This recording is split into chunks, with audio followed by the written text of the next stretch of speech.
These are the current weather conditions where my OnAir Company Comanche's at.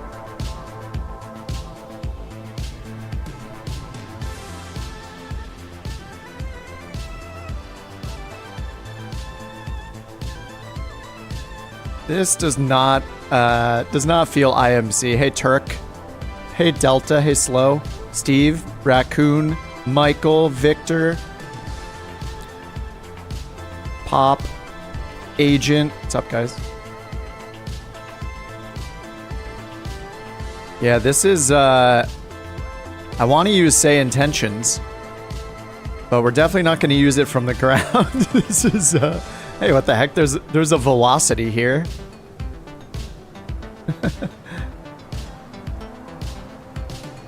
Yeah, so I'm at this little airport, Charlie 09.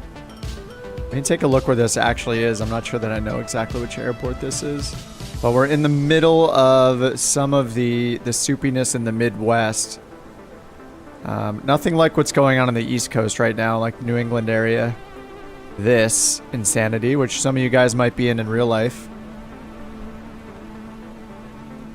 But yeah, Charlie 09 is way in here. Where is it? It's somewhere in here. They might not even have room for it. Oh, there we go. Wait, is that it right there? Yeah, there it is. James R. Washburn Field at 585 feet in elevation.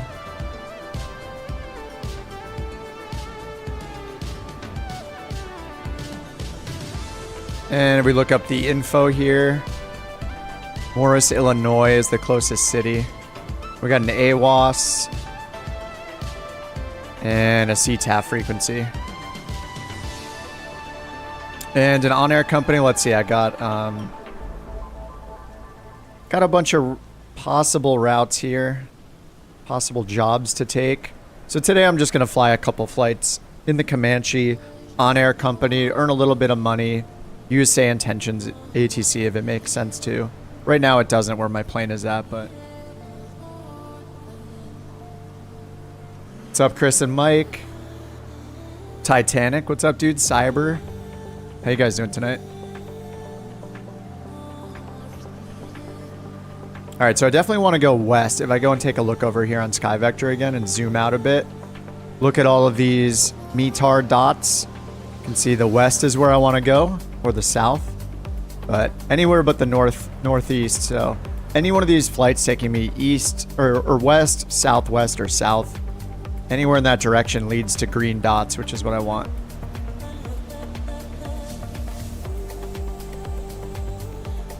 So if I go in here, I filtered by 800-pound maximum in size 1 airports. So I don't have the smallest airports, so in case we do have to land somewhere in this, at least we'll maybe have an approach lighting system of some sort. So now I can just like hit the arrow keys to go through these, or I could just, I guess if I don't select one, I can just look at the map. It'll show me all the directions. So looks like these three over here are our best options. This one only pays 690 credits. This one pays 1,700 credits, 3 passengers. This one pays 3,000. All right. 276 nautical miles, though.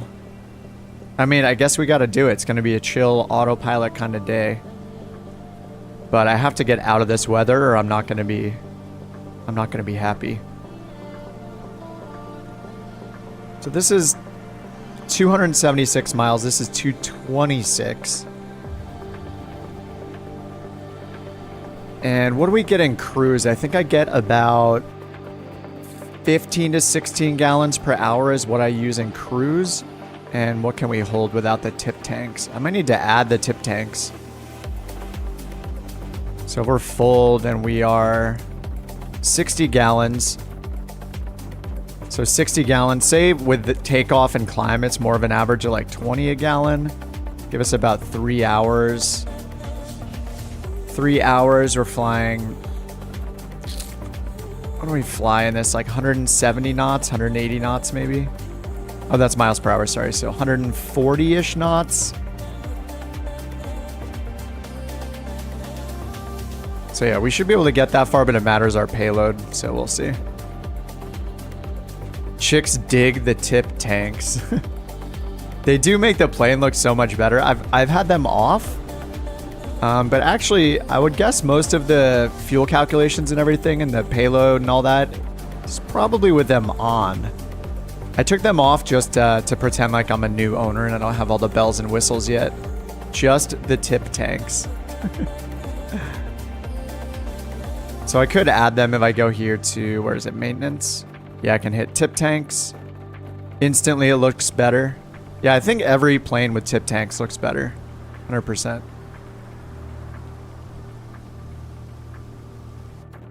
So that gives us, let's see, we're heavy, and an extra 30 gallons. So it puts us up to 90 gallons. That's pretty insane. And then it gives us max useful load is 1264. And if I take them off, what is it? 1264. Oh no, 1088. Empty weight 1712 versus 1736. All right, I guess it's tip tank time. So if we fill this up, okay, little baggage. All right, looks like we can still hold a good 7 to 800 pounds. I know, probably around a little over 700 pounds. All right, we'll see how this goes. So we have, this one has 1 passenger for 690, but this one has 3 passengers, business class. Wait, do I have business class? This is that classic thing with OnAir Company that's always a little bit weird, is these tiny planes have seats that are classified as economy, business, or first class, which makes absolutely no sense. So let's see. I have it set up for 3 first class passengers is the capability. I think I did that just by like looking physically at the plane, right? It looks like you'll have 3 passengers and a pilot. So we can do the 3 business class passengers here for $3 grand. All right, so I'll grab that. It's going to KAIZ Lee C. Fine Memorial. 276 miles. Oh man, it's gonna take us. And this could take like 2 hours to do this one flight. Oh, I gotta get out of the VMC, so makes sense.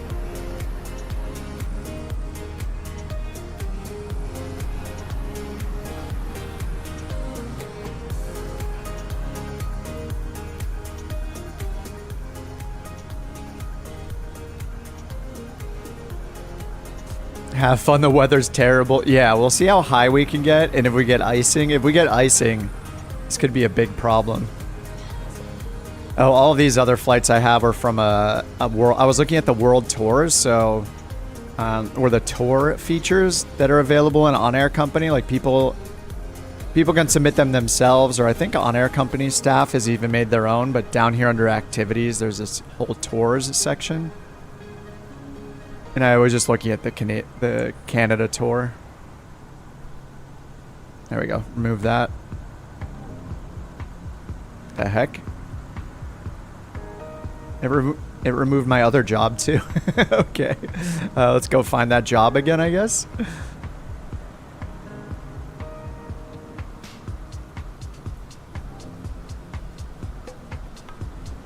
See if it's the same jobs. Maybe it'll refresh with some more options. So it looks like payload wise, maybe 700 pounds has to be our total weight. A maple syrup run. Say, sounds good to me. We could, yeah, that's pretty much these are definitely the preferred ones down this direction. 226. I think I'm going to do the shorter one, even though it's way less money, just because I want to potentially have 2 flights today. So let's take the shorter one.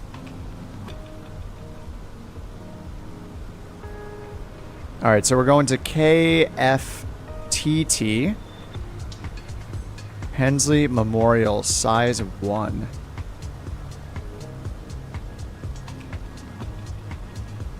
Yeah, 2 hours and 28 minutes. Probably not going to get like this. It's actually it's going to be avoiding this system potentially, mattering how fast this is moving. This is going to be sketchy. So I have SayIntentions turned on, but I don't expect to use it for like ATC unless we get out of the clouds. We can do flight following like on top maybe. And it looks like we might actually get away for everything on this one route here. So that'd be nice. What's up, Deuce? Good night. Oh, you're in and you're out. Are you in and out? Good to see you, Deuce. Or are you just saying hello? All right. So this takes us Motif Victor 69 SPI. So a couple of Victor Airways. So let me go over and I'm just going to copy this and we'll see if this is the same thing it gives me in SimBrief. All right, let's go prepare this. The little plane, choose my Comanche. All right, my pilot is located here, so we're good there. And then go SimBrief dispatch. So we're just taking 1 passenger. It says it's an emergency worker. Oh, just saying hello. What's up, Deuce? I always think of good night as like a I'm leaving. Good night, goodbye. All right, KFTT. The alternate is KSUS. IFR, of course, because the weather is horrible. Schedule time, 1 passenger is good. And this looks like a similar route. Let's see, we had SPI, STL, Motif. So it's slightly different. 273 nautical miles, while this one is 256. So I'm just going to replace this and analyze the route. 256. Okay. Shave a few miles off, and it's a very similar looking route. What's up, Faux Flights? Yeah, it's been a while since I've done some OnAir Company, so I love OnAir Company, and I'm so bad at it. I have like no money. I think my company is worth like 50,000 credits right now because forever it was just sitting there, and I had like a bunch of planes stored at places. It was just draining my bank account every single day, and I wasn't even using it. I think since then they've added an auto pause feature where if you aren't active in your company for a certain number of days, it'll pause it to save you from just all your money being drained. So it's a nice feature. I just don't think I had it when I was losing all that money.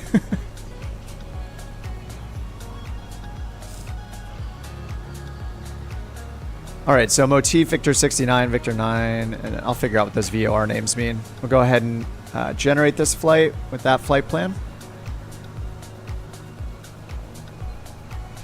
So it's giving us 6,000 feet for our estimated altitude. We'll see how well that holds up.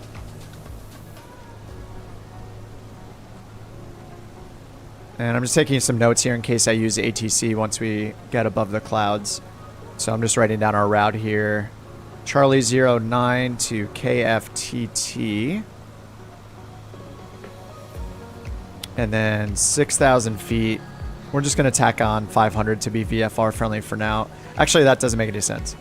We are not VFR. So we'll pretend we're IFR. So we'll just stick with 6,000 feet for now and pretend that, yeah, we're going IFR. The scary part about this is icing. On SkyVector, it's showing air mets for icing here. So if I point and click this whole moderate icing. So it's got a bunch of coordinates listed here, and Moderate icing between freezing level. So I think that just, I'm not super familiar with these, but I think that just means wherever you're reaching a freezing level of temperature in the air up to flight level 230. Here it says, oh yeah, freezing level, surface to 8,000 feet. So we really should try to get up higher than 6,000. We could try to get up to like 10 or 12,000. I guess we could say 10 without oxygen, and we could pretend we have supplemental oxygen too, because I think we can go up to 15 in the Comanche. Yeah, we'll just see how it goes, and hopefully the defroster saves us and we don't have too much icing that we're in trouble. And we're not going to need full fuel, so let's see what SimBrief said and import that. So SimBrief has us at 48.1 gallons. I'm going to round that up to 50, just so it works with the Comanche and the fuel loading system here. 50 gallons even. So that'll put us with empty tip tanks and 25 in each wing. I don't even know how it draws from the tip tanks, actually. Does it just work automatically? I haven't used the tip tanks yet. But I don't think there's any kind of... I mean, we just have a fuel pump, so I assume it just draws from the tip tanks naturally. Maybe it all settles, so there's a little in all of them. I'm not sure how it drains exactly. Like here, the presets, light is putting 6 gallons in the tip tanks, 3 in each. The medium preset is still keeping only 3 in the tip tanks. So maybe that's kind of a standard thing to keep a little in the tip tanks. So if we're going for 50 gallons, I can put, say, 22 in the wings and then 3 in each of the tip tanks. Oh, you flip it to aux. Is that what that is right here? Fuel and auxiliary. I actually wasn't sure if this was for the fuel gauge or what. Yeah, there's an aux switch here. Yeah, React, of course. Yeah, you guys are always welcome to join. I'm on USA East as usual. We're at Charlie 08. Sorry, Charlie 09. I'll type that in if you want to join. Charlie 09. And we're going to head to KFTT. Actually, let me just paste the whole route in there from SimBrief. There's the entire route.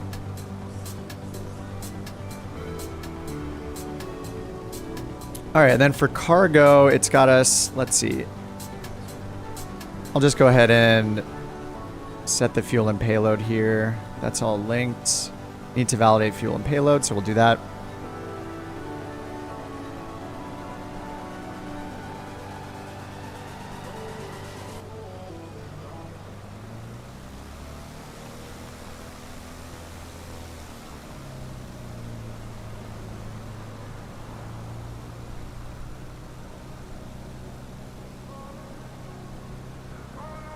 All right, the fuel is loaded. So now I can do fly now. And what time is it there? 8 p.m. maybe? So yeah, we'll fly in the morning. I'll do like a 11-hour offset. And then because the Comanche is a little advanced, if you use it with OnAir Company, you have to do some things manually. Like here.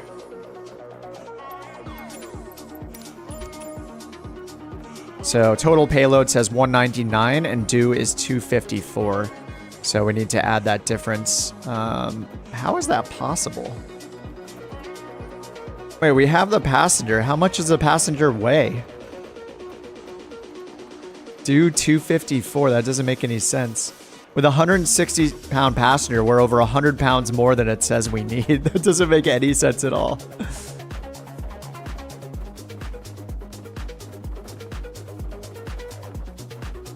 The passenger is a very small guy. I mean, if I follow what it says, then the passenger... Does the passenger weigh 0 pounds or 50 pounds?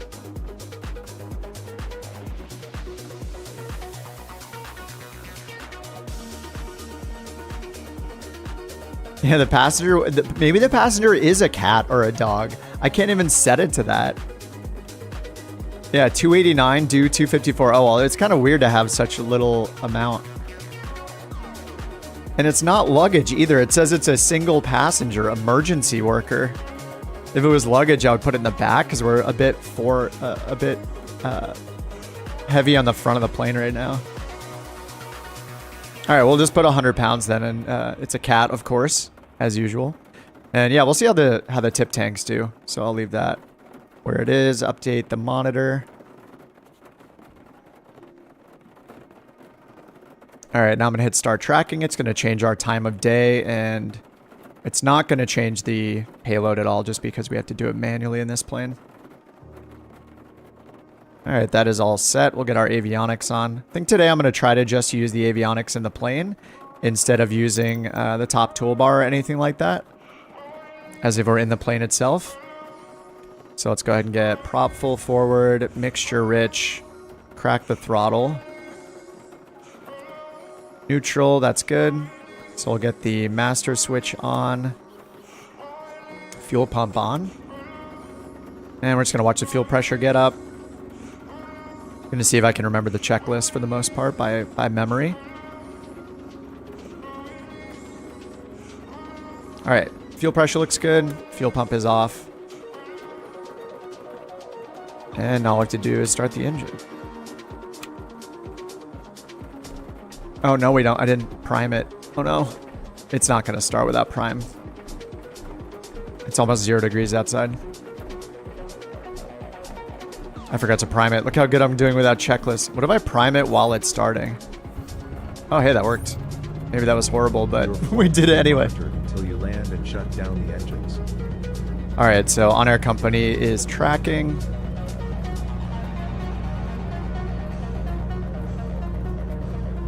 All right, pull the throttle back to about 800 RPM. Let it get warmed up for a couple minutes.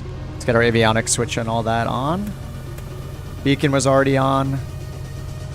Fuel pump is back off. Turn the nav instruments lights on. So down here, yeah, I haven't used the fuel and aux yet.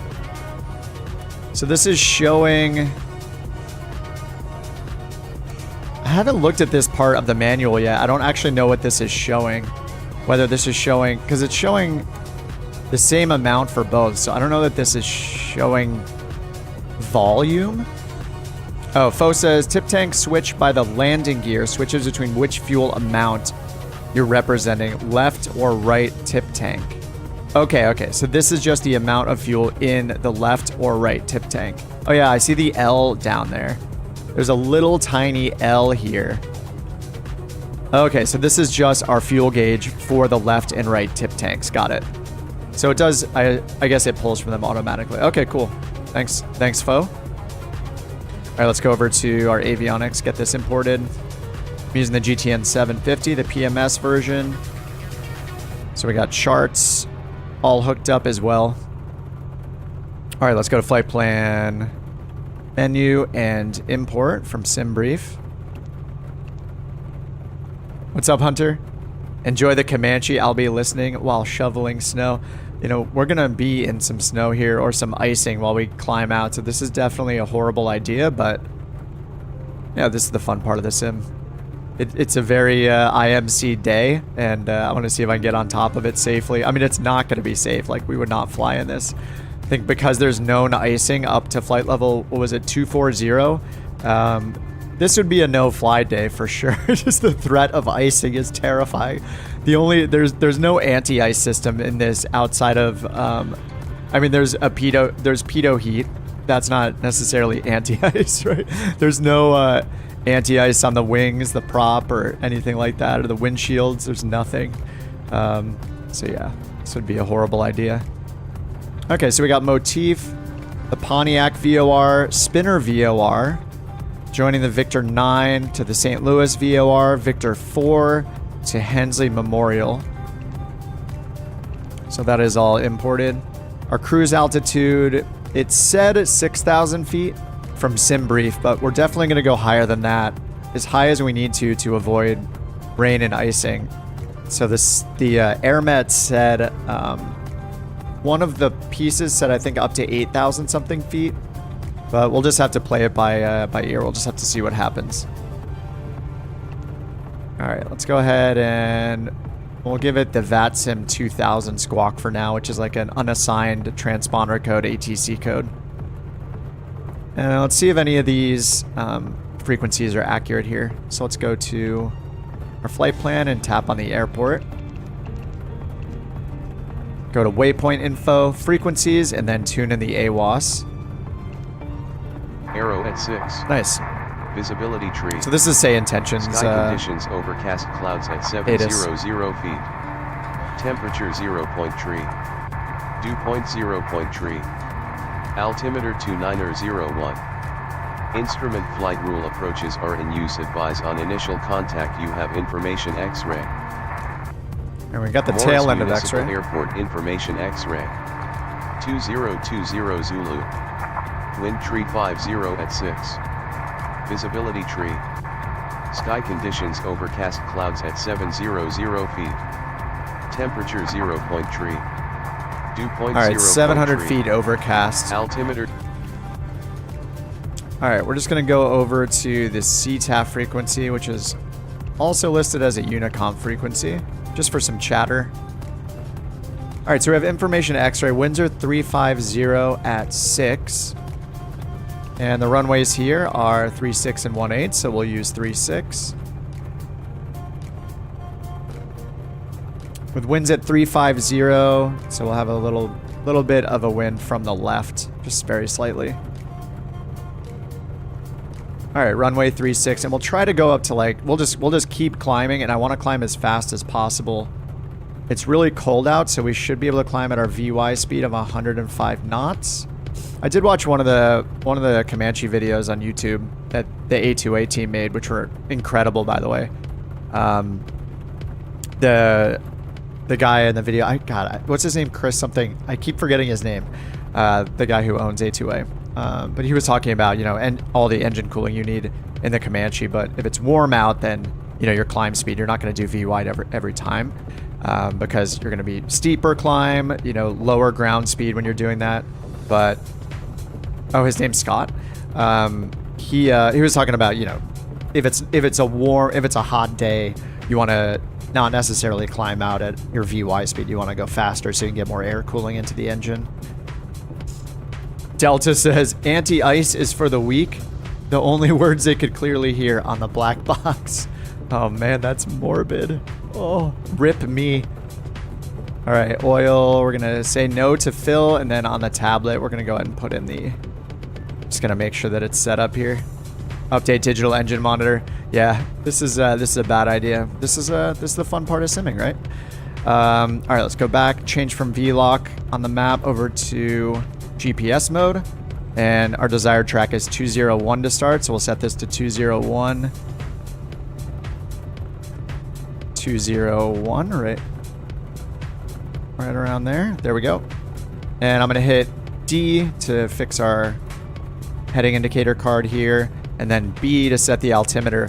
That is one of the lowest altimeter settings I've ever seen. 2901. Looks like the sim is set it to about 2906, 2907, something like that. Repaste the route, yep. Okay, that stuff is all set up. We're gonna go runway 36, which is behind me. Of course, on the south side of the field. All right, let's go taxi lights. And our nav lights are already on. We're gonna need a little bit of a pushback here, so I'm gonna hit Shift P, turn the parking brake off. Oh wait, I didn't do the walk around, did I? Oh my god. So this is why we use the checklist, I guess, in general. Actually, did I take that cable off? The chocks are still on outside, I'm pretty sure. So I'm actually just gonna use the tablet to take it all off.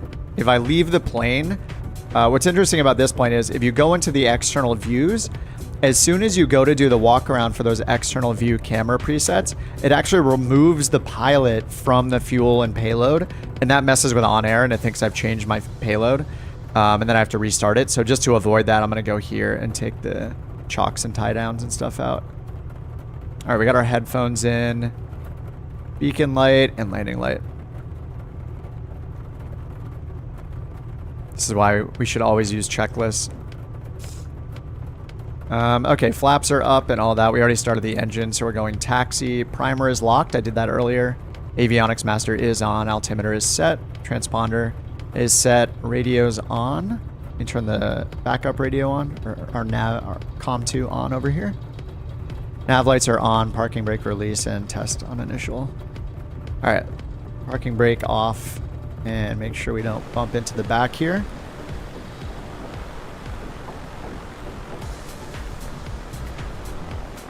Alright, let me test my brakes. Good. My rudder pedals. I have my rudder pedals off again. So I'm using my twist axis. Arrival airport is... Oh, it's not in that route. That's weird. Usually the route starts and ends with the airports. It's Charlie 09 is our departure. KFTT. Fox Tango Tango is our arrival.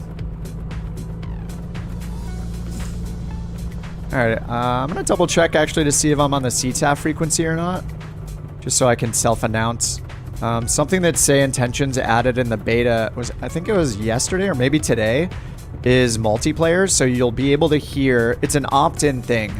Actually, let me see if I can show you guys the UI. I think I have it ready. There we go. So here in the UI, if I go into settings, oh, you can't see the settings one. God, I hate how OBS works sometimes. There, in the settings. So here in the settings, if I go to experimental, they just enabled this in the latest beta build where it says Microsoft Flight Sim only. So it's disabled by default, but you can turn it to listen mode where you'll hear other people's calls if they're on the same frequency, kind of like you would on VATSIM. And then if you enable it, then that means that your voice will also be broadcast to other people. So you can put it in lurker listen mode if you don't want your voice to be like recorded and broadcast out, or just disabled. So I think the chances of us hearing somebody is probably pretty slim since it's in a beta and I'm at a little tiny airport. But either way, I'm just gonna... Skyhawk 121 Alpha Mike exiting runway 26. That's the regular chatter. I think we'll know if we hear someone's real voice. So let me go ahead and grab the charts here. So I'm going to try to use everything here on the 750. So we'll go back and then go to charts. Go to the airport information chart for Morris. And I can just zoom in. Something that's really nice about like this, the GTN is just the click and drag is so nice when you're using these charts, even if it's this tiny. Anyway, CTAF is what we're on, so that's good. And then Chicago departure, I'll put that in there. 119 or 35. Just in case we end up tuning to that.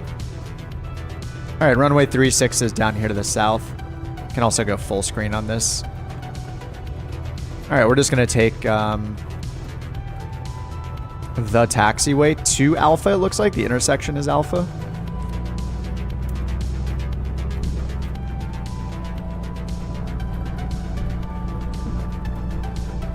Did I add you to the name tag list? I think I might need to double check it, but I added pretty much everybody on my friends list. I actually think the numbers at the end of the gamer tag might be what's messing with it.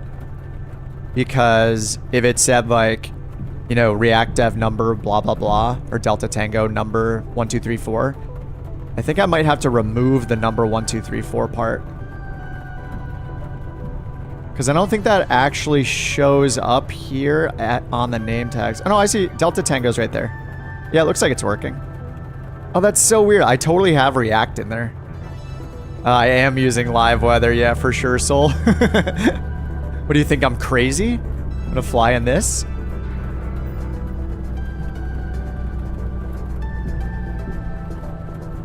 What is the name of this airport? I already forgot the name of the airport. Let me check down here. Morris Municipal. Morris Traffic. Piper 63 Echoes taxiing to runway 36. Morris. Brian Pike, welcome. Thanks for joining, Brian. You're the newest member of the Couch Captains. As is tradition, one of the mods will be sending you a carton of cigarettes that you have to pass out to all your passengers, your virtual passengers, so... I hope you're mentally prepared to break the FAA rules and pass out cigarettes for all commercial flights. Yeah, thanks for joining, man. All right, we'll go ahead and do the run up down here real quick. Do our magneto drop check, do our carb heat check. Yeah, we do have carb heat in this, so I guess earlier when I was talking about anti-icing, that is one other anti-icing kind of thing, but it's more like a oh crap, we have icing conditions. we better land as soon as possible scenario, which is, I think it's more like that than it is you know, preventative. All right, long taxi to 3.6. And it said we have 5 to 6 knots of wind from roughly the direction of 3.6, so it should be good. Good old southwest taxi.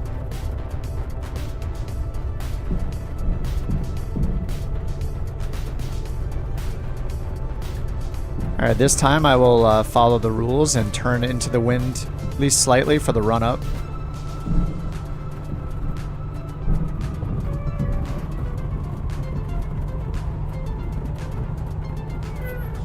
There's a southwest taxi right there. All right, we can't feel the wind, but this will have to do. All right, parking brake is on. Let's do our quick run up. Bring it up to 2,000.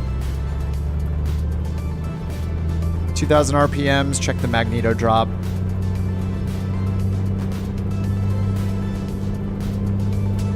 All right, 1990, good enough. Check the drop. That is a big drop. More than 200.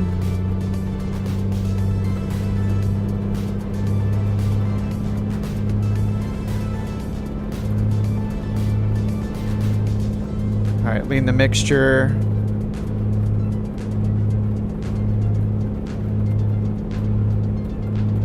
I think it's just like mandatory you do the run up in this thing. It seems like a lot of the time in cold weather, it will definitely have some like build up in the cylinders you need to get rid of. Like, it seems like maybe it's something I'm doing wrong flying it that's causing this, but almost every time I do the run up, I'm having a problem with the mag drop. All right, back down to 2,000. Let's see if it cleared that out with a little leaning of the mixture.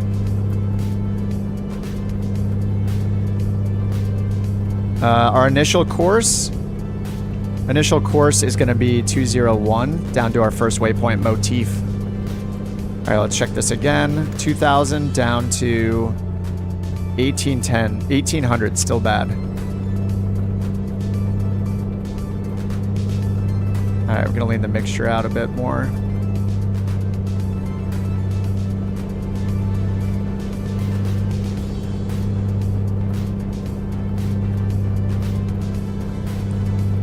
Black avionics bug. I've heard of that before, especially on Xbox.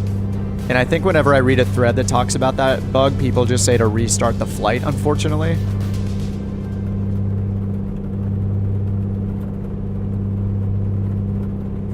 I haven't had that happen to me for a long time on PC, though. What's up, Smooth? Good evening. What airport? Let me try the full route. That's so weird. When I copy the route... Okay, I see why. The copy button on SimBrief, there's a little copy button right here. If you hit that, it excludes the airports from the list. There we go. There's the full route again. All right, let's give it full mixture again, Rich, and try this drop again. 1980. There we go. That only dropped by 90 RPM. Ooh. That right magneto is bad, though. Dude, I'm having all sorts of problems now. So the drop here should only be, what, max at like 75? Oh, it's not too bad. But it is stuttering quite a bit. Oh no, max diff is 50, so down to 1940 is what we should expect. It's going down to 1910. I need to lean it again. Enon says, you can switch to thin wire spark plugs to not have the fouling at all. God, that sounds good. If you keep the chunky ones, reduce fouling by leaning mixture. Yeah, I think I didn't lean it before I taxied. So that might be the biggest issue. Do you know the strategy for leaning the mixture on the ground? That's something that I think I saw in the manual, but I don't know how much to lean it by. Like if I can lean it until the RPMs are stuttering like that, kind of like you can do in cruise, and then add a few gallons per hour. Sounds like you have a plug that's bad in one of the cylinders. Yeah, I was trying not to. Oh, it's getting too hot now because I've been doing the run up way too long. So it's giving me a warning on the cylinder head temperature. Yeah, maybe for the sake of streaming, I should pull that out in the future or switch the spark plugs. Yeah, let's take a look at the engine analyzer.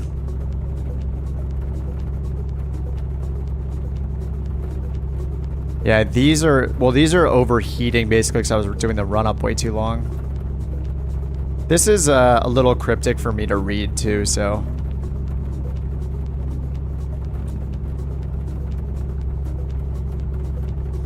I think it gets like green and then green when it's best, but.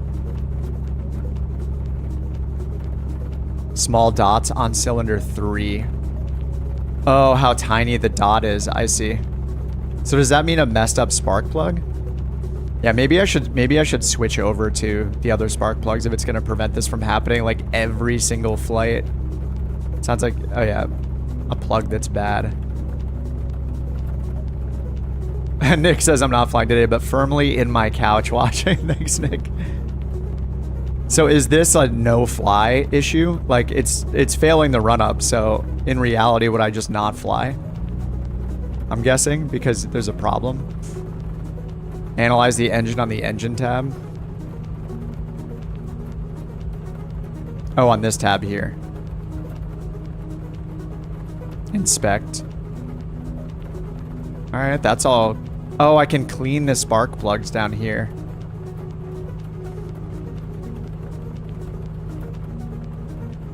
Apparently if you spawn on the runway, avionics brake. Oh, got it. That makes sense, Pop. I mean, it doesn't make sense, but that's an interesting workaround that works. Yeah, so everything's green here, so maybe I'm supposed to like clean the spark plugs. I have to do a lot more reading, but yeah, this is something that happens pretty often to me. You would fly with this? I mean, the drop isn't horrible. It says the max drop should be 50, but the drop is more like 70 or 80. 1960, 1980, 1970. Oh, that's actually pretty good now. Now it's on to 1920. So it's only a drop of like 40, which is normal. All right, let's pull this back and we'll just say the run up is done. I can do the prop cycling, I guess. That's fine. For the sake of the stream, I usually don't like to do this kind of thing like exhaustively just because it gets boring. And you know, by skipping it, it could turn into an in-flight emergency, which is entertaining. So, and I won't know what to do. So that's wonderful. Yeah, magneto prop drop and then check carb heat. I guess we could also check the carb heat. So that's giving us a drop of about 30 RPMs. Super says I would fly in this condition. Engine sounds good. Yeah, I guess it does sound pretty normal. It was just like fouling a little bit on the right magneto, but... Alright, let's go. Landing lights on, strobes on, parking brake off, pitot heat on, and pump on.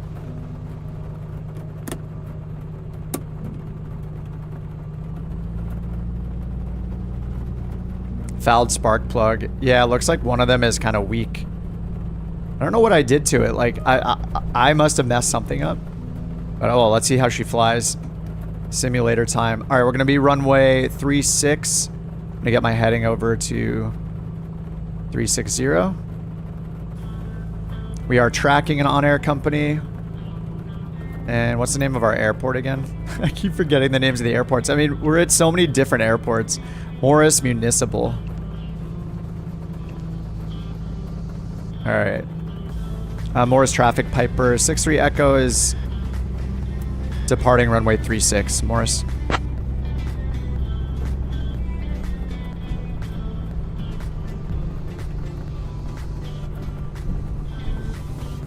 Oh my god, so many Comanches.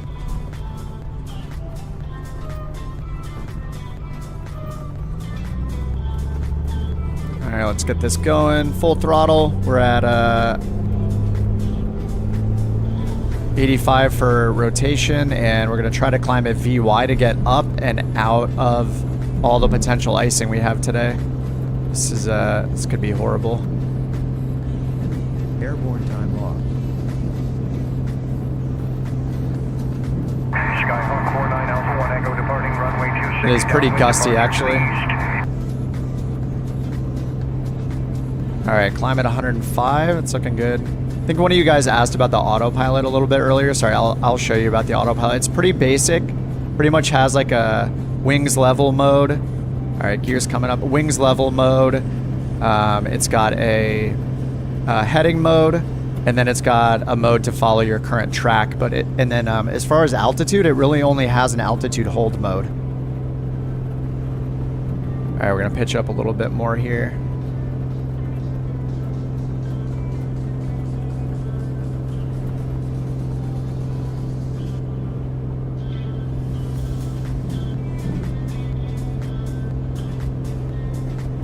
All right, fuel pump's coming off. And pull our prop speed back to 2400 RPM. All right, 2400. And I'm gonna make my left turn here.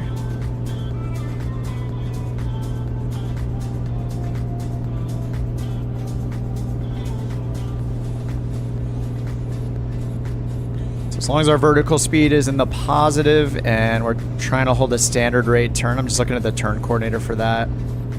Make our turn around. First course is 201, and I'm just gonna climb as high as I can because there's supposed to be icing. We're already at 0 degrees temperature. Probably gonna need carb heat, cabin heating, defroster. Pitot heat's already on. All right, keeping it around to the left, and I'm trying to pitch for 105 knots still.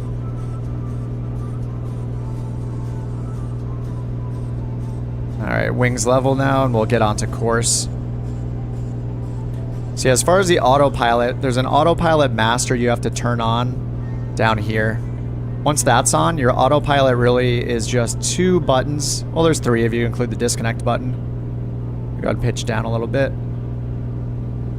So if we want to turn on the autopilot in heading mode, set our heading bug, and then all the autopilot is right here for the lateral mode. So I can change this over to heading mode. So that's already active right now. It's doing heading mode. But it's just holding, like, whatever my settings are for my trim, that's what's causing me to climb or descend. So I can just use my trim to manage my climb speed. Now that we're getting close to our course, I'm going to switch to high sensitivity track mode. That's going to try its best to fly that course, but this autopilot is not very sensitive. It's not like your Garmin G1000 or any of the working title coded autopilots and more modern autopilots. Those will totally just align you perfectly. Like, we got some icing already. Let me get the defroster on and see if that helps. Oh, defroster's already on. Cabin heat's on a little bit. And I might need to add a little carb heat just to make sure there's no icing in. Just turn that on for... I don't know the protocol, but I think we just turn it on for, you know, probably not more than like a minute. Just to make sure there's no engine... the engine's not getting icing in there. And we'll see if these melt off. But yeah, with the autopilot, so you can see it already overshot it. Overshot the course, and now it's trying to turn to correct. So generally it's better to use heading mode to get really, really on course yourself and then switch over to the tracking mode. You pretty much only use the high sensitivity tracking mode. I think the low sensitivity one is if you're like really far away from a VOR or something like that. You can put in a mode that I think it's just I think it actually might be used to change the angle or the how many degrees offset the track is when you're using like a localizer for an approach. But I think in like 99 out of 100 times you're using high sensitivity. I had bookmarked the manual for what this autopilot's actually based on. I have to go check that out. All right, we have more clouds up ahead. Adam says, I know you checked out the Phoenix. Did I ever check out the 737? Yeah, I did. I have the 737-700. I think I flew it like once or twice off stream, but yeah, I just don't have like a big desire to fly the airliners, you know? I think the only benefit of flying airliners is like, well, first of all, if you really want to do long hauls, I get it. Like that's what you're going to choose. You're going to choose an airliner. And I understand like doing VATSIM with an airliner, you know, during an event. That seems pretty fun too. But besides those things, like I just think GA is more fun, smaller planes.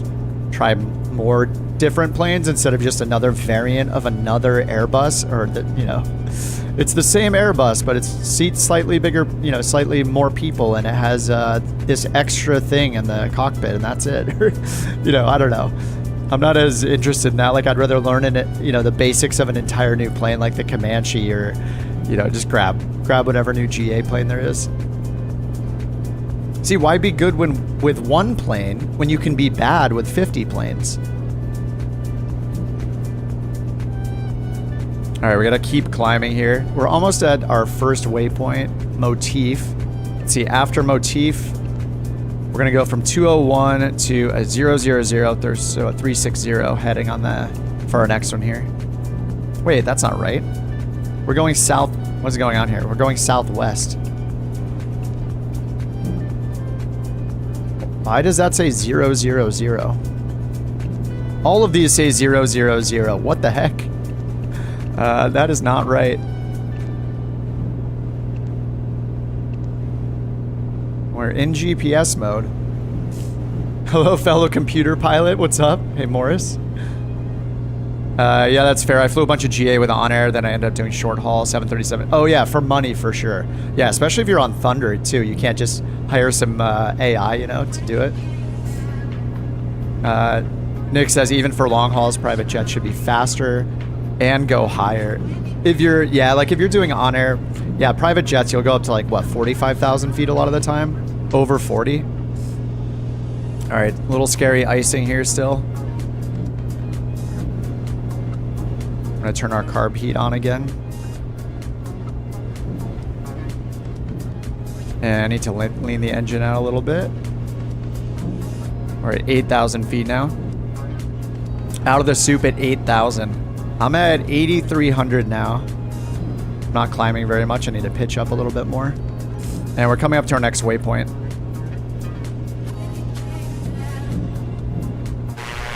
Oh, nice. I'm coming out of it now.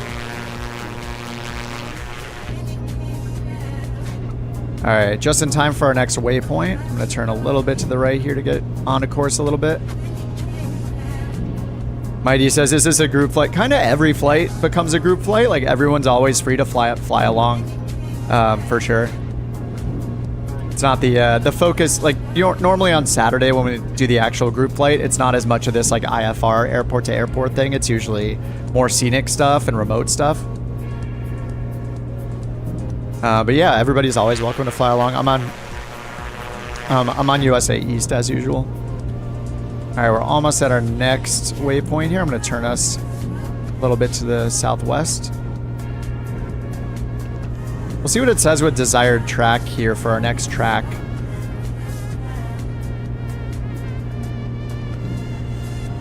All right, we're at 9,000 feet. I'm going to go up to 10,000 feet.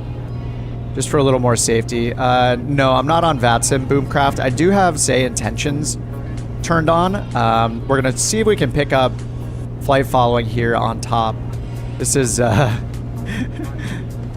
VFR on top, kind of is an understatement here. But we pretty much took off IFR, just pretending, just because, I mean, obviously we're pretending everything we do. But for SayIntentions, I am going to wait for, just get up into cruise, and then we'll get ATC flight following using SayIntentions and see how that goes to our destination. Dude, 50 gifted memberships. Tony. 50 memberships. Thanks so much, dude. That is insane. We are going to listen to kazoos for like 20 minutes as as a reward here, a little treat to all of us outside of the gifted memberships as well. Everyone will get the absolute pleasure of 50 kazoo sound effects. Dude, you are insane. Thank you so much, Tony. 20 to 40 knot winds all over the place. Yeah, what is the maximum crosswind component of the Comanche? Like 20? Is it 17 knots or something like that? I do have the POH here. What is the crosswind? Flaps not used during crosswind takeoffs. Maximum demonstrated. Yeah, it's 17 knots for the maximum crosswind component. So we're getting blown around like crazy here. I'm going to turn on the altitude hold mode. This is all a horrible idea. So back to the autopilot. I turned on altitude hold mode. So if you hit this blue button, it gives you a little blue altitude hold mode here. I'm gonna talk between the kazoos. Oh my god, I might have to mute it just because that is gonna go on absolutely forever. Yeah. I just don't want to annoy people for 20 minutes. Thanks so much, Tony. It's just oh no, it's still going. What? How's that happening? Oh, it's still going. So apparently when I hit skip alert, it only skips one of them. This is epic. So when you hit autopilot, when you hit altitude hold, it turns on this blue light. You can see here it's flashing trim down. So this is actually a somewhat relevant topic to, if you guys follow the Blanco Lirio channel, it's crappy stuff to talk about, but there was a fatal aircraft accident that they suspect was due to something similar to what this autopilot does, which is when you engage autopilot with this, it does not have any authority over the trim. It only has the ability to use the elevator. So you can see the yoke moving in and out for it to, you know, use the elevator to pitch up and down. And because of that, the autopilot tells you to trim up or down as it's doing right now. See how it's beeping and saying trim down? I actually have to trim down myself. I'm doing it using, the trim wheel is actually up here, but I have a shortcut on my thumbstick for it. So with this autopilot, you need to, whenever you hear those beeps, look here for the trim up and down lights, and it's going to tell you whether to trim up and down itself to make sure it can be in stable and level flight. Like this is a horrible situation to be in for us because we're like, these winds are insane. The plane is not rated for 17 plus knots of crosswind. Yeah, it was a sad story. Yeah, TN Fly Girl. Yeah, it's just, it's sad, it's scary, and then like everything, like those channels like Blanco Lirio, like they're fascinating to watch just because every one of those, they're tragic, but they're also a learning, you know, it's a point to learn for pilots, even us sim pilots, you know, just learning about these things is interesting and good for us to know. So actually when I got the Comanche after hearing about that, and this is kind of the first one I have that has this kind of trim up and down warning. Manual flight condition. Yeah, this is not made for this autopilot. All right, so there's something wrong with the GPS as well. Desired track still says 206, but we're flying more southwest. We're flying like a 24. So there's something wrong with how it imported the airways here. So it's showing 206 now. Wait, what? Did it just not advance? Okay, it didn't advance. Let me advance it to the next leg. Activate leg and see if that fixes it. Okay, 220. There we go. Let's see if it fixed the other ones. It did not. So there's something going on with the airway import where it doesn't know the course from point to point along the airways. So that's not wonderful. All right, let's call SayIntentions ATC and see what we can get here. Center, it says, is 12375. So let me see if I can... Actually, we can't look at the sectional chart, can we? Let me go here. I don't know if we can look at sectional charts. I don't think we can. Night view, brightness. Can I look at the sectionals here? Topography. I don't know if there's a way for us to look at the sectional charts on the GTN 750. If I'm not on VATSIM, I'm using SayIntentions beta. It's an upcoming ATC. Actually, it's coming out, is it tomorrow? Is it coming out tomorrow or the 15th? I think it might be coming out tomorrow. It's AI. Okay, I'll try to speed it up. Is that thing with eyes a bagel? Why is a bagel kazooie? No problem. Should be okay. So the channel started with Couch Captain being a thing, like Armchair Captain, but it's Couch Captain. Hold on, let me get ahead of the plane a little bit. 220 on the heading here, and I'm gonna. Okay, 220 is our track, but this is wrong. Let me cycle this really quickly. VLOC GPS. Clear of 26 at Echo. 220. This is set to 220, but it's showing our courses wrong. What the heck? What is happening today? ATC can't hear you over the kazoos. Yeah, I haven't made the call just yet. Yeah, I don't think I can get the sectional chart, so I'm gonna bring up the sectionals here. Whoops, wrong one. Navigraph. How many? It's gonna take. How long is it gonna take to do 50 of those kazoos? Nobody knows. Dude, thanks again, Tony. FAA charts in the map in the utility section as an option. Oh, okay, let me try that. Thanks, Hunter. All right, let's check that. Home, utilities.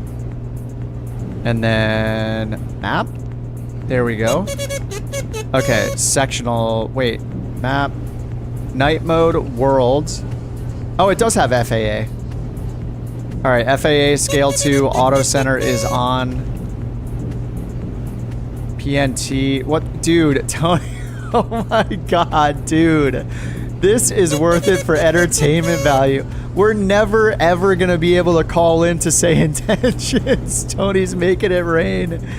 Dude, 100 gifted memberships in one day? What do I have to do to repay you for this? It's like a private Discord call coming in the future. Thanks. Thank you, Tony. Dude, you're absolutely insane, man. Thank you so much. As we bounce around in completely unrealistic flight situation here at 10,000 feet with 50 knot winds in a Comanche without an IFR, without IFR ATC activated. Love the kazoos. I'd get them sounding in a shorter random interval. Yeah, there was not really a plan that one day I would get 100 gifted memberships on the channel. So teach this old man how to use Discord. You just download it, install it, and then you click on the link in my video description to join our Discord server. Discord is basically just a chat room. So if you're serious and you don't know what it is, it's basically just a chat room host. So just like you might join like a group chat on Facebook or something, you just join my Discord server. You could even make your own and invite your friends to it, friends and family, and make your own.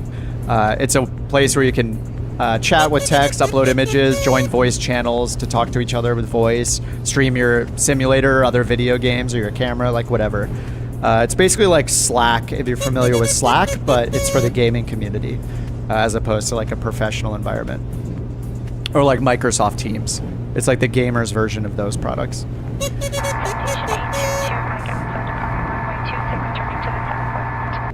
All right, so actually let's do a, I actually never set our mixture here, so I'm gonna go ahead and do that. We're just gonna pull the mixture until it starts shuddering out of control, and then we're gonna add a few gallons. All right, looks like we need about 12 gallons per hour.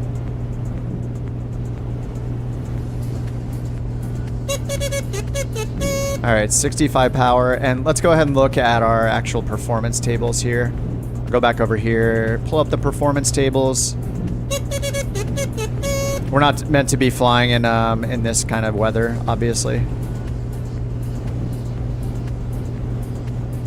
Performance table. There we go. All right, so at 10,000 feet, which is here, the max we can do is 55. No, we can actually do 65% at 19.6 at 2,400 RPM. So 19.6, 65. So we're not getting that, but okay, yeah, there, right. I could bring it up to around there on the fuel flow. Looks like 58% is about as high as we can get. 19.7 should be down to 19.6. That's close enough. And then 1,400 on the RPMs as we are just getting thrown all over the place. This is in heading mode still this whole time. And I'm definitely off course. So I wonder, I'm not sure why I'm having so many issues with the flight planning here on the regular map. I imported it from SimBrief. Maybe it's using the wrong airways, or I don't really know.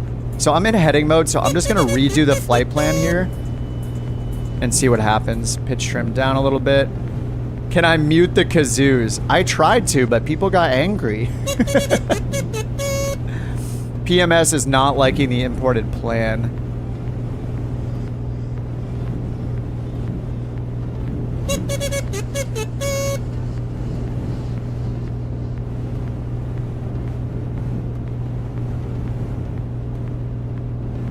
I think I can turn the alerts down a little bit at the least. No kazoo muting. I mean, the man paid for his entertainment.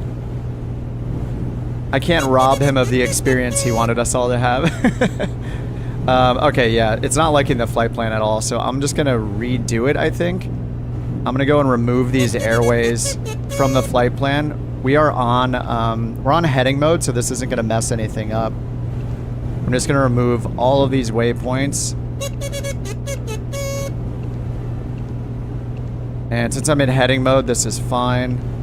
All right, C09, so I'm just gonna re-add them motif. 31 miles makes sense. Then we're going Victor 69, nice, low to airway. All right, Victor 69 exiting at SPI. Sierra Papa India, find that in the list. SPI, load. Okay. Yeah, it's still messed up. Look, Kappa. 184, and then it's just got 0000 for everything else. That is so weird. Running into bugs, I guess, with the PMS GTN.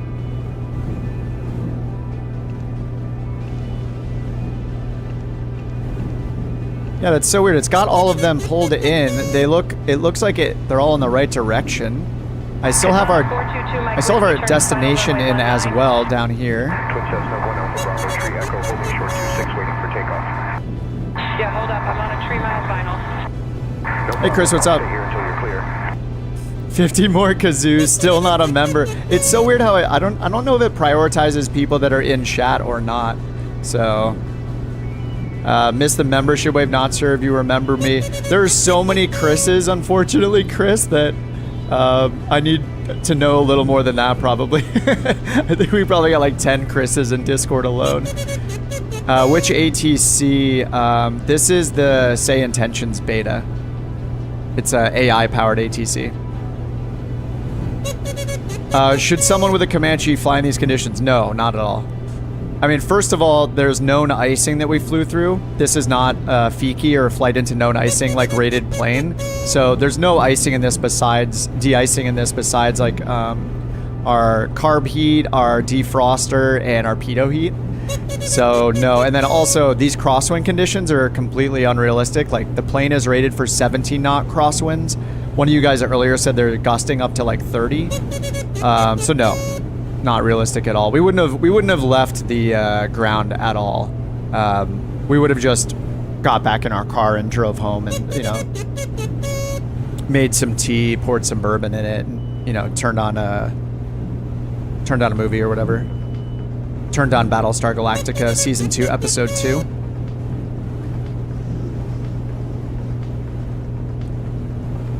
Oh, see you, React. My God, the kazoos will never stop. Yeah, so we would definitely not fly. I mean, not that I'm a real pilot, but no, I couldn't see any real pilot flying in these conditions intentionally. If they did, it would have been an absolutely horrible idea. Oh, and Tony himself became a member. Thanks, Tony. And Pancho, thanks for the subscription, dude. Battlestar. All right, so I think with these bugs, actually, let's see how hot swapping this goes. Hot swapping is usually a nightmare, but let's go ahead and see what happens if we switch over to the 530 instead. And we'll get that turned on. Okay, it's already on. I'm gonna go ahead and program this and see if the tried and true GTN or GNS 530 works out for us. All right, C09 Morris, and we're going to KT or KFTT, KF Tango, and I'll just go ahead and activate that leg for now. Just make sure it does something here. All right. Now the downside to using the 530 is that this does not support entering airways. Twin Cessna 1 Alpha Bravo Tree Echo on final 26. Unlike the G1000, you cannot say you cannot add an airway into this. You have to do waypoint by waypoint. So for now, I'm just gonna put in the VORs.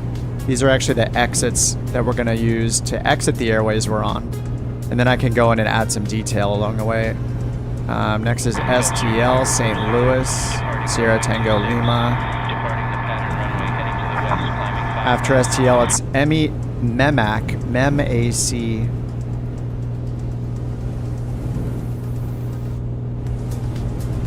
MEMAC.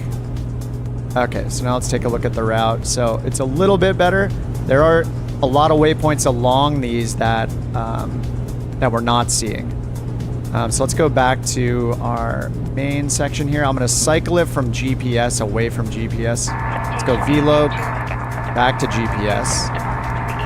And now we have 201 and then 216. So I need to activate.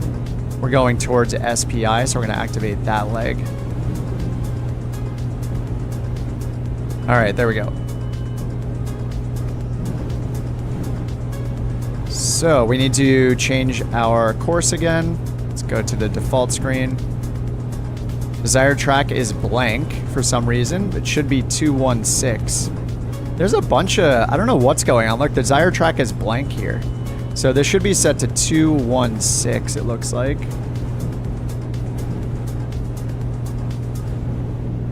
Isn't the crosswind rating only for landing and takeoff? Oh yeah, I think it is for takeoff. I think you're right. Yeah, if we look here, yeah, the crosswind, what did it say? Let's turn this the way that doesn't hurt our brains.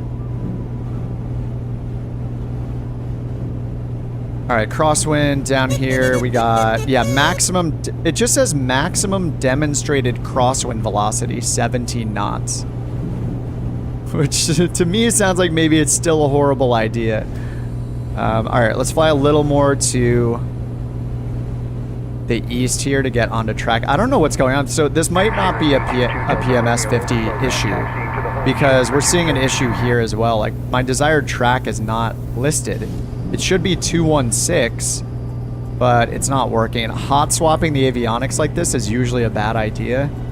I know I've seen the working title guys talk about it on the Discord before, where all the planes that allow hot swapping can really mess with all of the code. Is when you suddenly, it makes sense. You suddenly just swap out the avionics. It's like, yeah, it makes sense that it could really mess with it. D. Sosby, thanks for joining as well, dude. Welcome to the Couch Captains. Enjoy your little mustache. Oh yeah, one of you guys asked earlier about why is there a what did you call it? Why is there like a potato chip with a mustache or something and a kazoo? The kazoo is just a totally random sound effect I grabbed forever ago. So that's been in there a long time. But the Couch Captain thing turned into I need member badges. So I hired the artist that does all the emotes to do a bunch of different chairs. And the idea was the first chair, you wouldn't be in a couch instantly. You would be in an uncomfortable wooden stool. And then month 2, you would, upgrade to a plastic chair, then a dining chair, then a gamer chair, then an Eames lounge, then a couch. So we have all of those emotes on Discord, and I think they're even on the YouTube channel too. So the idea was your chair got better and better, and eventually you became a couch captain. And they were really hard to see on YouTube though, because they're so tiny. The detail of the chair wasn't easy to make out. So we turned the chairs into faces. It's basically the face of the chair that you have. It's just like a zoomed in version of the backrest of the chair, basically. Katana 422 Mike Whiskey, 13 miles to the southeast, picking up the RNAV 24. Picking up the RNAV 24. That's some interesting non-VFR chatter. Okay, so Delta says we could go direct St. Louis. Yeah, so I have SPI. I guess I could do direct. Let me try direct to SPI and see what that does. To direct to Springfield. Yeah, look, it's not updating our course over here, even though it's set to GPS mode. So maybe we just need to use the actual VORs and see if those work. Let's try that. Let's go to SPI. Oh, I can't. You should be able to hit enter to get the info. Katana 422 Mike Whiskey on the RNAV 24. All right, I'm gonna bring this up. Bring up SPI. We'll grab the VOR. We're gonna have to do some VOR flying here now all of a sudden. So, all right. I said I've been using SayIntentions. Let me call into SayIntentions first and tell them where we're going, and we'll get some flight following. All right, KFTT, we'll bring that up. IFR, and doesn't say the weather here yet. All right, so this is Hensley Municipal. Hensley. And I wonder where I should tell them we're located. Well, I shouldn't need to say anything. They'll tell me to squawk an ident or something like that. So according to SayIntentions, the nearest approach, departure, or center controllers, okay, 124.8. But we probably, I don't know if we'll be on with a center controller or not. It's hard to tell. Anyway, we'll just go to 124.8 and see what they say there. Matey gifted 1 membership. Thanks, dude. We had 105 memberships today because of the crazy Tony. It's absolutely ridiculous. All right, let's get flight following. At least they can give us vectors, which we kind of need now because the GPS is all messed up. And I don't know what center frequency it actually is. This is the weird part about being in the middle of nowhere, needing to contact ATC. Like, how do we figure it out? Figure out which frequency to contact. So, like, I could look here near the Charlie, and here we have St. Louis approach down here within 20 nautical miles. And if I click one of these airports, can't I get... I think we would, like, choose the nearest airport and find the relevant frequencies to that airport. Would be one way to do it. Instead of cheating and looking at... kind of cheating and looking at the SayIntentions UI and seeing what it has there. So if I click here and look at Lincoln, if it will let me click the airport.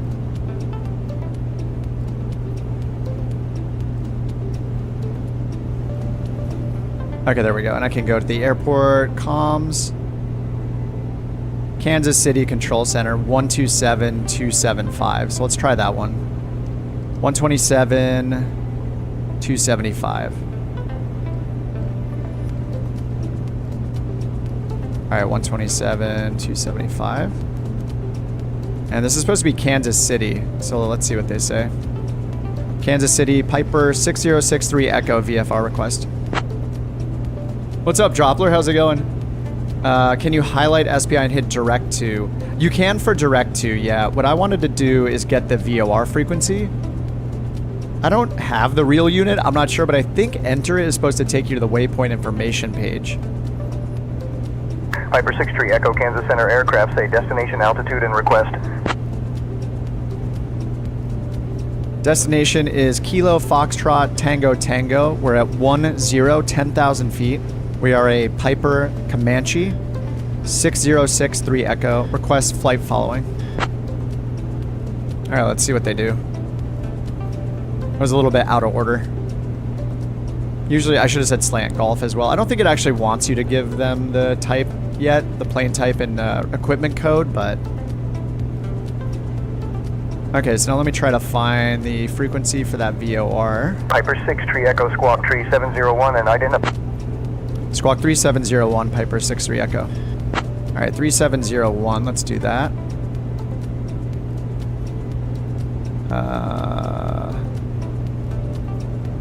Oh yeah, down here. I haven't used this one because I was using the GTN. 3701. Altitude and ident. Piper 6-3 Echo radar contact at 9,900 feet. Altimeter 2915. 2915, thanks. 6-3 Echo. Piper that's 6-3 awesome. Echo contact St. Louis approach on 126.15. Have a good evening. All right, over to St. Louis, 126.15, Piper 6-3 Echo. It's very fast. All right, those couple responses right there were much faster than it usually is, like generating all that text. That was very quick. Okay, let's go ahead and switch over. They want me to contact St. Louis instead, so we're gonna switch over to 126.15. All right, there's a 126. 126.15, there we go. So this is St. Louis approach. We're at 10,000. Oh, did he say 9,000 feet or something like that? I'll have to ask the altitude again, I forgot. And altimeter is 2915, so let's set that up here. And do this slowly so the autopilot has a chance. Yeah, looks about right. St. Louis approach, Piper 6063 Echo, 10,000 feet.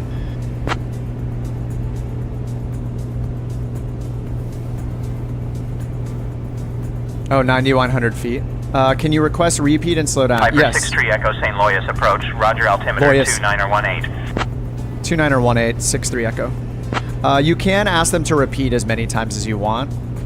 You cannot change the speed that they're speaking, as far as I know. I think somebody asked that in their Discord once.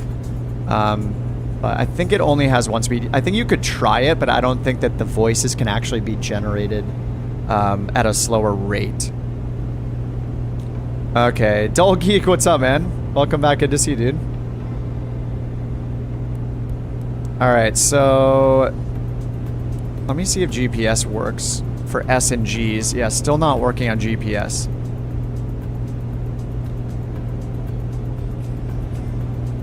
Alright, so let's go ahead to SPI. Let me get the VOR. Let's get the frequency here for this VOR. 112.7. Alright, so we're gonna go put 112.7 in here. So let's see if this changes. It did, okay. So GPS is messed up. So we are able to use VORs though. So the question is, can we get... We just need to get our radials here. So I'm gonna switch over to the low altitude IFR map because it's much easier to see radials. In theory. So this is a 046 radial inbound to SPI, and the one we were at beforehand. Okay, we're not on track right now. So the Victor 69 is not showing the radial here. So that's 46, 046. That's 355, 360 is here. 25, 26. That's 46. Sometimes I wonder why it doesn't show the actual radial of the one that is for the actual airway. I guess there's another parallel airway right here.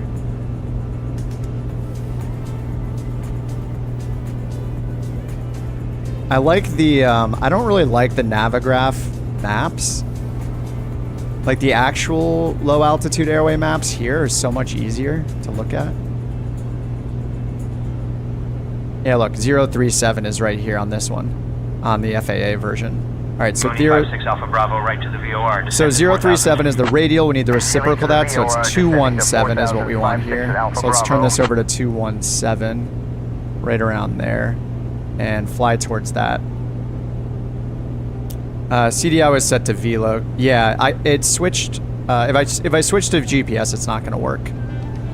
So if I switch to GPS, it just centers the needle, even though it says 212. So even if I turn this, see how the needle, the course is not changing. It's not deflecting for some reason. Something's wrong. We tried changing from the GTN 750 to the 530, and we're still having the problem. So we're switching over to VORs now. Okay, so 037 is the radial, so we put 037 at the bottom, or just take the reciprocal and put that at the top. 037 becomes 217, just using +2 -2, so 217 should be right around here, and we'll fly towards that course now. Little impromptu VOR navigation needed. And we'll see if the autopilot lets us capture this on the way there. If we can switch to track mode and track the radial inbound, we'll see how that goes. So once we do the inbound radial, we're gonna need to look at the outbound radial next, 214. So it does take a very slight turn. Piper 63 Echo, contact Kansas Center on 127.275. All right, over to Kansas Center, 127.275, Piper 63 Echo. All right, they're switching us over again. This is cool. Let's go to 127.275. That's where we were before. Okay, we're switching back to Kansas. We were in Kansas. Then they took us away. Now they're bringing us back. We could also fly direct to the station by centering the needle and then flying that course, but... Piper 63 Echo, contact St. Louis, approach on 126.15. Have a good evening. We already got passed off to Kansas Center, thanks, 63 Echo. Wait, this is Kansas Center. Wait, that was weird. Say again for Piper 63 Echo. We're not on Kansas anymore. Dude, look how nasty the weather is here. This is so horrible. Let's see. So we're coming up to Springfield VOR right here. So we're a little bit northeast of this section, where all this coverage is. Piper 63 Echo, say your request. Looks like we might get out of it. Piper 63 Echo, just checking in. We're at 10,000 feet, squawking 3701. Okay, so luckily we have the moving map to cheat with a little bit here, but... So we're going to go to SPI, that's Springfield VOR. Once we intercept this course, we're going to fly over the VOR. Then we're going to go southeast or southwest bound still. Our next radial. Echo radar contact, maintain 10,000 feet. All right, maintain 10,000 feet, 10,000, Piper 63 Echo. And then once we go outbound, we're going to do the 214 radial outbound. So we don't have to do the reciprocal because we just fly the course they tell us. Or when we're going outbound, we just fly. We put that course at the top instead of the bottom. Since we're flying inbound, we have it at the bottom. All right, yeah, they sent us back. I don't know what's going on. It sounds like it's fine. I've had that happen a couple times, so it's just there are a bunch of known issues they're working on. They're just patching it regularly, so yeah, I think it's just a matter of time until these little hiccups where I switch to one frequency, it talks to me right away until it fixes that. But yeah, I mean, that was interesting. The response times were super fast. I had those few back-to-back transmissions came in really quickly. Normally it takes like 10 seconds or so for it to generate it all, do all the logic, generate the voice response, and send it to us. I'm sure there's just a ton of stuff going on in the back end. Piper 63 Echo, contact St. Louis, approach on 126.15. All right, back to St. Louis. Back to St. Louis, 126.15, Piper 63 Echo. All right, they're swapping us back again. 126.15. Last aircraft, be advised, nobody is listening on this frequency near your position. Okay. They just went offline. That's like the VATSIM experience right there. Controller passes me off. There's nobody here anymore, dude. Okay, we're back with St. Louis then. St. Louis, Piper 63 Echo, 10,000 feet. AI ATC is learning from a Sobo ATC, man. I hope not. No, a Sobo ATC would have me going. Piper 63 Echo, St. Louis approach, roger, altimeter 2950. Altimeter 2950, Piper 63 Echo. All right, 2950. Oh my God, that is a crazy change. All right, we're gonna go 2950, and then we're gonna have to descend a lot. There's 2950 on the altimeter. Let's go ahead and hit the altitude disengage button right here.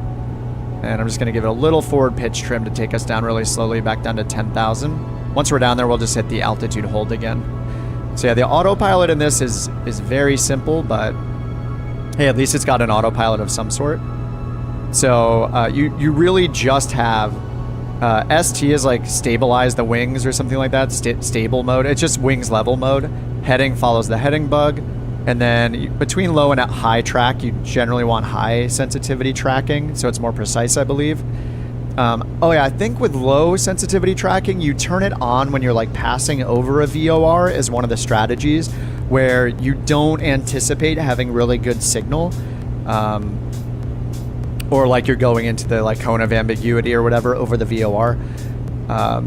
So anyway, in general, use high track, and this is basically like your nav mode. It'll try to follow the course you have set on your CD or on your HSI here, whether it's a GPS course or in our case, we're following a radial.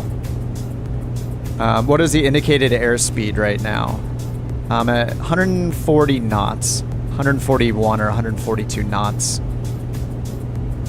What's up, Sawyer? Oh, you were gifted a membership. It was probably Tony, because Tony's absolute madman. Yeah, it was from Tony. Tony ML88 gifted it to you. He gifted 100 memberships because he's absolutely insane. Thanks again, Tony. You're nuts, dude. All-time record for sure. That probably will not be broken anytime soon, if ever. So appreciate that, man. I mean, the memberships are more, you know, they're set at a minimum price so we can enjoy them and the benefits it gives us on YouTube with like emotes and badges to just recognize you guys hopping in, you know, weekly or monthly to hang out. So definitely appreciate that. Appreciate all the memberships you guys buy with your money and all the memberships you've gotten with Tony's money. Whoa, we are getting crazy turbulence. Dude, it was like static a little bit. We're getting some crazy turbulence right now. The heck? Okay, that was abrupt. This is kind of nice. I mean, we've been steering clear on this route, even though we're not following the waypoints directly. We've been avoiding most of these higher level clouds here.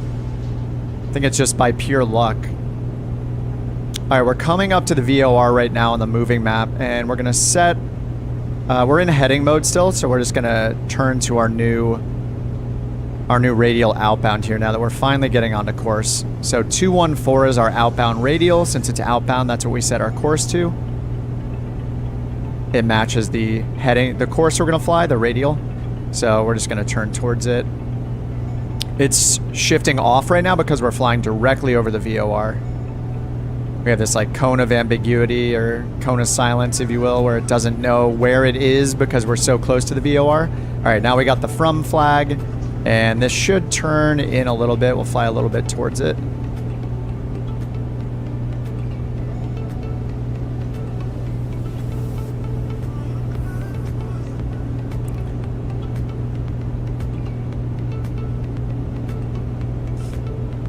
All right, so now we're flying outbound on the Spinner or Springfield VOR, Sierra Papa India. And then we're gonna fly to the St. Louis VOR next, so I'm gonna get that in our standby. Biplane 69er Sierra Mike, maintain 4,000, expect vectors. I don't know why it doesn't show the actual frequency of the VOR on the IFR maps. It should definitely be showing that. Oh, that's it right there. Oh, it's just getting like cut off. 117.4. It's just, it's getting obscured by the rest of the UI. 117.4 it looks like. So let's get that in the standby frequency. 117.4. And then since we have a nav2 radio, I can put that in and monitor it from here.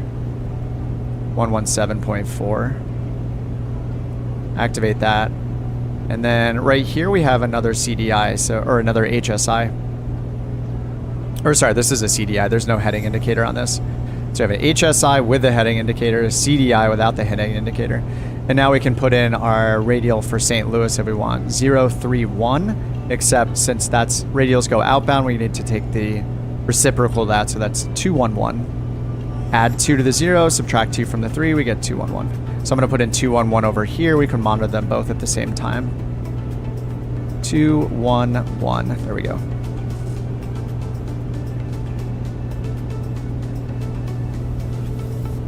The passenger in the back. Oh, the passenger's fine. Look. Very calm. She got a sedative. She's doing good.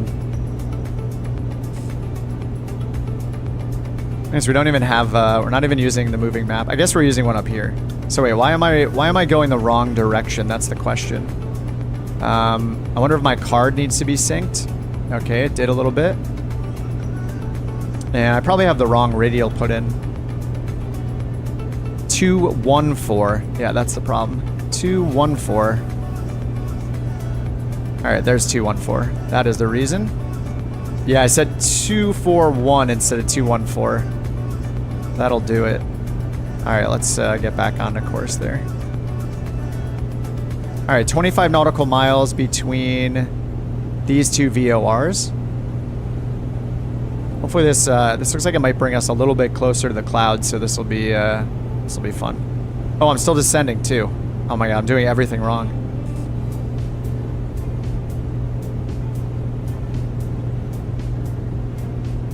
It was just luck that we didn't get too far away from 10,000 feet because of the gusts.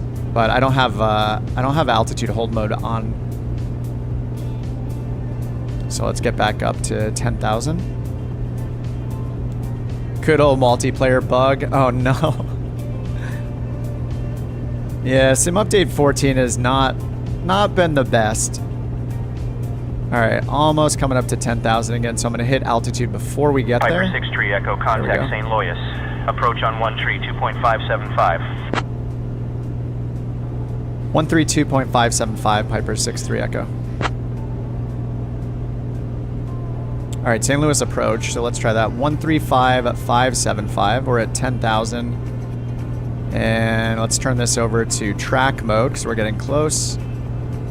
Alright, let's get in the other frequency on COM 1, 132.575. There we go, 575. Whoops, wrong button. Alright, we need to trim down. There we go. Piper 6-3 Echo, contact St. Louis. Approach on 126.15. We were just told to switch here, 132.575, Piper 6-3 Echo. Hey, Elf, what's up? I'd like to jump in. What's the nearest airport? Looks like 5 Kilo 1 is coming up in about 5 miles, I'd say. 5 Kilo 1. Looks like a small airport right down here. Piper 6-3 Echo, understood. How may I assist you? We're just checking in. We're at 10,000 feet. Our destination is Kilo Foxtrot Tango Tango. I didn't say my call sign. Dull Geek says, Kip, given how much you already know, what keeps you from flying? The fear of tiny airplanes. Yeah, my girlfriend flies, and I've gone with her a bunch. Piper 6-3 Echo, descend and maintain 7,000. Expect vectors for the visual approach to runway 24 at Elton Hensley Memorial. Piper 6-3. Oh.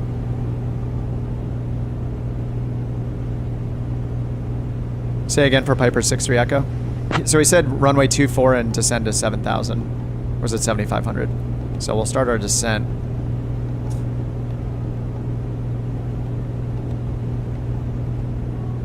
I'd do it in a heartbeat if you could start on a commercial aircraft.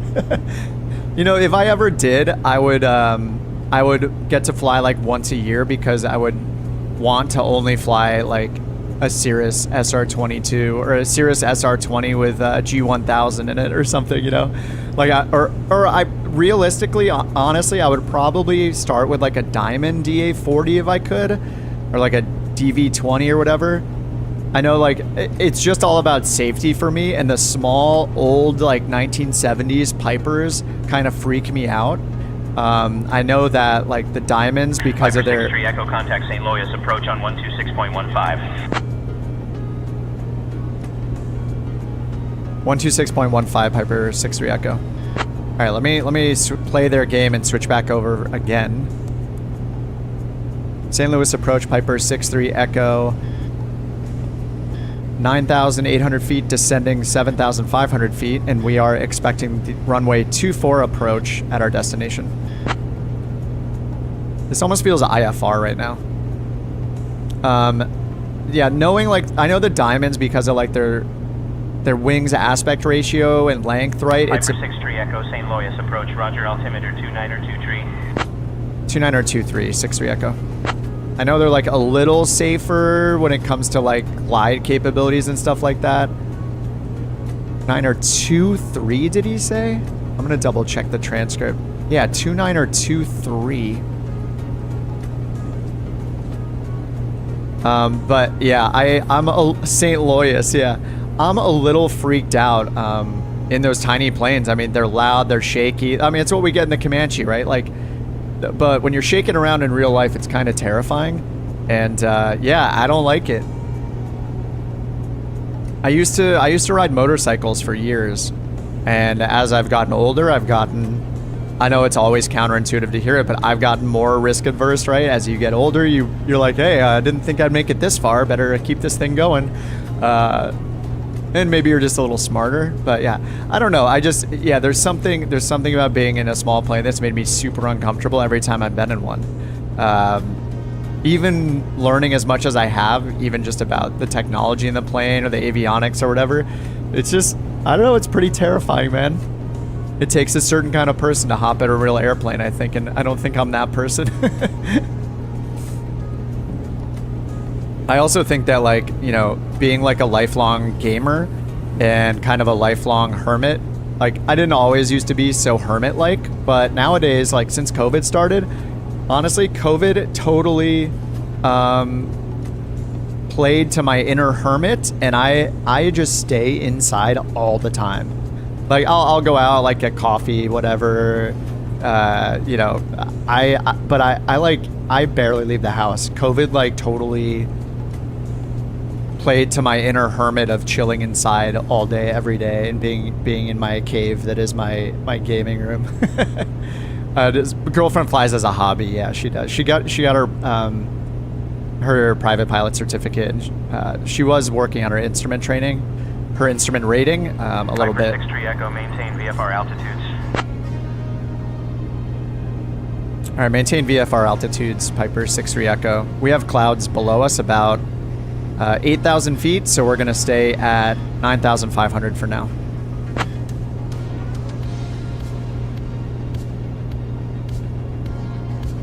Yeah, I kind of want to... We can't descend through this if we want to actually be VFR. And let's see, the map. It should get a lot better once we get to St. Louis VOR. When we pass by St. Louis VOR. So we will see how that goes. So we're on our way towards St. Louis VOR. Then we're going to change and go directly west almost to get to our destination airport over here. We should check our fuel, 15 and 15, and the tip tanks look like they're still full.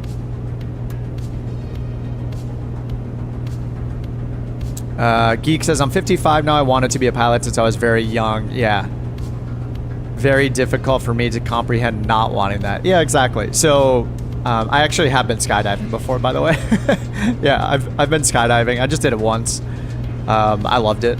I don't think I would do it today, but yeah, I've been skydiving. I rode motorcycles for like 10 years. I owned 2 different motorcycles and used to go ride in the canyons all the time in California, like up in the hills and everything. I've lived in a few places in California, so yeah, it's and that's what I wanted to do since I was a little kid, was ride motorcycles. And I did that for a long time, and now I'm just like content, you know. I'm like, yep, did that. I used to rock climb a lot too outdoors. I used to do a lot of stuff that was more risky. I don't really have a risky hobby nowadays, but I definitely had those for a long time. Delta says, I am the husband who would be freaked out cleaning a mad robot. Just seemed like a supportive thing to say. You'd be cleaning? Wait, I think I mixed something. Kip, who hurt you? Come on, man. We've all been hurt, haven't we? Oh, Fish said, I forgot my wife asked me to clean today, and now I have 3 hours worth of cleaning to do in 30 minutes. Feels really sketchy to descend in this weather. Yeah, supposedly we're supposed to not have weather up ahead. Actually, let's check the next rad. We can get to next rad on this guy on page... Which page is it? I think it's on this map. We can enable it under menu. Display next rad. There we go. Yeah, look, so we should be getting out of it. In theory. There's some more here. Well, you know, this, of course, doesn't represent... Like, next rad doesn't represent clouds. It represents precipitation detected within cloud systems. So this is showing rain, moisture, snow, those kind of things. Same with over St. Louis. So it doesn't necessarily mean there'll be no clouds in these areas, as we can see in front of us. It just means that there's no detected precipitation within these cloud systems. So at least descending, we're less likely to be terrified of the icing, snow, or rain that's happening through those, but it's also very cold. So we're at like negative, what, 12? You know, we knew as soon as we took off this was a bad idea in terms of icing.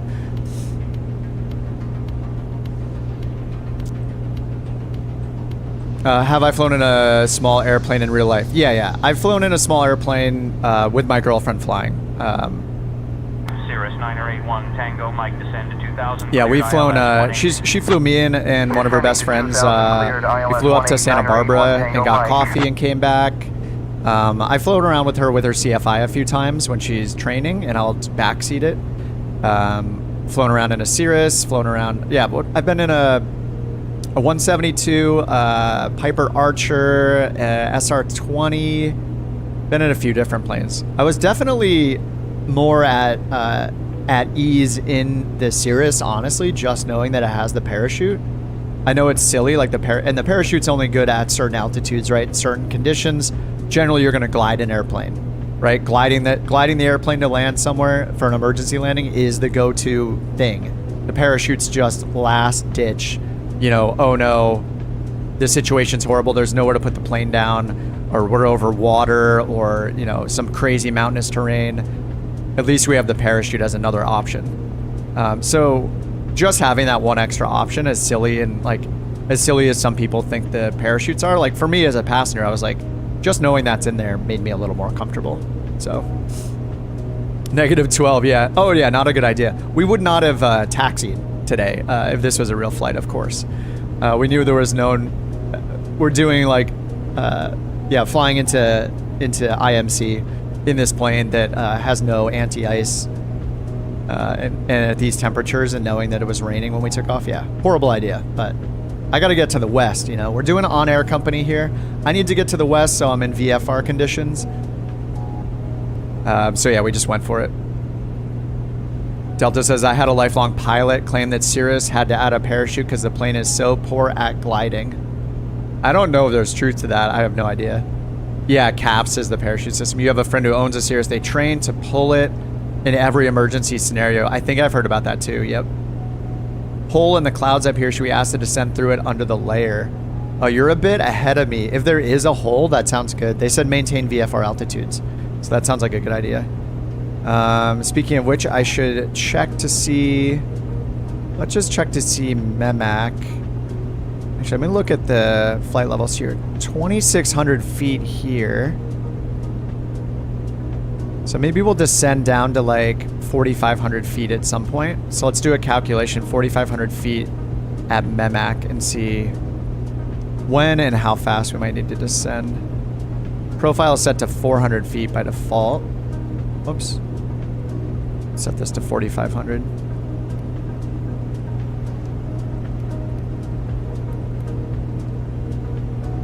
for Memac.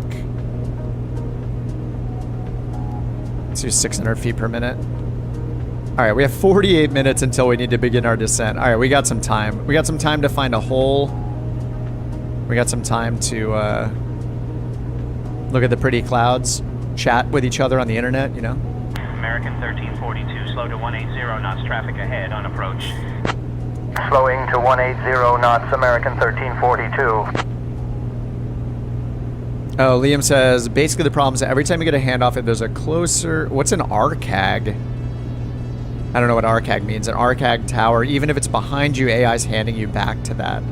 Yeah, it seems to like not know which one I should stay with or something like that.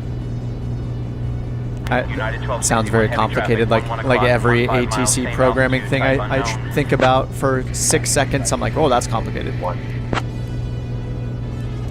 right, we're coming up to St. Louis here in a little bit. GPS says... Piper 63 Echo, you are cleared into the St. Louis class Bravo airspace. Oh, nice. Maintain current altitude and heading until clear of the Bravo. Remain this frequency. Cleared into the St. Louis Bravo. We'll maintain our current heading and altitude and VFR altitudes. And remaining on this frequency, Piper 63 Bravo, thanks. Nice. All right, they just cleared us into the St. Louis Bravo right here. We can see the first shelf coming up. We are at 10,000. Actually, how high does this go? It goes up to 8,000 for this first one. 3,500 to 8,000. The middle is ground to 8,000. Okay, so they cleared us into the airspace even though we are above it.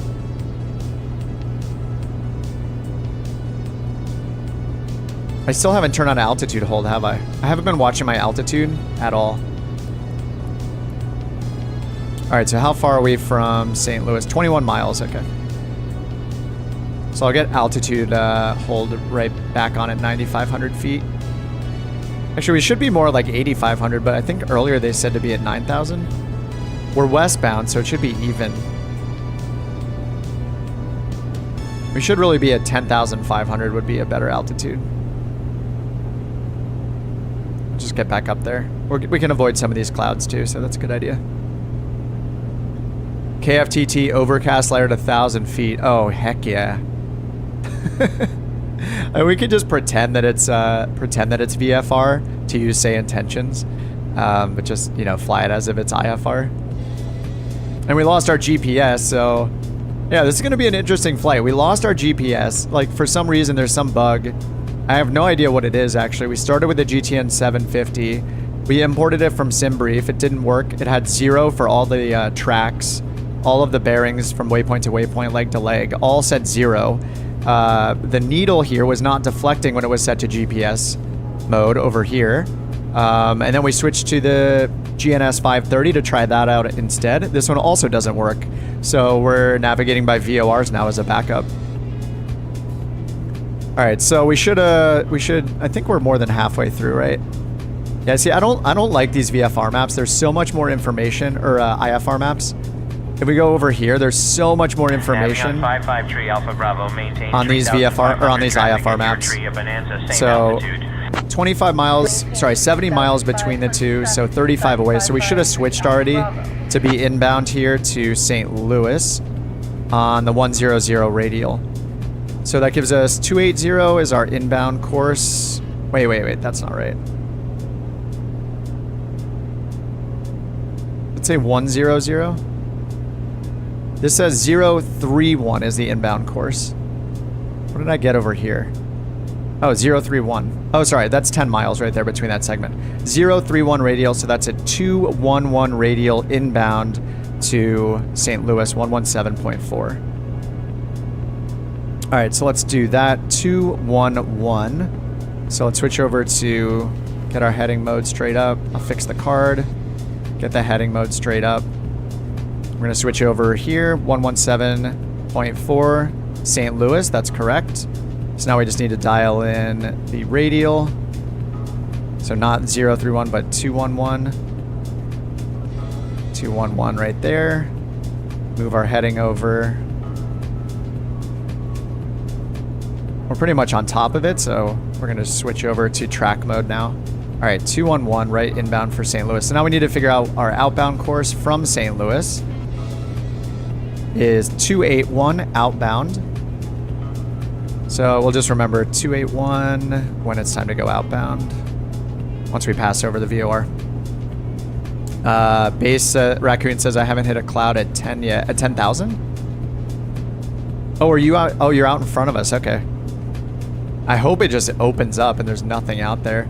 So NextRad is showing a bunch, at least, of precipitation around St. Louis. So we'll see once we exit. We got a ways to go after that still, I think. Yeah, 48, 60, 70-ish miles after the VOR. So hopefully that's enough time to get out of the clouds or at least find a hole to pop down into.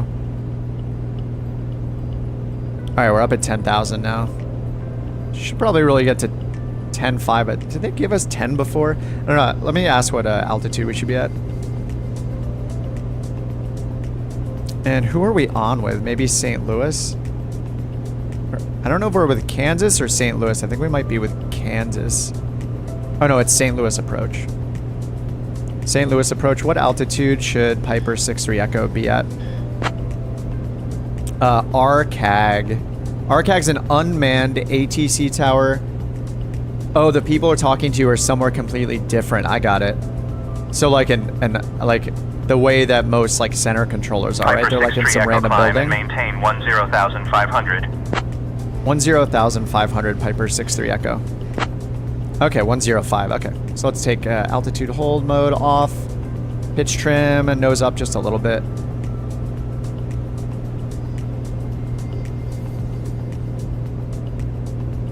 A little bit too much.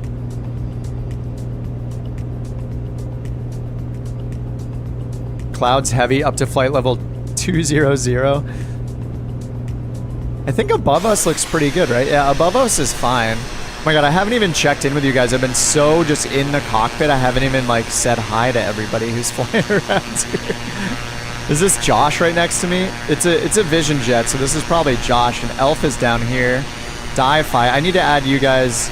I need to add Elf and Di-Fi to the blue name tag list. I'm gonna do that right now, actually, so I don't forget.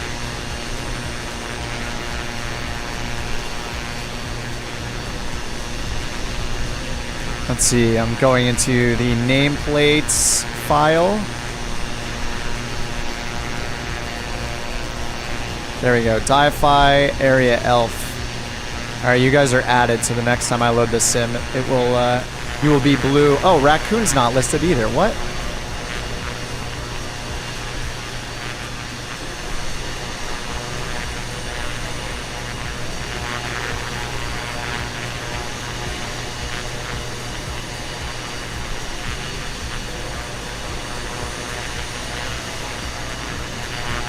Okay, I added Raccoon as well. Whom else did I miss that's out here? Oh, Jewel. Jewel's out here too. I swear I added Loki. Joule 262. Loki D Wolf. Okay, added. I swear I had a bunch of you guys. Let me look. Nope, I didn't. I didn't have you guys. I think it's because I just looked at my friends list within Microsoft Flight Simulator up in the menu and just scrolled through it, but maybe it doesn't list everybody. Did I post the flight plan? Yes, it's changed a little bit though. We're going to St. Louis, STL, so Sierra Tango Lima, and then we're taking the Victor 4 to Saydon. We're just taking the Victor 4 and exiting at MEMAC, M-E-M-A-C. So this is pretty much all we have is STL, MEMAC, and KFTT is all that's left. All right, we're coming up to the VOR right now.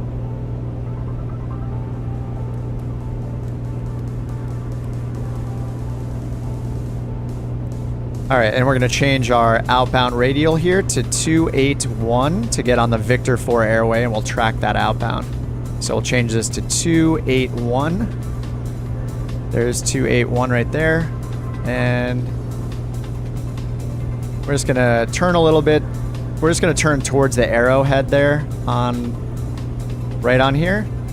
Just to anticipate it. We're over the VOR right now, so it's freaking out. It'll come back in a second. Turn this to heading mode. Whoops. And once it comes back, then we'll just get onto track, onto our course, onto the radial. So many different ways to say it. Get on track, on course. I guess on radial is the most relevant because then you know, oh, we're using a VOR. Let's try this low tracking, see what happens. Oh, we're at 12,000 feet now. It's not yelling at me either.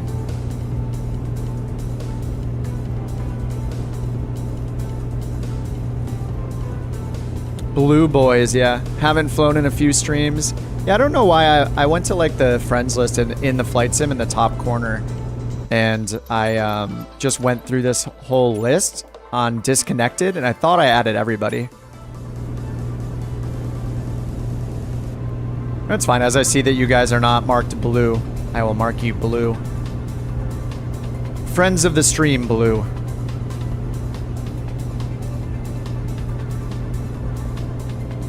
Biplane 69er Sierra Mike, maintain 4,000 expect vectors for the visual 2-4. So they did give us visual 2-4 before at KFTT. If we're lucky, there's at least a localizer approach there. Or an ILS if we're really lucky, but if there's an RNAV only approach, then we're gonna end up flying visually. Way earlier, one of the controllers told us to expect runway 24.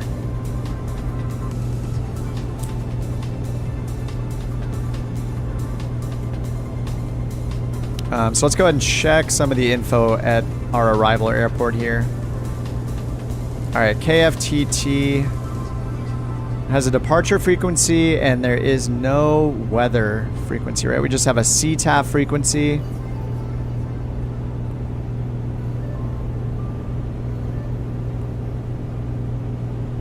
So there is no weather information for this airport. Not directly. But when we go up here to the weather, let's see. So it's giving us KCOU as the weather. Where is that? That is Columbia Regional.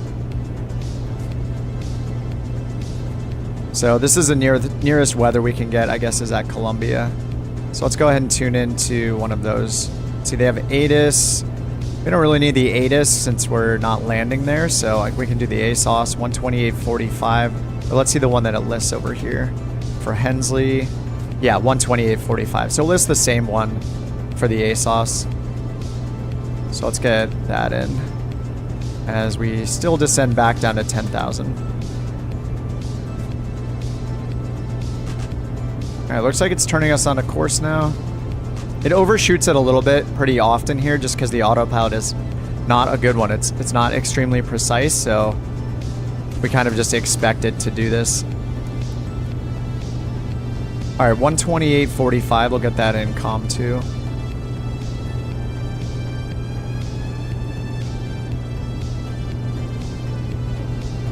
Piper 582 Bravo, cleared direct to the VOR climb to 5,500. Direct to the VOR climb to 5,500, 582 Bravo. That almost sounded like a real voice, didn't it? It's kind of hard to tell sometimes because, like, the AI voices, some of them are realistic enough where if you just hear it in passing, like you're not paying super close attention, it almost sounds like a real person. And now that they have the multiplayer feature in beta, it could actually be a real person. Oh, it was a real person? That was a real... Wait, was that multiplayer in action? Are you guys following along? Oh, somebody is cruising in the TBM Di-Fi. Just showing off up here. Hey, there's a nice cloud down here. Or a nice hole in the clouds right here.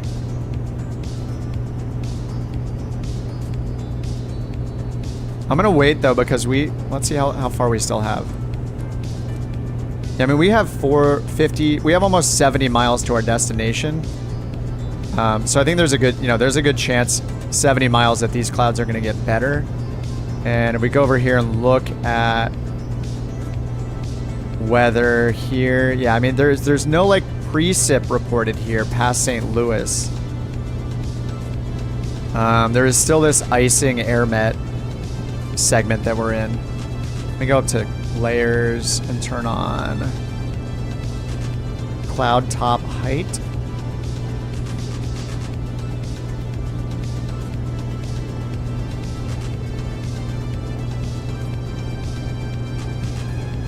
I'm not sure we can get anything there. Yeah, I don't see anything for clouds, so look at this giant hole here. So we'll probably see another one of these in the next 70 miles. Oh, that was a real voice. Nice. Liam says we're testing a scanner type feature. Oh, I did see that briefly. I took a look at it. That's pretty cool. Listen live to the whole network. Dude, that is awesome because I know back when I used Pilot Edge, they have a program called, what's it called? Pilot Edge has a program, it might be called Scanner 2, where you can download it and listen into the Pilot Edge network whenever you want. It's just a separate desktop app, and you can just tune in and listen, it's really cool. Having something like that sounds awesome. All right, what's our altitude now? Oh no, 10,000. I'm so bad at... Dude, without a selected altitude feature, it is so easy to just forget and keep descending. I've done that like 3 times in a row. Sky condition, chicken noodle. It's very chunky out there. No, ATC is not yelling at me for my altitude. I kind of wish they were.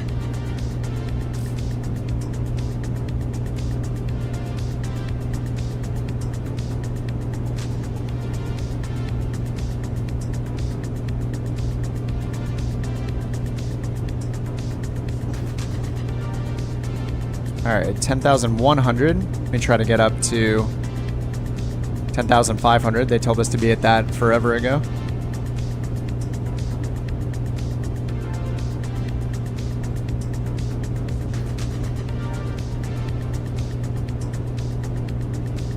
Yeah, that was a nice hole back there to go through. All right, 10,200. Let's check our VNav calculation again.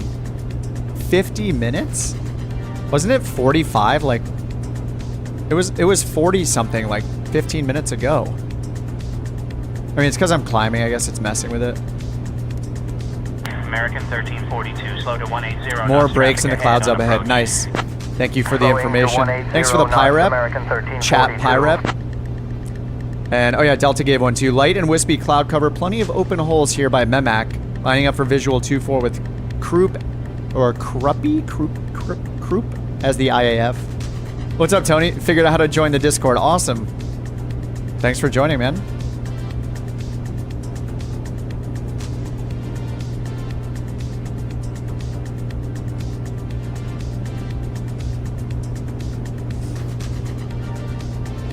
$50 knot headwind. Yeah, I don't think I can get winds in this. I don't think the 530 has any wind information on it. So I have no idea here. It looks like it's tracking the VOR just fine though. Like once you're on the airway or you're on the radial or your course set, like, and you have high track turn on, it's pretty good about holding it steady. The winds calm down quite a bit too, so that's been helpful. All right, so the question now is, without GPS, how are we going to get to the airport? We can worst case scenario, the moving map works. So we can just point it in the right direction. But in terms of a course, it's not going to work for us. So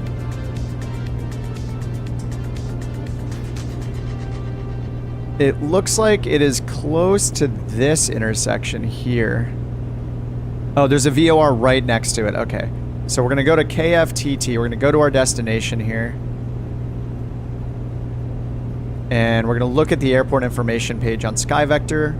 We're going to look at the nearby navigation aids. And here we have Columbia. The distance, the frequency, and the radial. So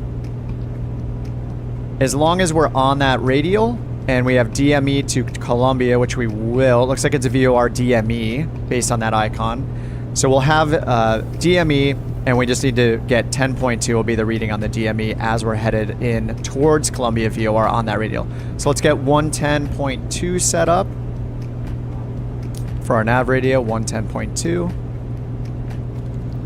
That is set. So after we pass Memac, and actually to identify Memac, if we didn't have the GPS, we would need to also look at Memac over here.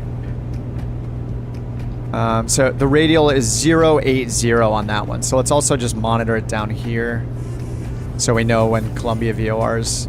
Or wait, what's COU? Yeah, Columbia VOR is in range.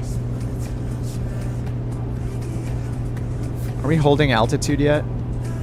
Oh my god, I'm up at 11,500 again. I am so bad at this. Selected altitude. I'm just failing completely without it. Okay, Columbia VOR 110.2 and a 080 radial. Is this a game? Yes. It's a simulator. Shaq says, did you try turning the GPS off and on? Actually we didn't, but at this point, I'm committed to finishing this with VOR, so it's more fun anyway. More room for error, so let's just continue. I didn't actually pull the circuit breaker for the GPS or anything like that. Is there one for the GPS? There's one for the radios. Is it over here? Autopilot, HSI, turn coordinator. I didn't turn the avionics master off. That probably does it.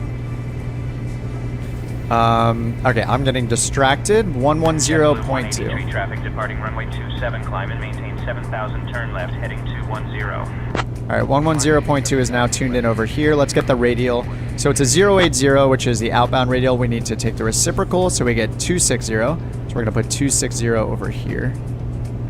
Just as a reminder. All right, 260. And it's not in range yet, so once it's in range, we'll see that needle deflect.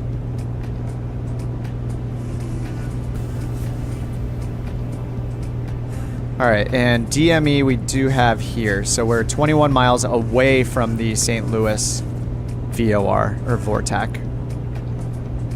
Target altitude 2,800 at Croup, 2,500 at Zango. Oh, RNAV. I don't have RNAV capability now. Yep, no RNAV for me. So what we could do is just go off the airport elevation for the visual. Airport elevation here, 887 feet, call it 900 feet, 1,900 feet for pattern altitude. So even call it 2,000 feet. So we'll want to descend to 2,000 feet before we get to the airport. So what I could do, VNAV calculator, set this to 2,000 feet for our pattern altitude. And then what's nice is on this calculator, we can't do this when we set VNAV altitude with like an offset. We can't do the offsets yet in our flight plan on the G1000, but with this calculator, you can give it the offset here. So I'm gonna do like, I don't know, like, let's do like 10 miles. And actually I should look, if I look at an approach diagram, I can look at the sector altitude for any of the approaches. So runway 24, for example, we can look at this in the top right to get the MSA, the minimum safe altitude. This is within, I think, 25 nautical miles of the airfield. So 3,100 feet is safe. So we should not go below 3,100 feet until we are much closer. But I can still put in 2,000, give myself 10 miles out before the airport itself. Begin descent in 56 minutes. That's also for 600 feet per minute.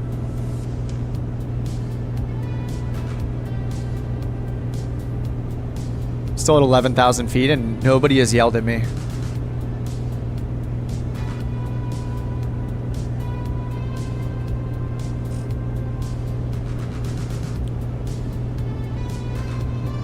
So let's see, MEMAC. How would we identify MEMAC if we didn't have GPS? So here's MEMAC. So Cabot is DME 32 away from our current VOR, but MEMAC is actually 30 DME reference from this VOR, Hallsville. So that's how we would do MEMAC. So let's see, I'm gonna go ahead and set this straight ahead and go back to heading mode. I'm just gonna go to altitude hold mode for now. He's not yelling at us, so I'm just gonna cheat just for safety while I'm doing all this. All right, so we're on the same heading. We're gonna switch over to the other VOR here, Hallsville 114.2, so we can get an accurate intersection identification for MEMAC, because it's based off the Hallsville VOR, 30 DME away. So 114.2. So we'll switch to that. And then on standby is 110.2. That's going to be Columbia to get to the airport. All right, 114.2. 50 DME, and it's identified right here. HLV, Hotel Lima Victor. That's shown right there, so we have identified it's the correct VOR. We're on the 101 radial right now. 50 nautical miles. So when this gets to 30, based on here, it says MEMAC is 30 DME away from this VOR, the Hallsville VOR. So that's how we know when we're at MEMAC. And we just need to double check the radial. So that's 095 for the radial. And since we're going inbound, not outbound, we need to take the reciprocal, 275. All right, let's put in 275 and then we can track it inbound. So there's 275 right there. We're gonna turn towards that. And then we're gonna track that. Change the track mode on our autopilot. Getting dark and hard to see up here. Excellent. So we're still on with ATC. I feel like we haven't heard from them for a while. Let's get an altimeter. Can we get an altimeter for Piper 63 Echo? Get an altimeter. Request altimeter. What's the altimeter? I don't know. How do you say that?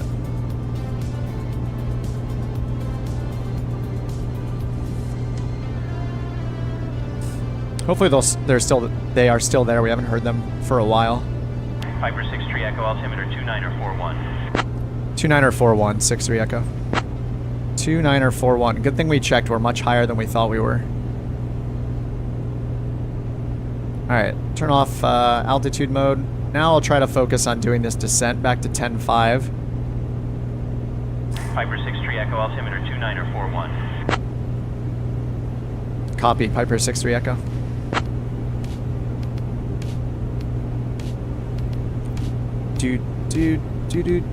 Alright, let's actually descend. Keep the descent going. Oh, Liam says Bravo clearance wasn't supposed to happen. Got it. Yeah, I think if I was at a lower altitude, it might have made sense, right? We just happened to be above the Bravo. Yeah, we were 2,000 above, yeah. But it was kind of nice to hear it, actually. It was like, oh yeah, we are getting close to the St. Louis Bravo. Sounds good. Oh yeah, we do have some holes here. This is kind of a small one. There's kind of a bigger one up here. We got a ways to go. I mean, we don't really need to worry about popping down for 40 minutes-ish, so.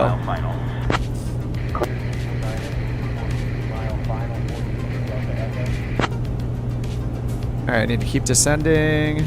Oh no, sorry, we're at 10,000. No, we're at 11,000. Keep descending. 500 feet more. Someone else had the issue below a Bravo shelf. I see. It's just insane how much needs to be known for VFR. Like, you don't care about the airspace at all. Like, when you guys do IFR eventually, it's going to be... I mean, the procedures are the issue with IFR, I guess, right? All the procedures with the restrictions, speed restrictions, altitude restrictions, all the turns involved, every single GPS turn, waypoint turn.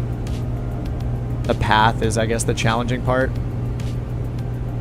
All right, let's get down a little bit more and then turn on altitude hold mode. Finally, we'll be at our 10,500 assigned altitude. All right, altitude hold. There we go. That's pretty good. It's going to be a breeze. I feel like it's one of those things that it's going to probably seem way easier than VFR. No doubt it'll come with all of its own challenges, but man, this cloud layer does not seem too thick either. Like, look, like we just see right through it there. It seems like it'll be pretty fast to get down and through these clouds. Yeah, everything IFR is known. Yeah. All right, we're coming up to MEMAC, so if we look at our DME, we're at 42. So when this gets to 30, we're gonna make our turn to the south. Let's see if we have... We do not have the Columbia VOR yet. So we're supposed to turn to the southwest to get to our destination. And we have 112 or 110.2 set, so that should be Columbia VOR. Yeah, 110.2. And that's how we're going to navigate to get to our airport based off its radial. I think it was the 080 radial.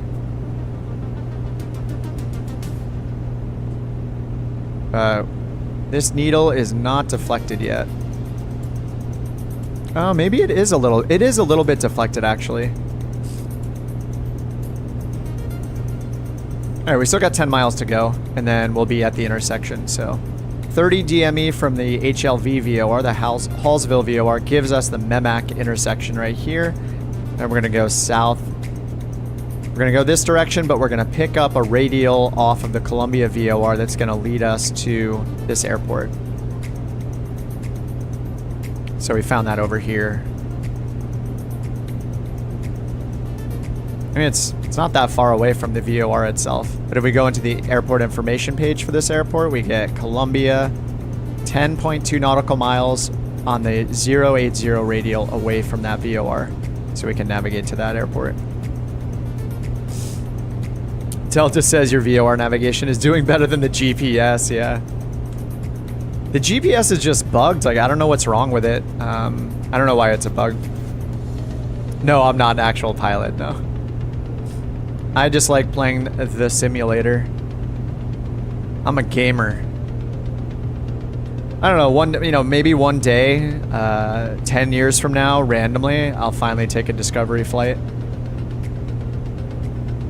I think that if I don't know, I have I'm very established in my career, so I think if I wasn't, like, if I had some crazy, like, life change that I wanted, maybe I would consider, like, becoming an instructor or a charter pilot or something, but I don't know.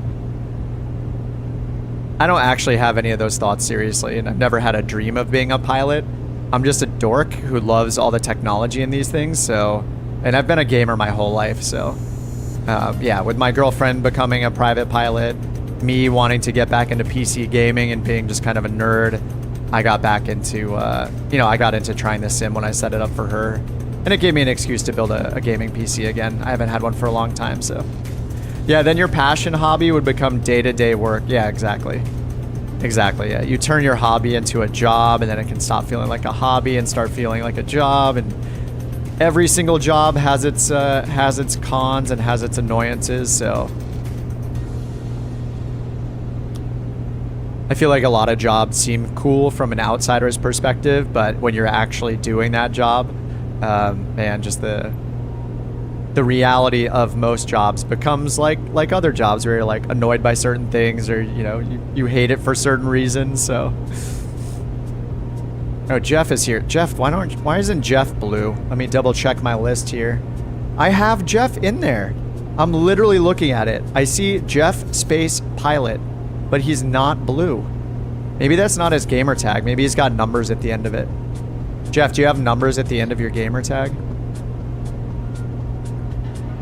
My day job. I've had multiple different types of jobs in the tech industry, but I've been in the tech industry like my whole life. My very first job was in tech. So yeah, I've had a bunch of different roles.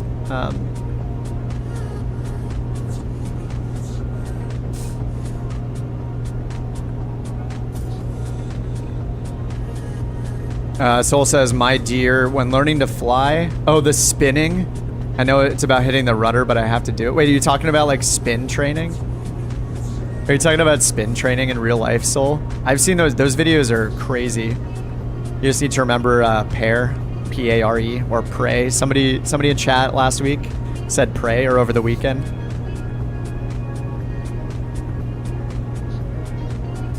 Yeah, it looks terrifying. I've seen those videos. My girlfriend has done stall practice with like her best friend in the plane with her, and I was like, I don't want to go for stall practice, no way. And she thought it was fun. Her friend that went with her thought it was fun. All right, we're about to cross over the Memac intersection here, or waypoint here.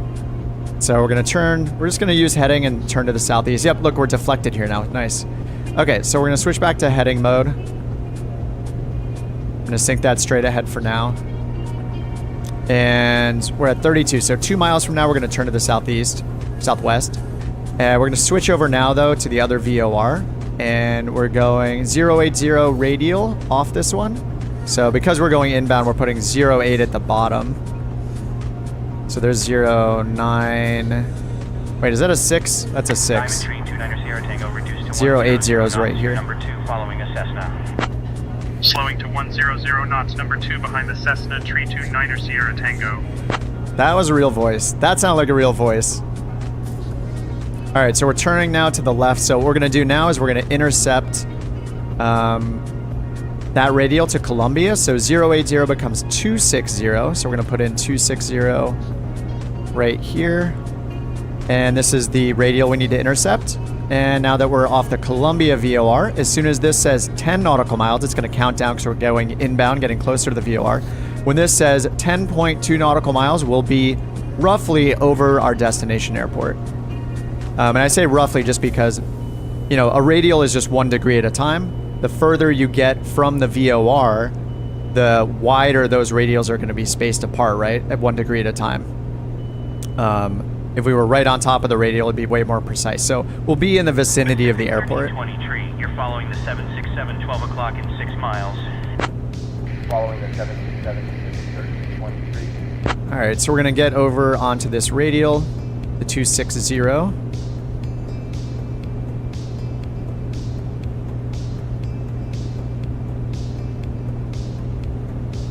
And we're just kind of cheating a little bit with the moving map. Like, I think the last VOR one I did on stream, we just did a full VOR flight. We didn't use a moving map or GPS at all. We didn't see any kind of moving map for reassurance that we were in the right spots. That's always really fun to do. Sounded real that time. Yeah, same. We're also on a center controller too. I don't know how many users there are now. I know they're opening it up to more and more people. There's a demo area at Truckee that people can use, but I'm not sure the sign up, the status of signups right now. So you can see we're not following this line that goes directly from Memac down to KFTT down to Hensley. And the reason is we're following a radial based off this, a 080 radial, which is going to come out this direction, right? So we're flying down to this radial and then following that radial that lines up 080 to the airport and extends. So we're going to follow this kind of a line, following that radial inbound to Columbia. And so once we are at 10 nautical miles away from Columbia, as it says here, that's when we'll be at the airport. United 122 traffic at your 1 o'clock and 7 miles south. All right, here we go. We're getting close to this, intercepting the radial, so I'm going to switch over to high track and see how it does. We'll see how it does intercepting that with the autopilot. Tony says you'd fly through your PPL, you're a better sim pilot than I was, a real one. Yeah, but you're also assuming that I'm not going to be, my arms aren't going to be wildly flailing out of nerves and freaking out mentally when I'm in that plane. So, you know, you never know.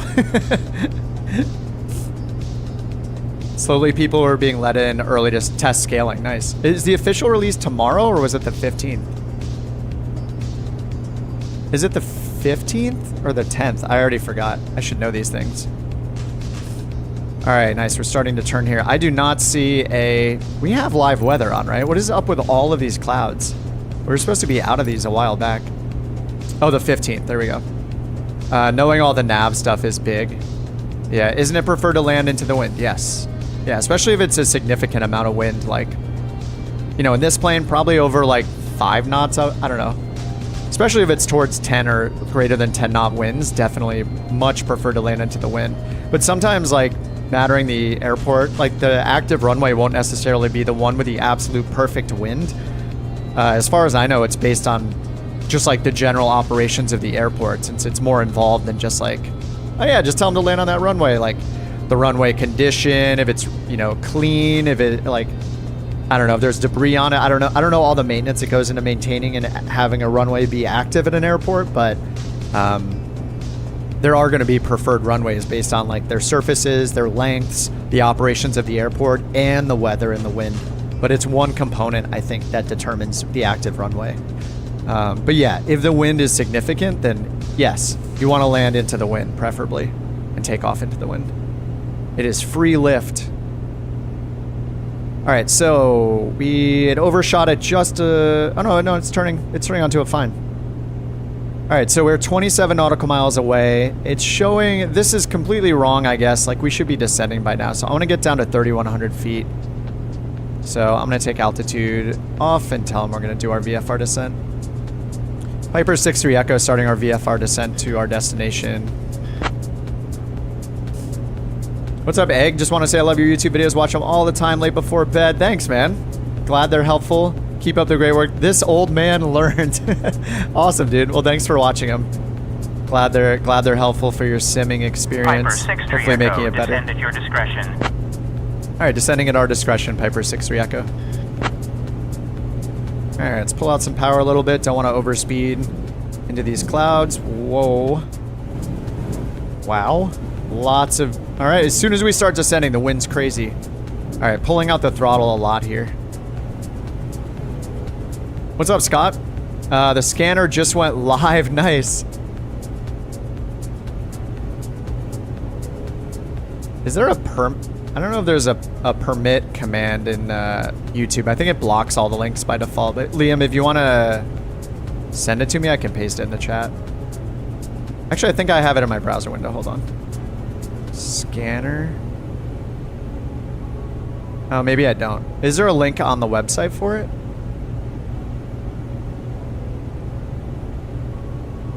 Oh yeah, I see the listen link. Skyhawk 26 Zulu for runway 17, right? Yeah, there it is. There's a listen link on the top. That's pretty cool. Runway 18 is more substantial, has runway lighting. Which runway can we expect at Kilo Fox Tango Tango for Piper 6-3 Echo? Let's see if they'll tell me that. All right, so 3,100 feet was the MSA, the minimum safe altitude for 25 nautical miles around the airport, but we're already closer than that, so we want to get down to like 2,000. Runway 30. Yeah, we're about 11 miles away. Runway 30. Copy that, Piper 6-3 Echo. Piper. They said to expect runway 30. I don't know if that's even a runway there. It is not. Oh, it is right there. Sorry. That's a turf runway. Runway 30.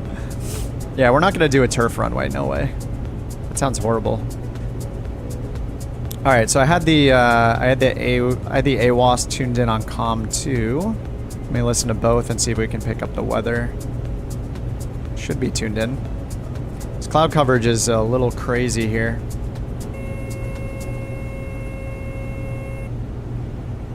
We're descending 2,000 feet per minute.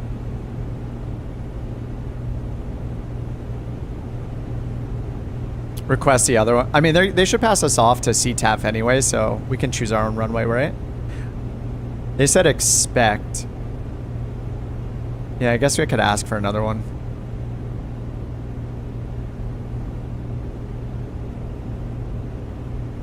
All right, runway 18. Can we get runway 18 for Piper 6-3 Echo? And let's set our heading bug for Tango Mike be advised of a TBM 500 above. Aware of the TBM 7 Tango Mike. Aware of the TBM. Piper 6-3 Echo, expect landing runway 18. Correction, can Piper 6-3 Echo get runway 24? 24 is the best. All right, Delta. Let's do 24. Thank you, Delta. All right, 24. Now, if I had that sweet RNAV computer that the black square... Piper 6-3 Echo, altimeter 2950.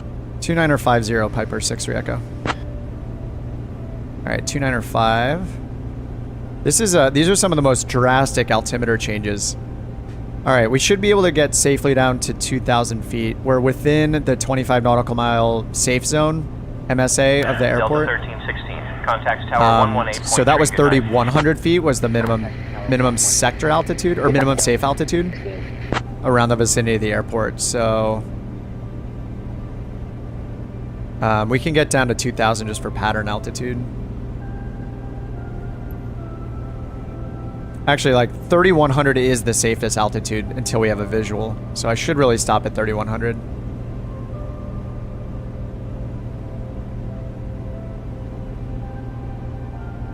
All right, pitot heat still on. Landing taxi strobe on. Flaps are up. I'm gonna add a little bit. We're getting, yeah, we're under 5,000 feet, so I'm going mixture rich. And I'm just gonna top us off here. All right, starting to see the ground a little bit. I'm gonna bring our RPMs up to 2,400 until we're on final. All right, we have the ground in sight, and we can get down to 3,100 for the minimum safe altitude for the sector, minimum safe airport terminal area altitude. Are those VFR conditions there? We just broke out of the clouds about 3,000 feet. Piper 6-3 Echo.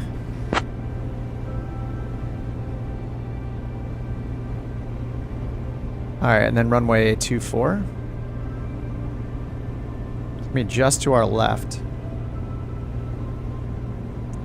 And I see you guys cheating there with the visibility. Piper 6-3 Echo, roger. Continue VFR descent to pattern altitude report established on final for runway 24. We'll continue our descent report when established on runway 24, Piper 6-3 Echo. Piper 6-3 Echo. Sure you did, buddy.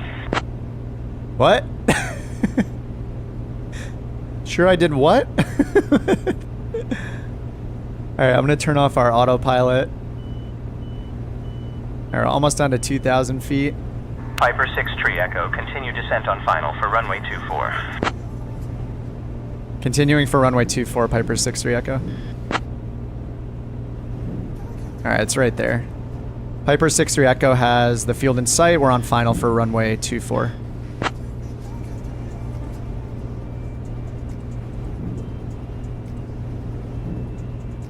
Alright, prop full forward, pump is on, 24.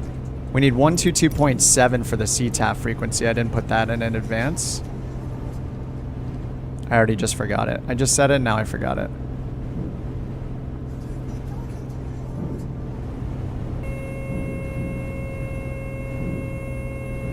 Wing 280 and 22 knots. Piper 6-3 Echo, that's the first time you've had something in sight, isn't it? Is someone just messing with me? That's affirmative, Piper 6-3 Echo. Who's messing with me?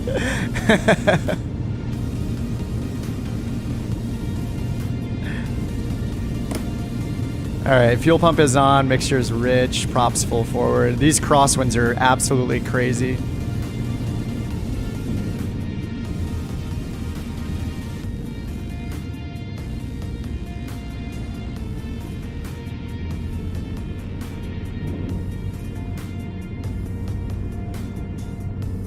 Wait, these are the best crosswinds? I don't believe you guys.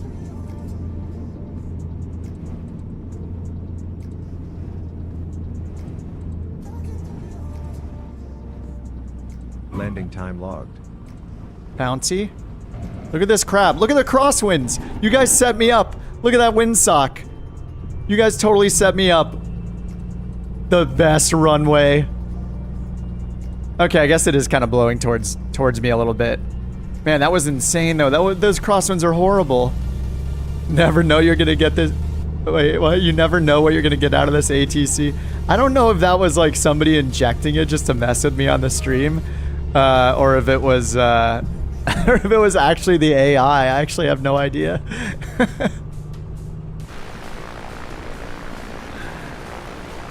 Is this the turf runway right here that we're looking at? I think that might be the turf runway.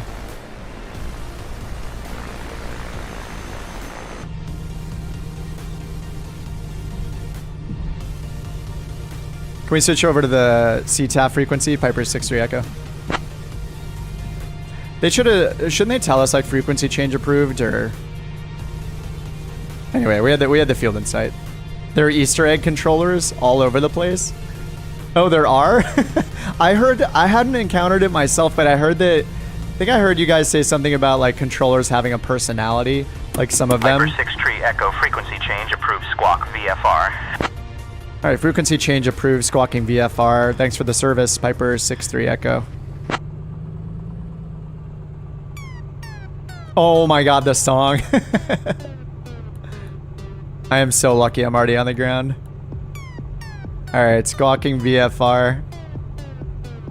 That was such good timing for the song. I'm so glad. I'm so glad that didn't happen 10 minutes ago. Liam says, I ran into one that was Cartman. Wait, really? Bad luck for chat. If you guys feel ripped off, right? Take off and crash land. If this wasn't an OnAir Company flight. And look at the windsock. Oh, Di-Fi's coming in. We gotta watch this landing. Let me move off to the side here. Alright, landing strobe, pitot, and pump all off.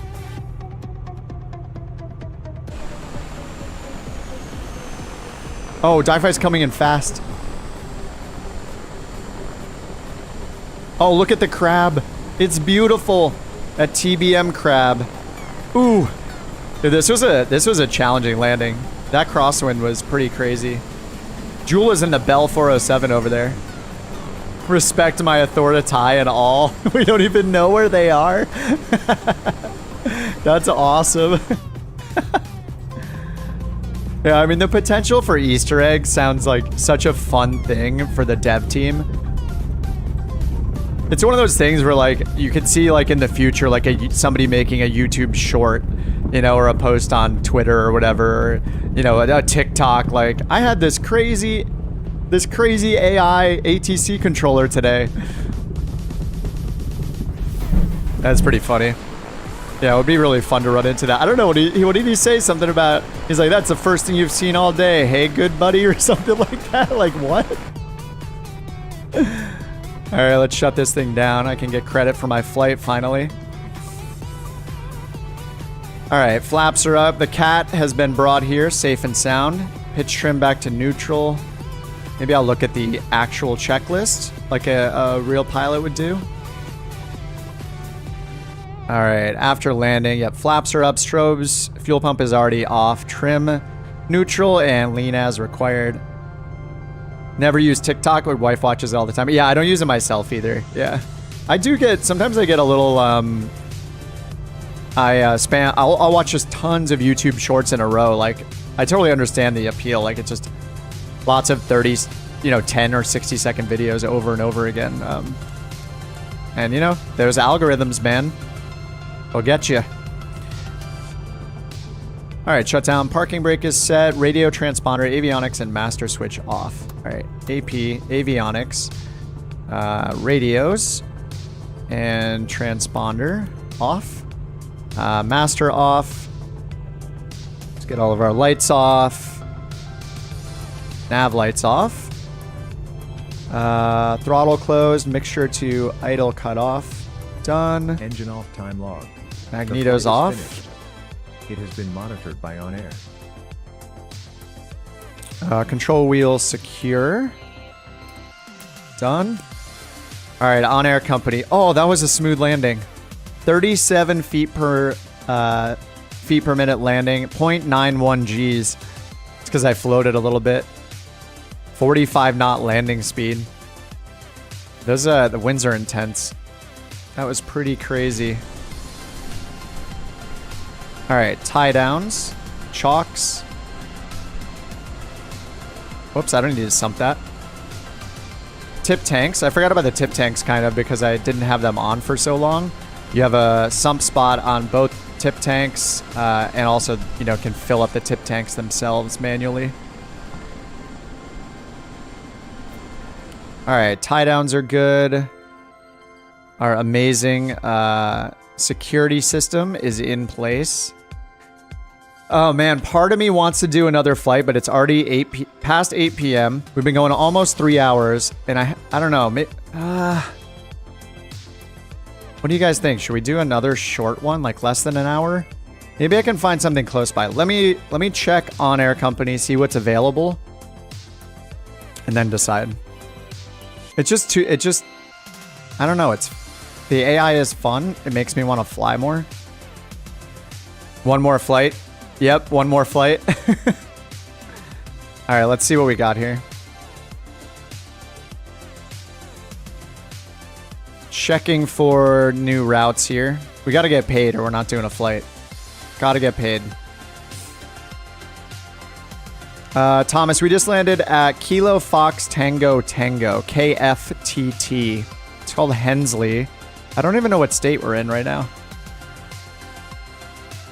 Oh, looks like we're in Missouri. Hensley, Missouri. Near the Mark Twain National Forest right here. Near Fulton, Missouri, I think. Jason says algorithm just now brought me here. Nice. Thanks, algorithm. Gotta run. All right, Cyber, take it easy. Fish wants another flight. Popox wants another flight. All right, sounds good. Let's do it. Let's do one more. Not 270 miles in IMC this time. Let's do. Hopefully have a VFR flight. I mean, the clouds look pretty nasty still.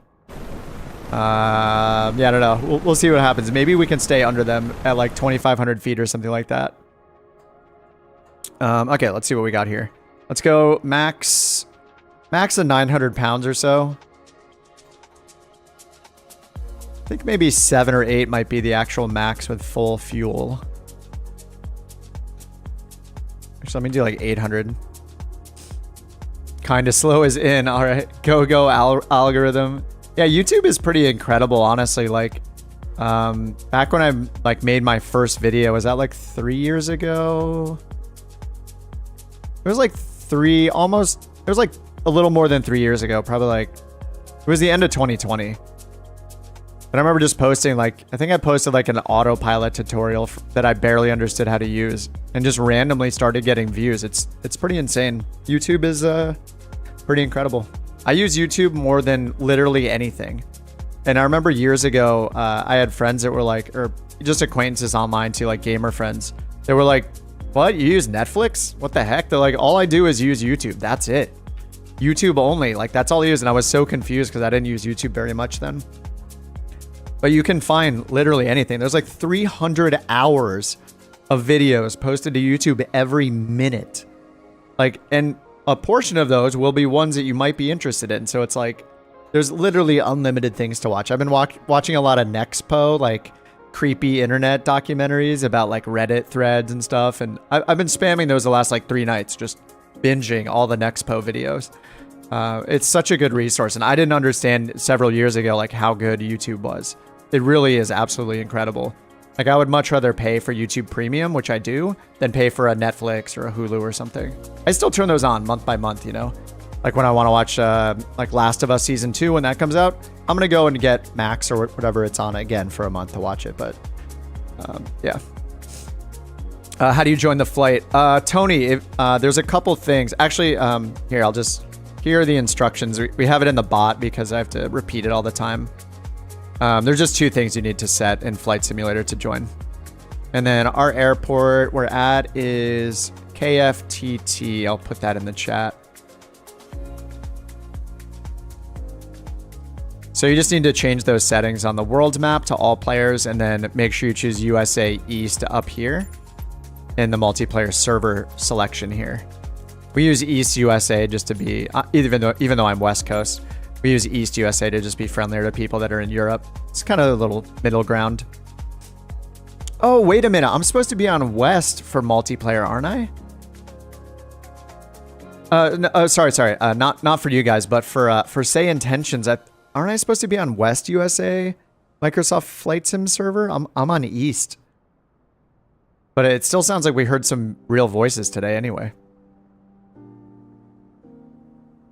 All right, so should I go to maintenance and clean? I'm going to hit clean spark plugs. And should I turn on the fine wire spark plugs? I think I'm going to turn them on for now just to try it. 9.9 quarts. All right, and I'll get out of this screen because it's kind of cheating. So this is interesting. I hadn't used the tip tanks before, but I'm guessing when this gets level, then it starts pulling from the tip tanks. Or does it pull from the tip tanks last? I don't actually know, but it's only drained from the wing tanks during that flight. We started at like, what, 20 something gallons in each wing tank? 22 or 21 gallons in each wing tank. So kind of interesting. We say that so people don't wonder. We say that so people don't wonder why they can't see people. Oh, I see. You're just trying to get people to be on the same server so they can see the name tags. I see what you're saying. You'll hear it. I understand. Yeah, you want them to see the nameplates of the people near them. Just have everybody congregate on one multiplayer server because you can't control which multiplayer server people are on. I get it. Yeah, it's pretty cool. Okay, so basically like USA West is the SayIntentions preferred Microsoft Flight Sim multiplayer server. If you want to all use that, you can all see each other on there if you're using SayIntentions, I believe is what you're saying. Oh, because ATC is going to sequence people. Got it. So you want them to actually see each other. That is so awesome. It's just like a set and forget almost VAT. I mean, that is so cool. It's like a VAT sim light, you know, like that is so cool. That is such a good idea. What's up, Loyal Patriot? Came into the stream and saw the cat. Yeah, I got that linked in the video description too. It's called Man's Best Friend. There you can do cats and dogs. It's free if you're on PC. It's free, and you just download it from their website, the Got Friends website. Okay, let me find something here. I'm getting excited just talking to you guys in chat, and we're not actually flying. It's just a chat room. We don't even need the plane anymore. Just chat with each other. Okay, so let's find something. I think I want to go westbound more. So we're at KFTT. Let's go over to Sky Vector again and just check out the weather being updated. Obviously, the clouds are still an issue. But we're right here at KFTT. So it looks like we still have marginal VFR all around us. So heading to the west will put us in some VFR, actual VFR reported conditions out there. All right, so let's just find something that goes to the west that pays decently. So this one goes to the west, 2,600 for 117 nautical miles. That sounds pretty good to me. All right, we'll just grab... Oh, actually, let's check our destination airport. Roosterville. 0 November 0. So let's check KFTT to 0N0. Roosterville. There we go. So that's our direct route. And it looks like... maybe we should go a little bit further to the west so we get into actual... VFR conditions. Let me just see if there is anything a little further than that. Not really. There's one a little more to the south. KNVD. I mean, it's marginal VFR, so it's fine. I mean, that's 1,500 feet AGL for the clouds. And we're not you know, we're not taking it so seriously that we're not willing to go through clouds. We just want it to be VFR when we're landing. So that's fine. I mean, yeah. Even if we're not VFR legal, we can do what we want in the sim. I think you can... Oh, isn't there... Maybe not in this map. There's normally a way to turn on the METARs on some of these maps. Yeah, not this map. The cat doesn't show in every plane. Yeah, that's correct. Only planes that allow you to toggle on a visible co-pilot or permanently have a visible co-pilot in them, only then will you be able to see. So the cat just replaces your co-pilot model. You change your co-pilot to a cat or a dog. And we can change it to a dog for the next one. Change our passengers. That's Panther, I guess. Dusty. I got an avatar pack as well from the marketplace. Oh no, I went the wrong direction.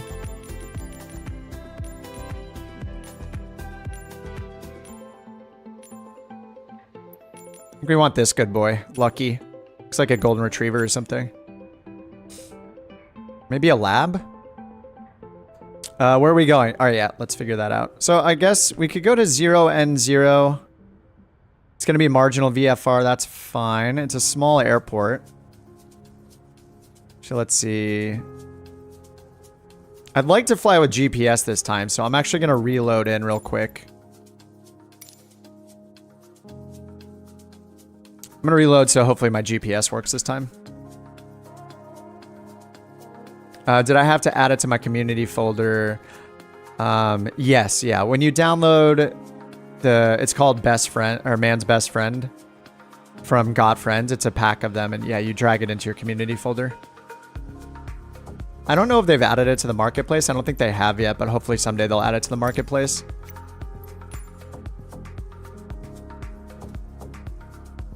All right, KFTT. Start at parking. Whoa, the heck? The map is black. Whoa, what the heck? All right, let's try this again. It just like moved the map. Very strange. All right, ramp 5 in the Comanche, fly. This has 2,700 foot runway. I think we'll fly to like a more major airport. Vice on initial contact, you have information uniform. Columbia Regional Airport information uniform. Thinks my radio is, it basically assumes the radios are always on because not every plane works correctly.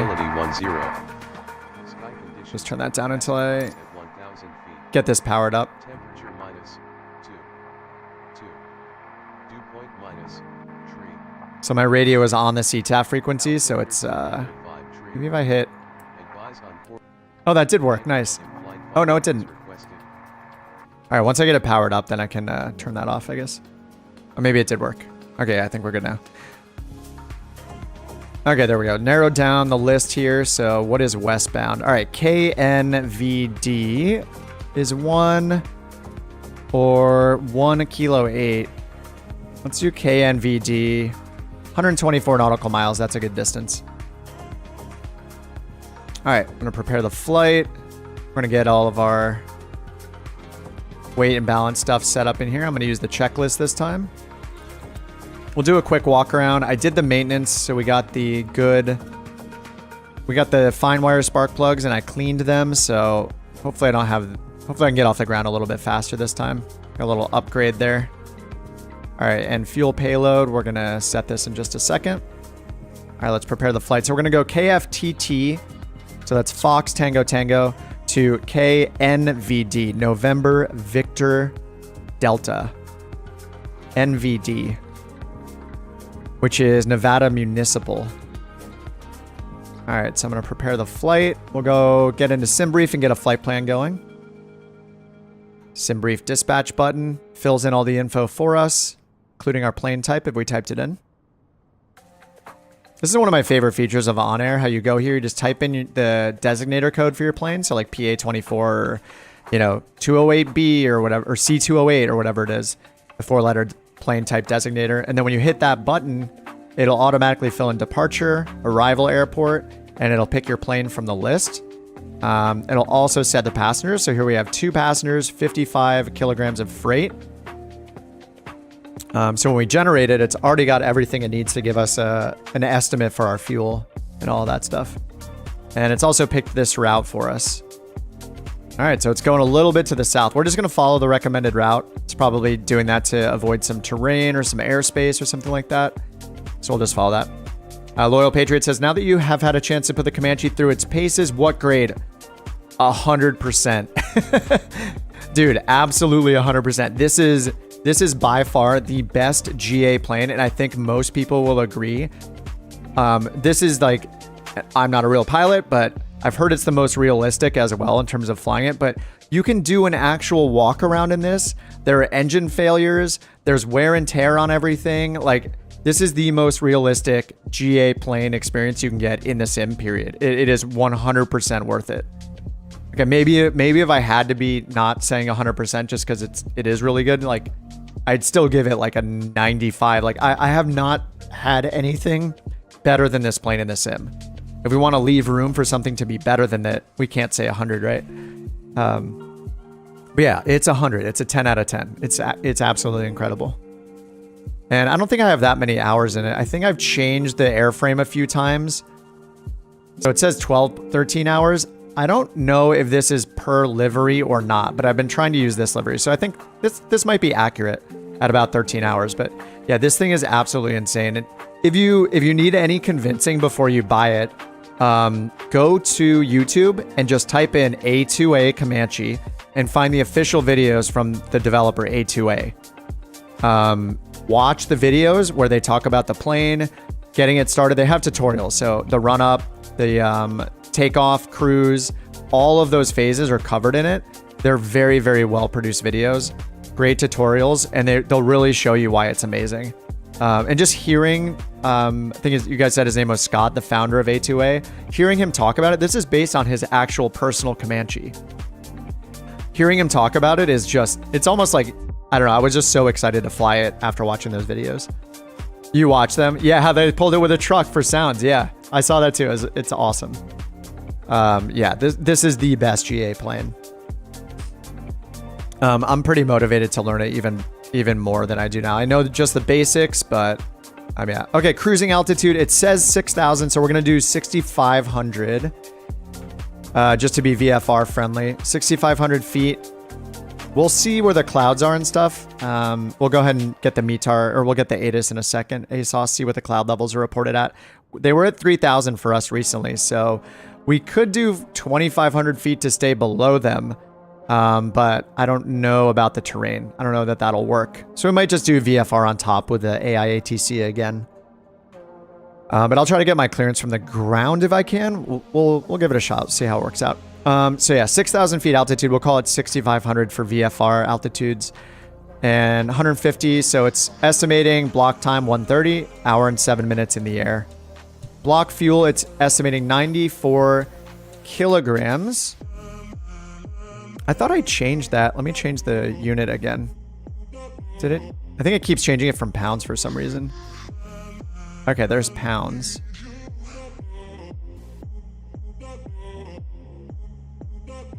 And we'll import the SimBrief data back into OnAir Company.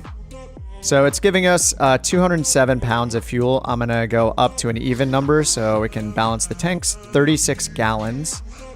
So we'll do 36 gallons. Yeah, 207 pounds. I'm doing 216. And then here is the route it's giving us.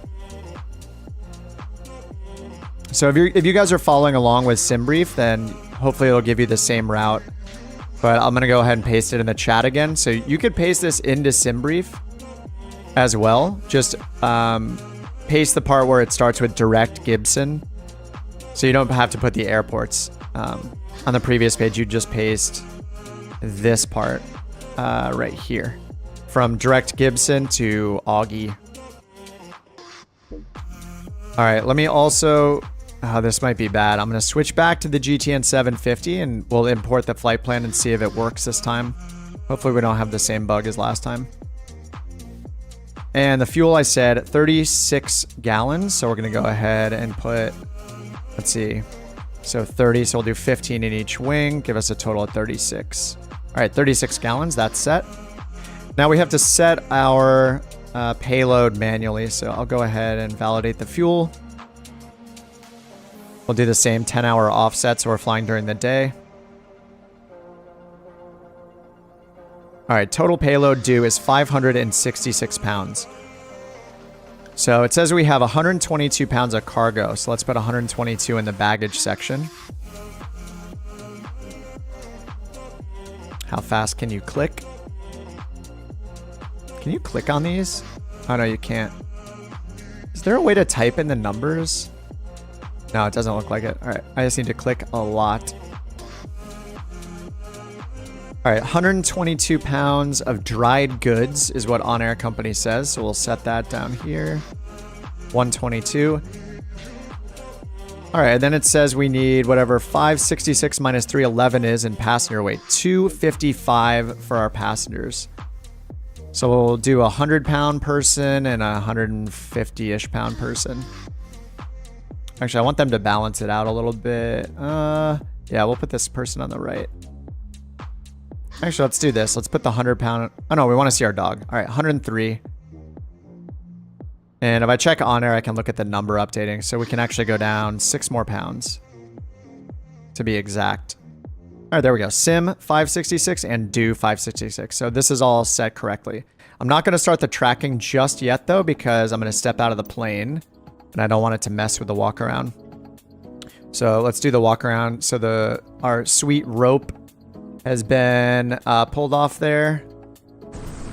So let's go outside. We can actually see, I believe we see it in there. Yeah, we see the luggage added. And if you load these bags, it actually adds to the luggage as a preset. Actually, that's how I could have done it quicker, is done it outside. Anyway, I'll have to remember that for next time. All right, let's get the tie downs off.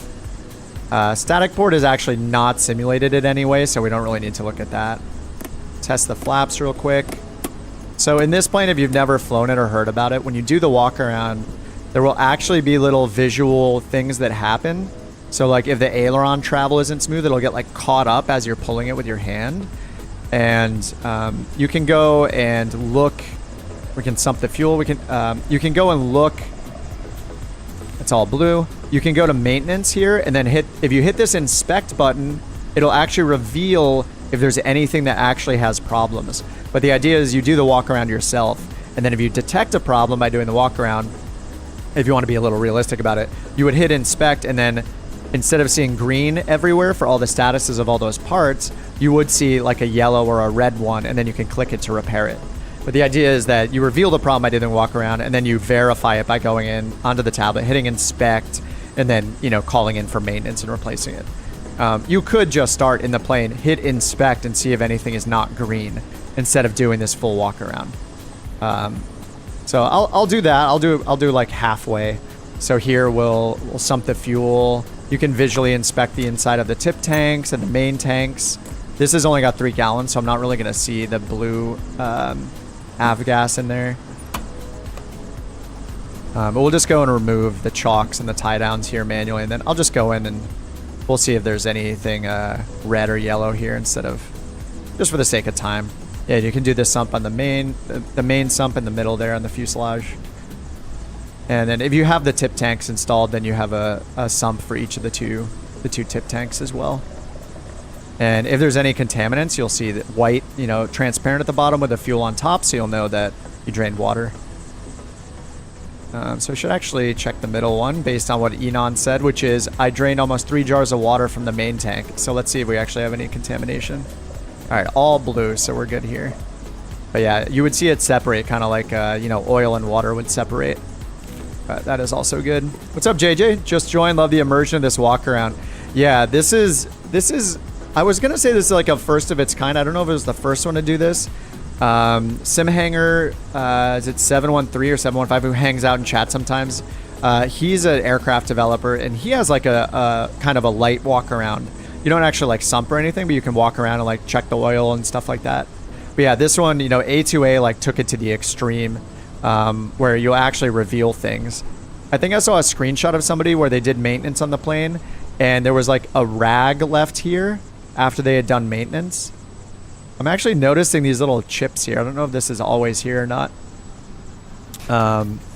Yeah, so let's hop inside, and just for the sake of time, say I detected a problem, what you would do is hit inspect.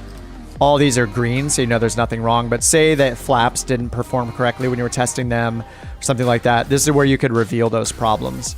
And you could just click, and it will give you a fix button and tell you what was wrong with it that you figured out. And then the same goes for like the engine. You can inspect the engine and see if anything is wrong here.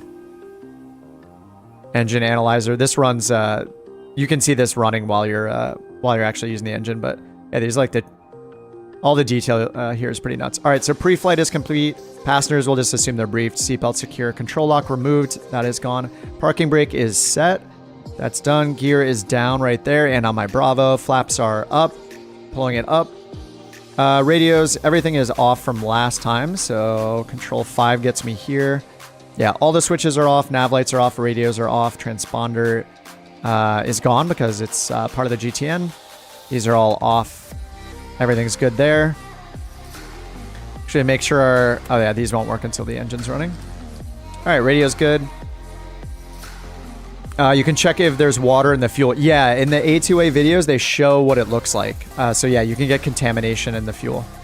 Did I get the bags? So the bags that you leave outside of the plane, they just disappear when you start it up, but you can click on them to load it in as like a shortcut for what I did here. Clicking the button. You could go out and load them in, and it'll load like 20 pounds for the small bag, 50 pounds for the big suitcase, you know, whatever. They each have various weights to them when you load them in. Since I'm doing OnAir Company, I needed to make sure that I'm loading the exact right payload that it expects before I can hit start tracking. I'll hit that now, actually. But yeah, that's so I do it. You have to do it manually in this plane because it's kind of complicated with how you load it. Fuel is also loaded fine. All right, circuit breakers are in. Let's check that right down here. These are all in, so we're good. All right, cool. Rotating beacon on. I always have that turned on, so we're good. All right, engine start. Fuel selectors to desired tank. They're both on. Dog's tail is going wild. Mixture is rich. Prop is full forward. Carb heat is off. Right there, it's pushed in. Fuel pump on. And master switch on. All right, so we're watching for fuel pressure. We just flew this thing, so I think it might...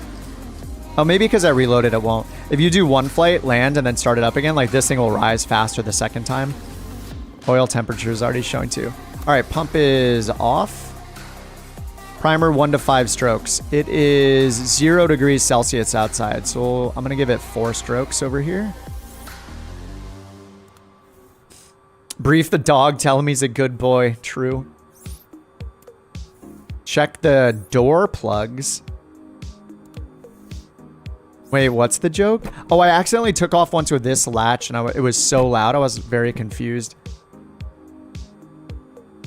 Okay, was that 4 or 5? Oh, let's give it 5 if I didn't. All right, I'm gonna lock that, and then mags to both. Clear prop area, starter engage. Check the... All right, mags to both. Mixture is rich. Clear prop. Clear prop.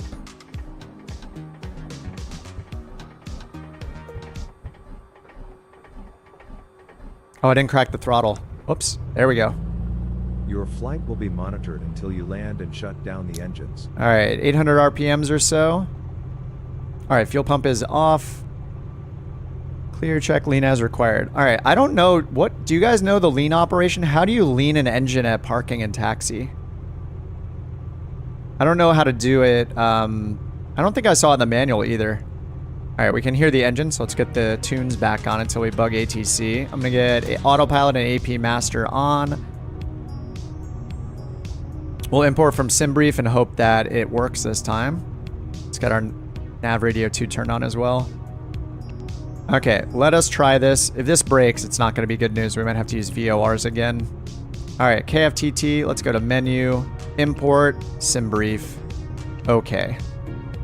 So it's bringing in airways, which it seemed to have a problem with last time, so just bringing up the route over here. Okay, loading flight plan. Yes, please. Mixture red. You just pull it back a bit. If it starts dying, add more. Okay. So it's kind of like how you do it in cruise, except the strategy in cruise is pull it until it starts shuddering like crazy, then add 2 gallons of fuel flow. That's what the video said. All right, I'm gonna go here, and if you hit this update digital engine monitor, then it updates this digital engine monitor to your current fuel. You can do it manually with these buttons, but it's just kind of cumbersome. Okay, so it pulled them in. Oh, I think we have success. Look, we have our tracks here in. They don't all say 000. So this is much better than before. So this looks good to me. Gibson, Victor 63, yes. To Roach, Victor 234 to Augie, correct. And then direct to the airport, Nevada Municipal, perfect. All right, let's go up here to waypoint information. We're gonna go to frequencies, and there is no AWOS listed here. So if we go to charts, I believe the one we just looked at, well, let's see actually. Airport info. Let's see if there's an AWOS listed here. There is CTAF and departure.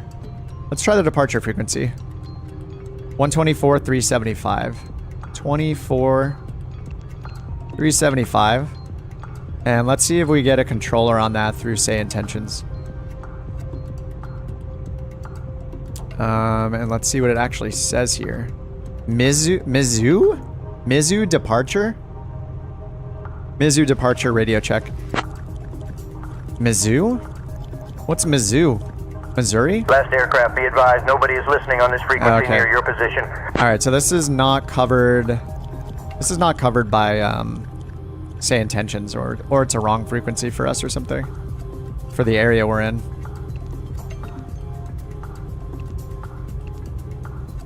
And utilities map.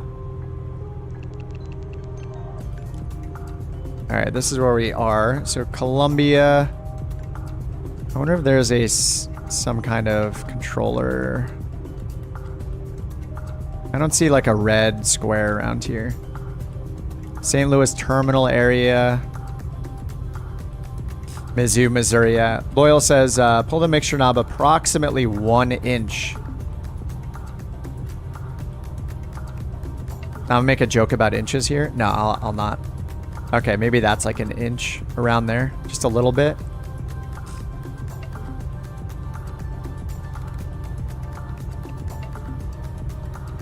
Okay, I think we'll just get it in the air maybe. So the airport information has the departure frequency, but they don't hear us. I'm just gonna cheat and look at SayIntentions and see if it gives me a center frequency. It does. Okay, so it's giving me... I'll actually use the departure frequency.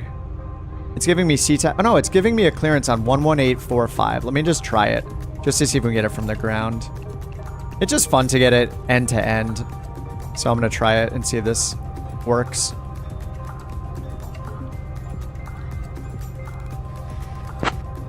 Radio check, Piper 6-3 Echo. All right, let's see how it goes.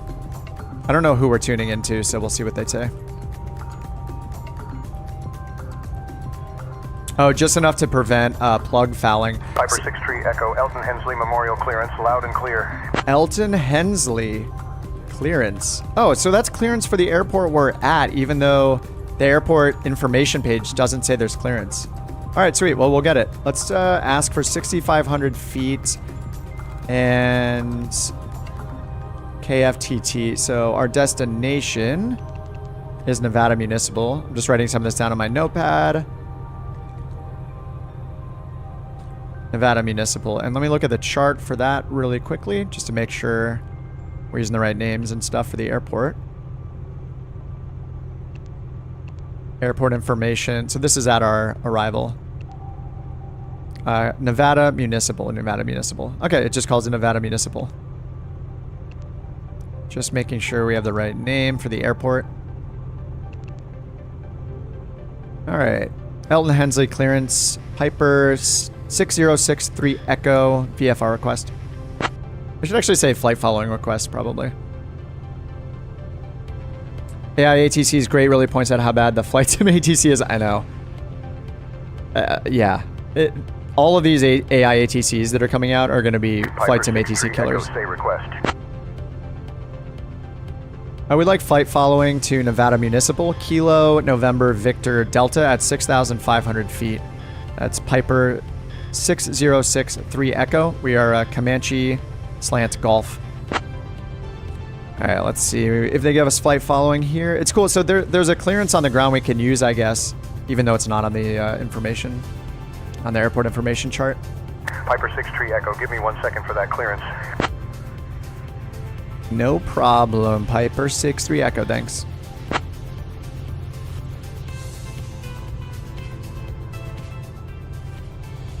All right, so while we're doing that, let's take a look at our taxi here. Primer is locked, I already did that. Avionics are on. We do need the altimeter setting. I'm gonna hit D to fix our card over here, and Piper B. 6-3 Echo cleared to Nevada Municipal, November, Victor Delta. Maintain VFR at or below 6,500. Departure frequency 124.375, squawk 5561. All right, cleared to Nevada Municipal. VFR altitudes at or below 6,500 feet. 124.375, squawk 5561, Piper 6-3 Echo. All right, let's get all of that in here. 5561 in the box, altitude reporting, enter. Piper 6-3 Echo, read back correct. All right, read back correct.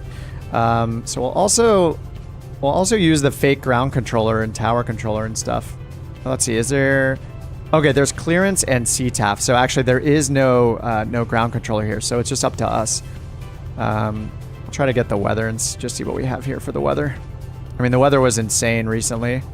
No METAR and no TAF. All right, we just got the windsock, and we'll just pretend that we looked up airport elevation. Just gonna hit B here, so we're setting our altitude here to the airport elevation, which is known. I'll just did it the magic way by hitting B on my keyboard. JD says you have to be very specific in the way you talk to SayIntentions for it to work, or can you be off a bit?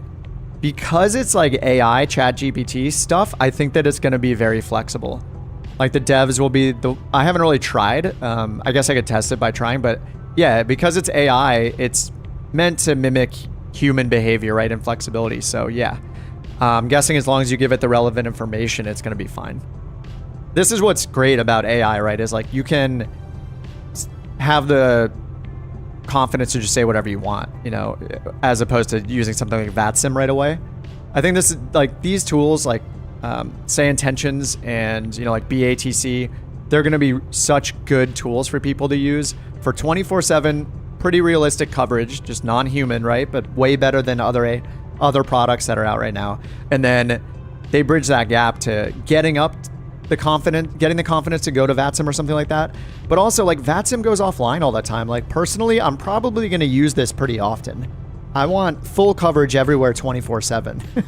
And the multiplayer features that they just put into beta for this, like experimental mode, hearing real voices on here, you can opt into it. It's kind of amazing. It's almost like the best of both worlds.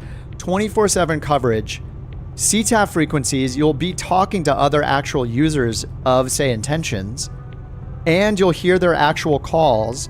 And if you're on the same multiplayer Microsoft Flight Sim server, you're gonna see their plane as well. I don't know, like there's something, just the multiplayer aspect alone, I think it's a really good alternative to VATSIM long term, because you're gonna hear real pilots. I don't know, it's kind of insane. It's only gonna get better too. Like this is the worst it's ever gonna be. So I don't know, I'm pretty stoked about it, as you can tell. And once they get IFR in there too, like I mostly do IFR, but it's great to have the flexibility to do VFR. Doing this VFR stuff has made me realize how just out of practice I am for VFR, pattern work, making calls on CTAF, all that stuff. All right, let's get the nav light on. I forgot that from before. Airport elevation 877. Yeah, it looks like we're a little high then. So 860, 20, 40, 60, 80. So 877 would be pretty much right there. Maybe we could argue here. I'm gonna go to this one. 88 or 880 roughly. Thanks, Loyal. Ready to see Penn and Teller? And again, they won't ban you, like what happened to V1. Yeah, that is really, really stupid. I'm pretty big on privacy. Maybe not like insane privacy wise, but I think from what he said, they're asking for him to provide some real life documents to prove his like identity or something. That crosses a line. There is no reason to provide that kind of documentation to anybody other than like your bank, the government, your employer, you know, your realtor, the place you rent from, you know, a random service you use for flight simming does not need your photo identification. I'm sorry. That is a line. Like, I would never and will never provide that to anybody outside, any sensitive documents like that to anybody that doesn't actually need them. What happened to V1? He got banned from VATSIM, and according to his streams, he said it had something to do with having 2 accounts. I think he had an account he set up a long time ago he forgot about, and then they said that I think he wasn't using like his real name or something. I don't know exactly. I mean, he's spoken about it on his stream a few times, and it sounds like the resolution for that was for him to send like a photo of his ID or his passport to them or something crazy like that. I'm like, I don't care what you did wrong. If nobody deserves those sensitive documents. So I think he's been using IVAO. I was watching his stream last time. He was on IVAO last time and seemed to be enjoying it. So yeah, these AI tools are another thing we can use. And the more tools we have, the better, you know. I think VATSIM is still great. Like, you can't get that human experience with AI, right? Not really. It is still great, but I think it's crazy that they would ask for documents like that. Okay, sorry guys. Let's get going here. This is all warmed up. Let me get taxi strobe and landing lights on. Prop is full forward. All right, Popbox, take it easy, man. Protecting his identity as a real pilot, and just in general, like, he's a streamer. Like, do I want my real name out there? No. Am I gonna give people my real name who are are just a product that I happen to use? No, like, I just don't do it. There's no reason to do it. And I don't think it's just a streamer thing or a YouTuber thing, whatever. Like people, I think people should be protective of their privacy and their sensitive documents. It's just a very natural thing to do. There's too many scams nowadays. I'm not saying VATSIM's a scam. There are too many scams in the world. Everybody should be on high alert for giving sensitive documents to anybody in the entire world that asks for them. So if they don't really need it, they should not have it, is my opinion. So yeah, okay. Taxi. So we have the numbers. Sorry, we're just going off on tangents here. Got the elevation set. Mixture is pulled out a little bit for our spark plug's sake. Okay, and we're gonna just go check the windsock really quickly. Sorry, you guys are just chilling while I'm going on tangents and rants here. Let's look at the windsock again. We have 2 hard surface runways. Yeah, it looks like 2-4. 2-4 is the one we landed on, right? Yeah, this I think still is the preferred, unless we want to do the turf runway. There is a turf runway. Is it right here? It's right here. This is much more into the wind if we want to take the turf runway. It could be kind of fun. I think I'm going to do the turf. Did I need to start tracking? Yep, I got it. Thanks for the reminder, though. I miss that all the time. Soul says, I love it. Can't do the monthly. Yeah, like $30 a month is pretty expensive. Totally agree. It's going to come down to a budget thing for sure for a lot of people. But, you know, it's like anything with AI and technology. As the costs get better, as they add more efficiency into it and costs for AI come down and the voice stuff comes down, like it's going to get cheaper over time. But yeah, we'll have to wait to see that actually happen. Taking off on 1-8. I think I'm going to take off on the turf runway. Turf looks pretty fun. Alright, so we have CTAF and I'm just going to tell them we're ready for departure and just see what they say.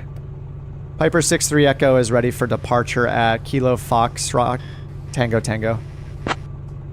Let's see what they say. I don't know. I don't think there's like taxi. There's just a CTAF frequency, so it should oh yeah, whoops, we need our CDI set and our first track 249 set over here.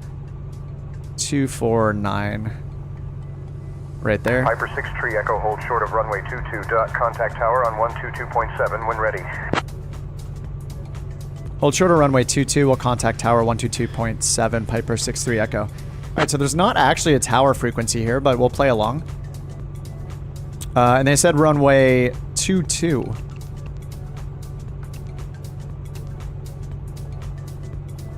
This is Nevada. This is the wrong one.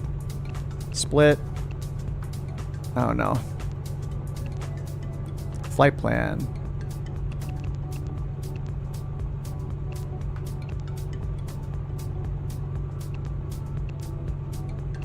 All right, runway 22. So there is no runway 22.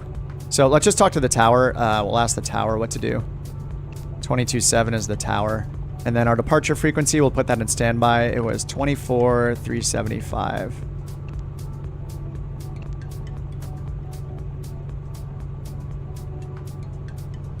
Hensley Tower, Piper 6-3 Echo is ready to taxi to the active runway. Let's just see what they say. Maybe they'll give us a correction on the runway. But I kind of want to go to 30. $30 a month. Yes, on their Discord. Yeah.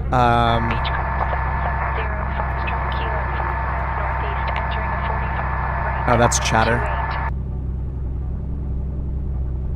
Yeah, they said it on their Discord. I think was $29.99 or like $300 for a year.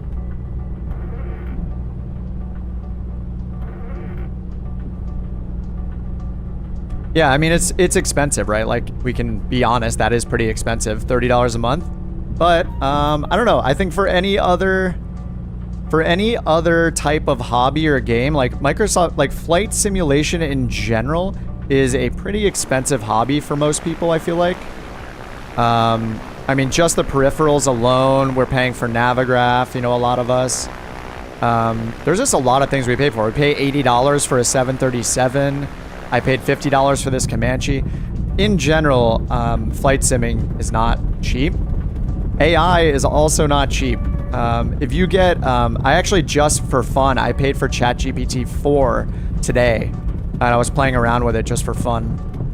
And it costs $20 a month, and you're limited to, I think it's 40 requests a day or something like that, or maybe it's 40 requests every 3 hours. It was something like that. There's some sort of throttling. So I think I can only do like maybe 10-ish requests an hour, right? So if you think about how much that's, so that's $20 a month just for me for 10 requests.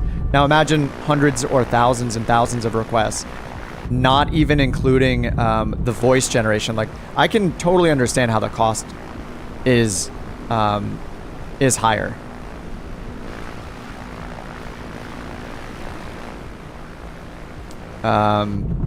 Yeah, one-time payments. Well, ChatGPT is a monthly payment for them. So, and I don't know beyond ATC's model. I saw a video where there's like different tiers you can pick from. Where is this runway? I saw that there's like different tiers or something that you can pick from maybe with beyond ATC's pricing model, and it's more and more expensive the more realistic the voices are. I don't see this runway. What is going on here? It's kind of hard to see these from the air.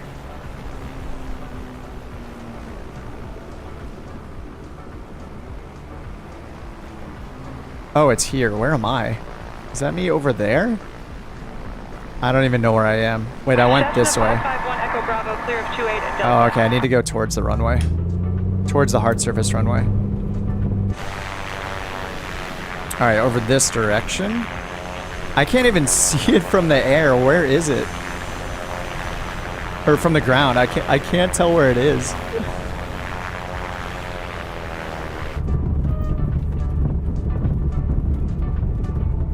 Where is this runway? Oh, it's where Ghoul is at. Okay, there we go. Where Ghoul's at. Learjet 770 Mike November departing runway 28. Nice, there's a Learjet calling in. Alright, right here. Here we go. So Tower didn't get back to me. So I'm just going to switch over to our departure frequency and I'll contact them once we get airborne.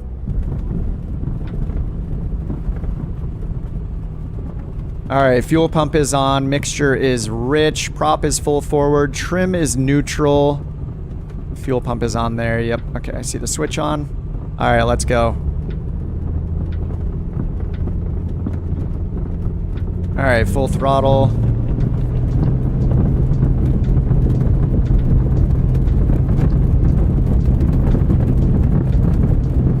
We are already coming up here. Nice, that was such a short takeoff. Alright, gears coming up. Get it trimmed out. We got that nice crosswind. Pushing our nose to the left. Alright, we were at we were at about 800 feet, birds. Almost 800 feet. I think the clouds were up at about 3,000 last time. So let's get up to 2,500. Once we're up 1,000 AGL, around 1,800 feet, I'll put the fuel pump off. Okay, our flaps are already up. And I'm going to make my turn to the left now. We're almost at 1,000 feet AGL. Trimming. Turning to the left. Alright. 1,800 feet. Fuel pump is off. Let's get our prop back to 1,400 or 2,400 RPM. 2440. 2410. Alright, 2,400. There we go. And on to course. I'm going to try to stay VFR for now. See how this goes. Alright, heading bug is set. Wings level, altitude hold on the autopilot. And we're going to trim nose down a little bit. Clear at 5,500. Oh, really? Okay, let's climb it then. Alright, we'll just pretend we're VFR when we contact the controller. Alright, going to turn altitude hold off.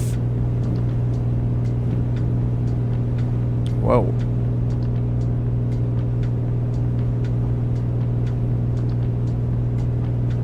All right, it's turning us onto course, and then we're just getting our climb going here. We can climb a bit faster than this. We're at 155 miles an hour roughly. We can climb at 105, especially when it's cold.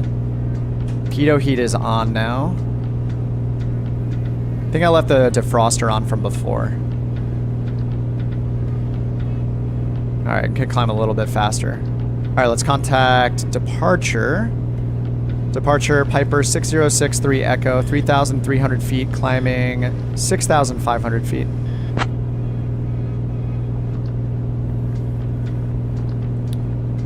So they gave us 6,500 in our Last clearance. aircraft, be advised, nobody is listening on this frequency near your position. 124375, all right. Let me see what it says in the SayIntentions UI. 124375. Okay, let's just contact center then. 119475.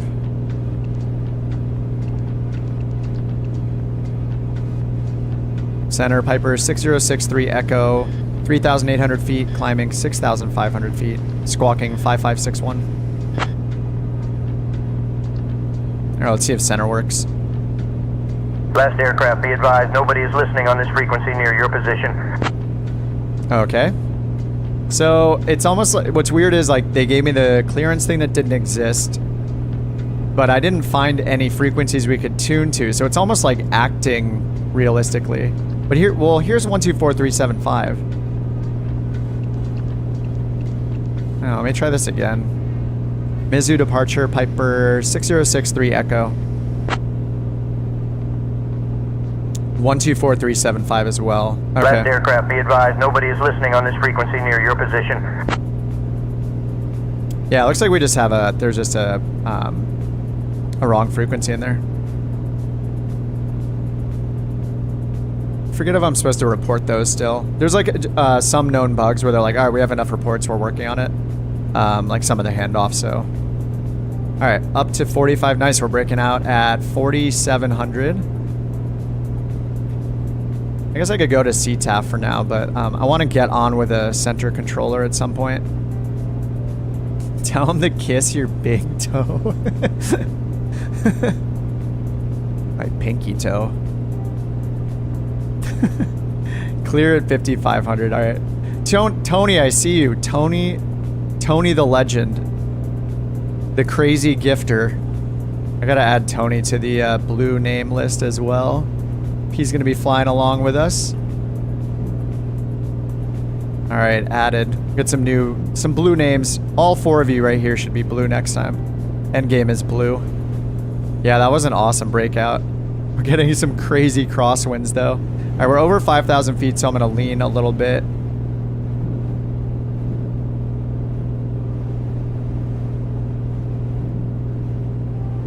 All right, leans it just a little bit. 5,500, we got 1,000 to go. And it looks like we're on course. Let's check our moving map down here. We actually have GPS working for this flight, so that's nice. All right, we're a little off course, but that's to be expected with this autopilot and these insane crosswinds we're getting again. And let's go check our performance tables for 6,500 feet. Over here, back in the Comanche manual. I wonder if I'll eventually memorize these. Probably not. All right, 6,500 feet. So between 6 and 7, I'll just go with 6. We can do 75% speed, 2,400 and 22.8.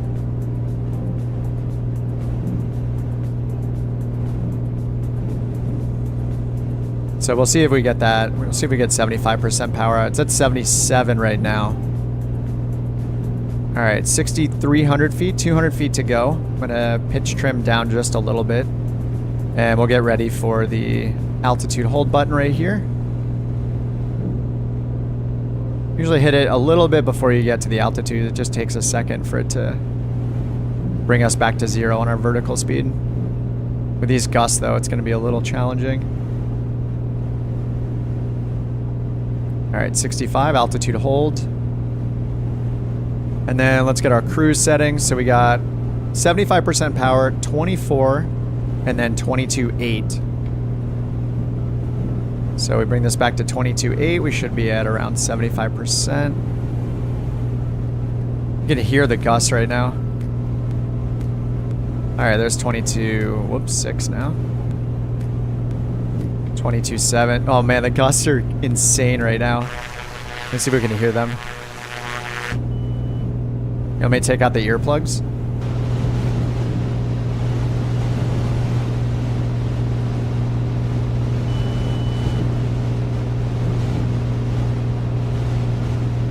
Yeah, it's pretty intense. Oh, Rex AccuSeason. Yeah, dude, Rex is so good. Yeah, we can really see it right now too. Are you making a joke? Is that why you're saying that? Or do you not have live weather on? Serious gusts, yeah. This is not great for flying right now. All right, 2,400. All right, I'll do the quick leaning method where we pull it back until the engine starts shuddering and then add 2 gallons to the fuel flow. So we'll watch the gallons per hour. There it is, 13.3, so we'll go 15.3. It's usually pretty accurate to where it shows the percentage here on the fuel flow indicator. I'll just pull it back till it's at 75%. There we go. All right, so we're doing, what's our gallons per hour right now? 15? So we're about, yeah, 15.0 gallons per hour. All right, getting yelled at for the trim here. Oh, you're on live? Are you making a joke about the Rex Oh, Rex Seasons? Are you talking about like the presets? Or are you talking about AccuSeason with like the trees and stuff? I thought you were making a joke because it's all IMC right now, so we can't see the trees. And you're saying, loving these Rex AccuSeason like trees. Look at them, look, because we're getting gushed around, like all of the like gyroscopic, all the instruments, like the little nav flag is like popping up right here, randomly. AccuSeasons. I thought you were making a joke, Tony, because we can't see the ground right now, so we can't see the trees. Rex just replaces the trees and the terrain, like colors of the terrain. Yeah, no, I love it too. It's one of my favorite. The 2 things I always say you need. Now I think I have 3 must-haves now instead of 2. I have to add the Comanche, so it's Navigraph, Rex AccuSeason, and the Comanche. Like that is the starter pack. Not the starter pack, but the essentials, you know? Like, if you want to invest in Microsoft Flight Sim, those are the 3 things. I didn't check my climb checklist, but yeah, we're good here. I did the fuel pump off at 1,000 feet AGL. We leaned it. We're not getting yelled at for our cylinder head temperatures anywhere here, so everything is good. Cruising, fuel pump is off. And our pressures, temperatures, all in the green. All right, we're gonna have a turn here to the south coming up right now. I'm gonna switch to heading mode for this turn because this autopilot is not great at making wide turns, or sharp turns. So we're gonna go into heading mode, turn to the south. And I'll try to check in with the controller again. Let's see if it's given us a new frequency. 119,475. That's what we had before. We have 124,375 and 124,375. 124,375, yeah. Let me try again. Approach Piper 63 Echo checking in. All right, 6,500 feet. Our next track here, next course, 209. Be advised, nobody is listening on this frequency near your position. All right, let's go to 209 right there. Nice, we turned pretty much right onto our new track. I'm gonna press D on my keyboard to adjust our course card for gyro drift. That's done. Comanche has ashtrays. Wait, does it? Where?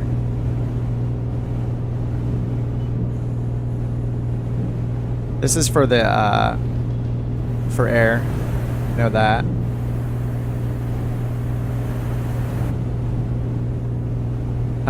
Wait, are there ashtrays somewhere? I hope they're actually ashtrays. Next to the Garmin on the side. Oh, right here. Oh, that's an ashtray. Yes. Oh, there's one for the dog too. Oh, and this thing has been open this whole time? This is where the dog keeps his personal protection. It's where he puts his peace. All right, we're headed to Mizzou now. I'm gonna pull back on the throttle because we're getting towards the yellow and this is not smooth there at all. I don't want to get even close to that. I'm gonna pull us back a bit here just to get a little smoother, hopefully. The gusts are also pushing us into that yellow, which is probably causing more noise in the cabin than we need. All right, that's a bit quieter already. Loyal Patriot says, does this feed from both tanks simultaneously? I have both tanks turned on because it allows it. Because it does have both of them you can turn on at the same time. So that's how I've been using it.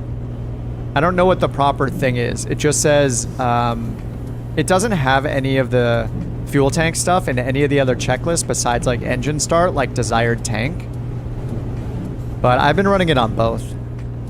And then if they get imbalanced somehow, then you could, you know, obviously close one of them. I don't know if that's the proper procedure though, but that's how I've been doing it because I'm lazy and I'm so used to flying like a, you know, like Cessna with where it pulls from both tanks.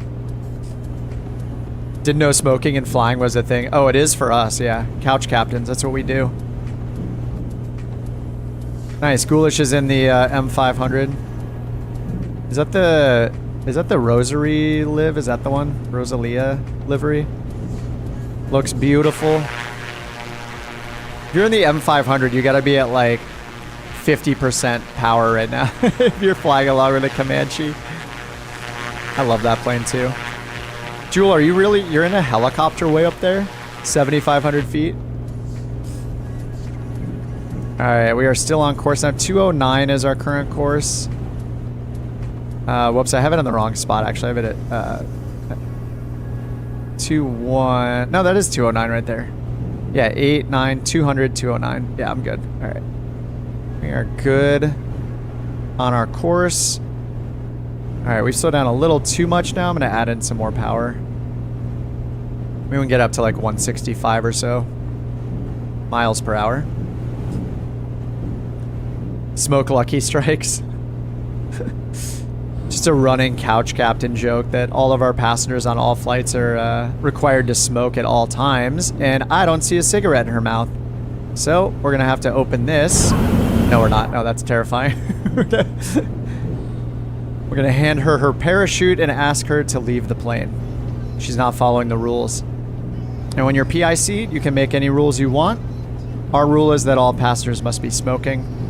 It's just how Couch Captains does it. All right, let's turn on the... Oh, I do have traffic turned on. Okay. Oh, there we go. I wasn't zoomed in enough. All right, so we're on our way to Jikta. This is... the autopilot is holding on for dear life. Oh, Jason, thanks for subscribing, man. That was an hour ago. Sorry, I just saw it now. You gotta remove the no smoking sticker in the bell. Custom liveries and stuff just to remove no smoking signs. Or you have them so they're like scratched out with a Dremel. Or there's like just a piece of it hanging off if it's like a sticker.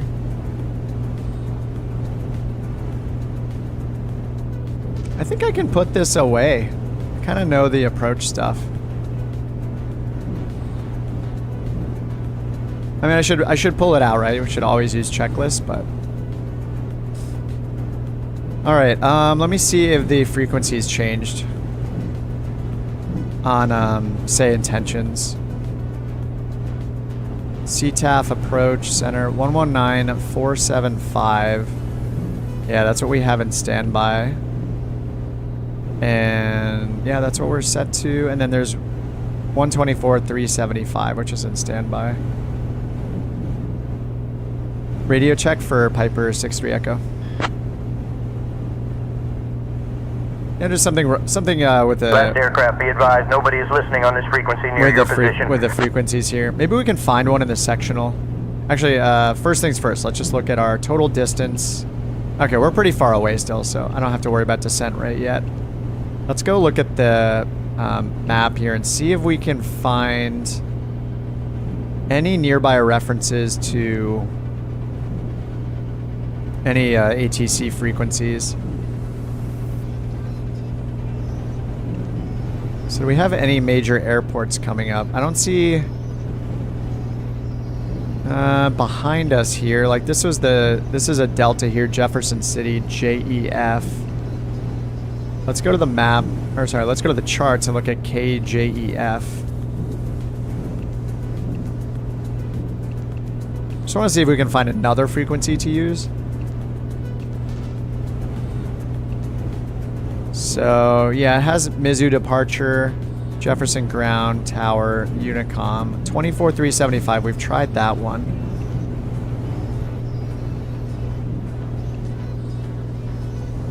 So no luck there. We have this airport down here. Let's go to this airport. Frequencies 2835. Is that the same one we were just using? No, it wasn't. This is a new frequency. Let's try this one.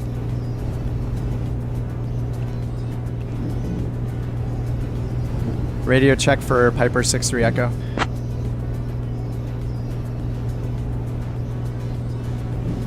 Just see if they reply to us. Piper 63 Echo, Kansas Center, 5x5. Oh, nice. We got Kansas Center. Oh, they said 5x5. That's cool.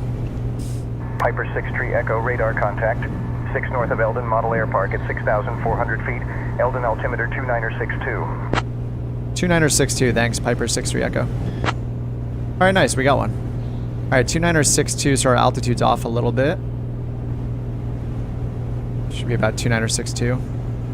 Okay, so we got Kansas City Center, it sounds like. It was just those other frequencies weren't working, but that worked out. We just looked at another nearby major airport, so I looked for one with a blue icon instead. Those are generally larger airports. Piper 63 Echo, maintain VFR at or below 6,500. Maintain VFR at or below 6,500, Piper 63 Echo. All right, so yeah, we're still above the clouds here, so we're fine. There's a bunch of holes right now to poke through when we need to. Kansas Center, can we confirm we have flight following to Nevada Municipal for Piper 63 Echo? Kind of slow. Still on the magenta?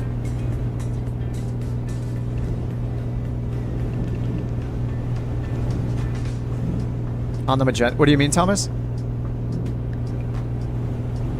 Piper 63 Echo, affirmative. You have flight following to Nevada Municipal, November Victor Delta. Thanks, Piper 63 Echo. All right, cool. We still have flight following, so that's awesome. Nice. All right, I transferred over. Yeah, I had our altitude and everything. There's just something wrong with those frequencies, so we're just on Kansas Center. Piper 63 Echo, copy that. He copied my thank you. How kind. All right, let's go out. Let's go ahead and check, get the ATIS and all that set up in advance for our destination since we're in cruise now. Autopilot's doing its thing. AWAS on 119er17. We'll put it down here in COM 2. 1917. All right, that's set up. We'll hit both. It might be really noisy. Okay, it's not in range yet, so we'll just leave it on monitoring until we get it in range. So that is all set.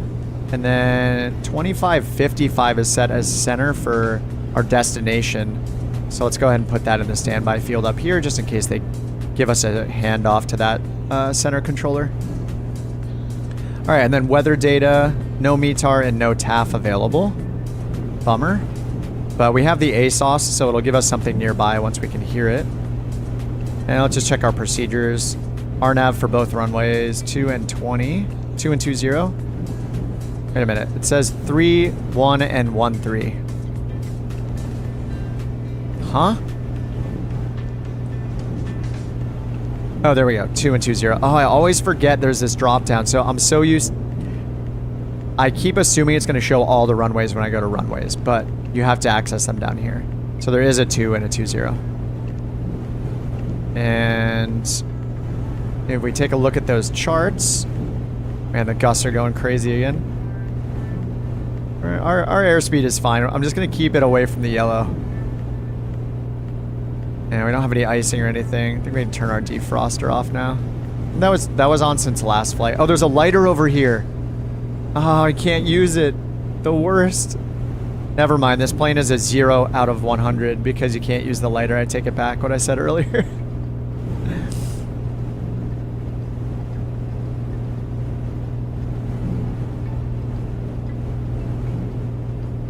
Alright, so we got flight following. We're all good.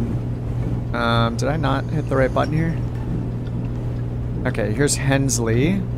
This is where we're headed to. It's got a CTAF and... Okay, it does have a departure.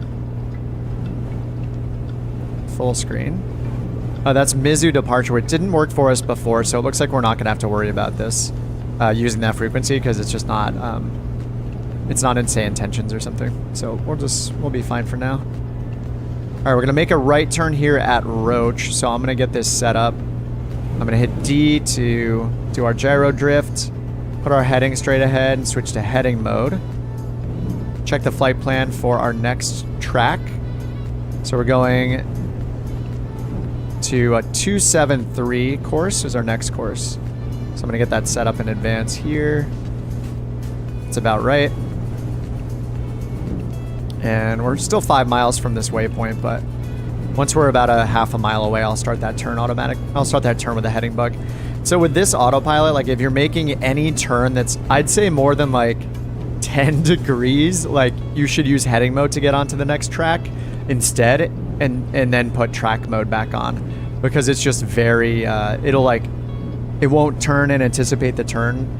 It'll be overshooting the course, and then you'll have to correct it, and you don't want it to like go back and forth. It's much easier to switch to heading mode, do it yourself for these big turns, like these 90-degree turns especially.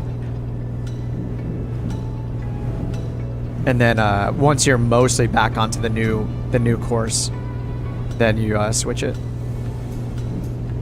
All right, 3 miles away from Roach. Tony says 270 at 10, scattered at 2,500. Oh, and variable. 270. So we had a, what was it, a 22 and a 10? We'll do this turn first, then we'll check in. And Tony's pulling real-world METARs for us. Love all the extra info you guys give me sometimes. I feel like I'm cheating, where all of a sudden I have a METAR in the chat. It's beautiful. Appreciate you guys. Alright, 2 miles until Roach. We are a little bit off course from it, so I'm going to turn to the right just a little. I'm just going to turn towards it right now, actually. Just cut that corner. Oh, you're using Navigraph for it. Nice. Yeah, I've been trying to, instead of pulling up the Navigraph like in the window here, I've been trying to like pretend like we're in the plane and use it on the GTN 750 here. It's kind of fun. I wouldn't do this on like the G1000. I find, as much as I love the G1000, in the sim, there's no touchscreen on the G1000, so you have to use that little range knob, and it's kind of annoying. So being able to use this touchscreen with the GTN in the sim is so nice. You just click and drag. It's really small, like when you load the plates and stuff, but yeah, it's still nice. Nicer than the G1000 as far as interacting with the charts. All right, we are almost onto course. I'm gonna wait till we get a little more. Look at how it's. Oh, there we go. This is the centered view. So, all right, I thought it was like pushing our tail that far that way from the back camera, but it's not. Did I buy the Phenom 100? I did not. I don't know anything about it, actually. Phenom 100 Microsoft Flight Simulator. First look 2 days ago on the YouTubes of the Cockspur Phenom PH100.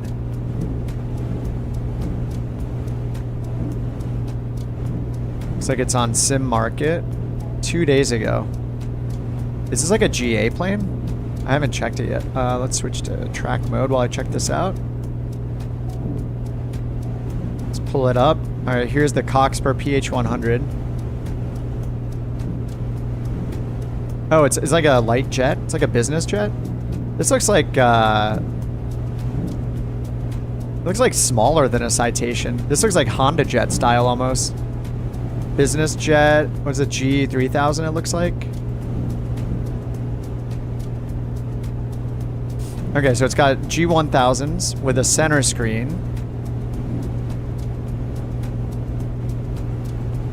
This reminds me of the Honda Jet, really. It's except G1000 instead of a G3000. I actually prefer the G1000 over the G3000. Having those separate GTC, like Garmin Touch Controller things, is so awkward to use in the sim.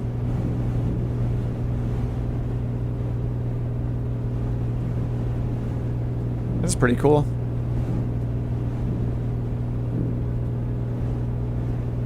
It's very pretty.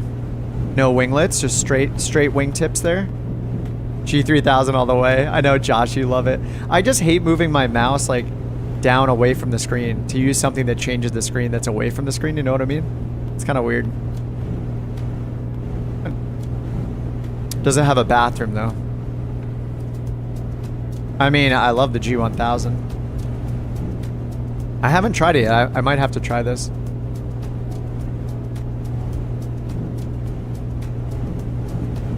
Nice. Look at all those the pitot tube static port covers, the engine intake covers or inlet covers. It's cool. I had like a custom image of the plane on the middle screen. Does it have an ashtray? Does it have a no smoking sign? Big Sierra asking the real questions. These are the relevant questions. Nice. That looks pretty cool. Yeah, I haven't gotten it yet, but I mean, if it's in the marketplace, especially, I'm more likely to get it. Usually that takes a few weeks to get it onto the marketplace, and I'm just stingy and I want to buy everything on the marketplace. All right, so we're tracking this. Let's see how far we got to go.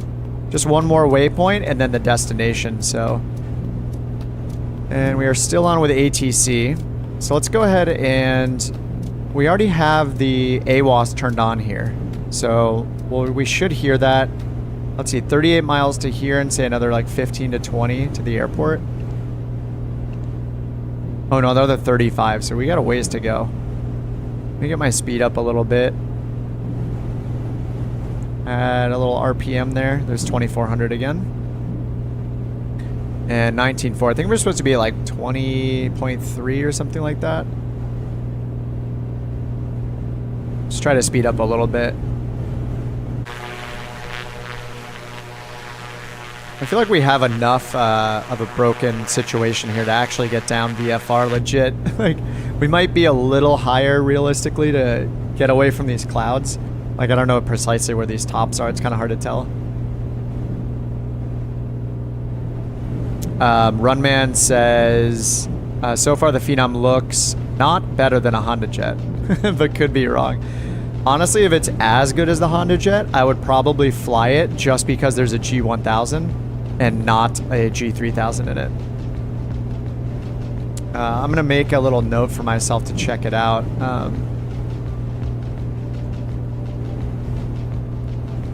Oh, you got their Mustang. Not a fan. The Honda's better. Oh, they made the Mustang, yeah. The people who made FS, I forget the name of the developer that made the Honda Jet, but they also made the Vision Jet, right? FS something. You really like the Honda Jet, wasn't a fan of the Mustang. Yeah, I skipped the Mustang. I never did the Mustang. But Tyler, thanks for letting me know. I'll check it out, especially if it comes out of the marketplace. I'm just making a note on my desktop here. Little notes. So yeah, thanks. I'll check it out. I probably will try it if the reviews are decent. If it's got like over a 4-star review after it comes out of the marketplace, or I'll check the sim market reviews. It looks like it's got like a 4.0 right now. Yeah, it's got a 4-star review after just 2 reviews, so we'll see how it goes. Oh, flight effects, that's it. Yeah, I mean, a small business jet with a G1000 is right up my alley, so.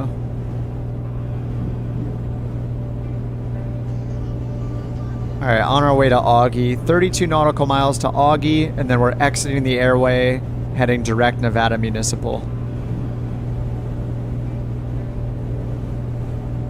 I haven't heard too much chatter, but I did turn it down a little bit. I'm gonna turn it back up just so we have a little less dead air. All right, I guess we got a cruise for a little bit here. So we got a second for some screenshots, you know? Very important.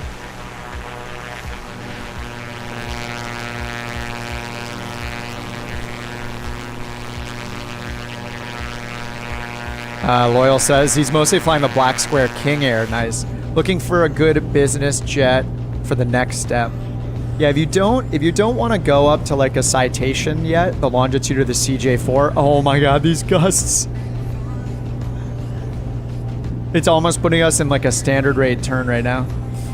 If you don't want to go for like the longitude of the CJ4 yet, yeah, I would check out.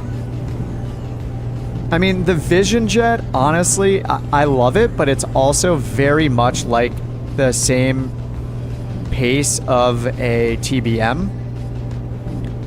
And if you like Black Square and you're going to consider like the Vision Jet, it's pretty slow, so I would say get the Black Square TBM 850 instead. But wait, if you're in the King Air, you're even faster than a TBM. Okay, so you want something way faster. So you're going to want, yeah, like a Honda Jet, the CJ4, the Citation. The CJ4 and the Citation are already in the sim, though the Longitude, or sorry, the CJ4 and the Longitude. But if you want the Longitude, you need premium, I think. But then there's the new Lear that came out as well, which has more of an analog-looking cockpit.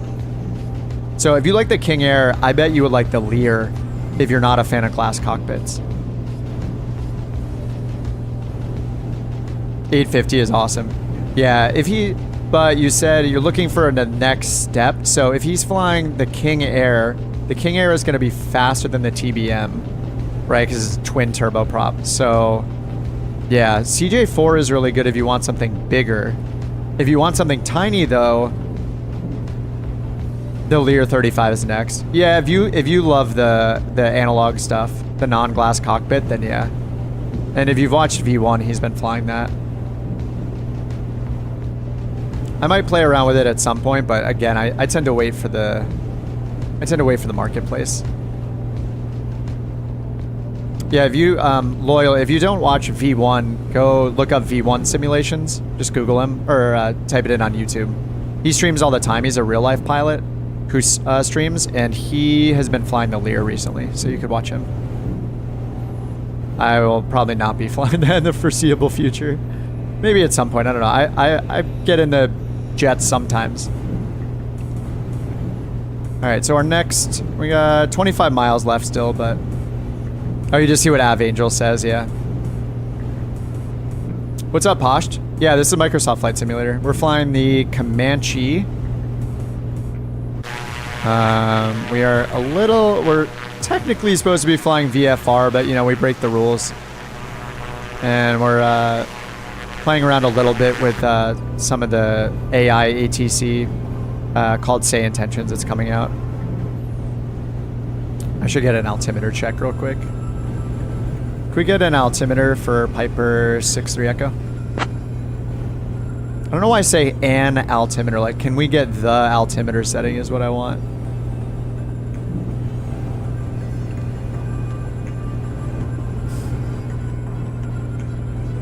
Wonder if they're still there.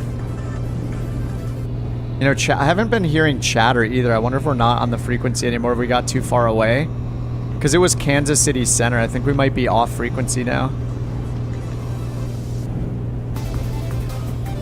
Let me try again. Altimeter, please, for Piper 63 Echo. Altimeter, please. Do you think I'm too far away? They should have given me a frequency change, though.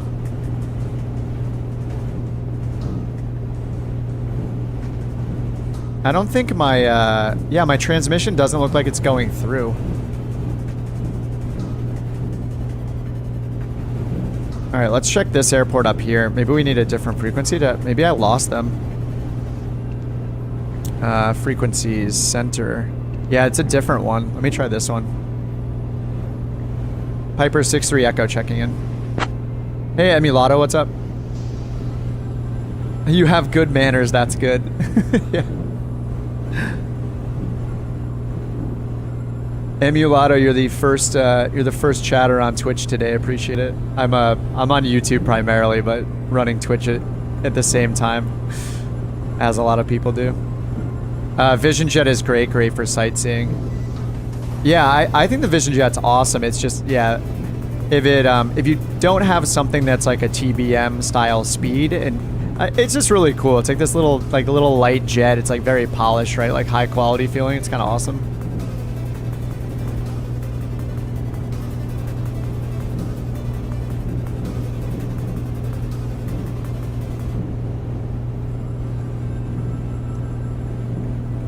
Let me check. I'm just grabbing something real quick. There we go.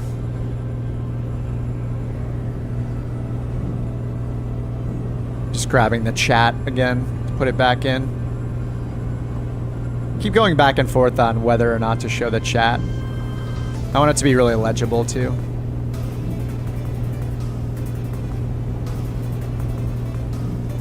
Soul says, have you gotten in the habit of saying goodbye to ATC yet? Well, they don't reply to me. This one's not replying to me either. We have center. I'm just gonna try all these frequencies and see which one actually works. Clearance. Here's departure. Craw departure. Departure Piper 6063 Echo checking in at 6,500 feet. Yeah, I think I lost them. I think I waited too long, and I'm not sure. I could be running into some bugs, you know, it's not. It's a beta. It's going to be a beta for a bit. They're polishing it all the time. I mean, on the first flight, though, man, it just worked so well. That was, I don't know. It is great. You know, I don't think it's sending my transmissions. I wonder if it's like, maybe they're having downtime right now. I'm not actually sure.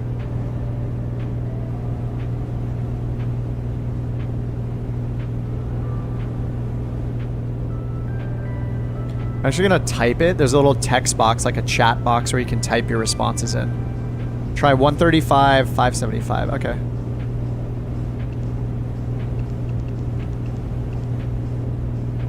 $35, 575.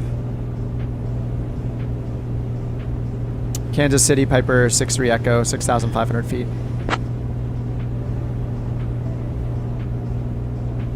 Oh, it just came back. Okay, I think the like text to speech was just down or something.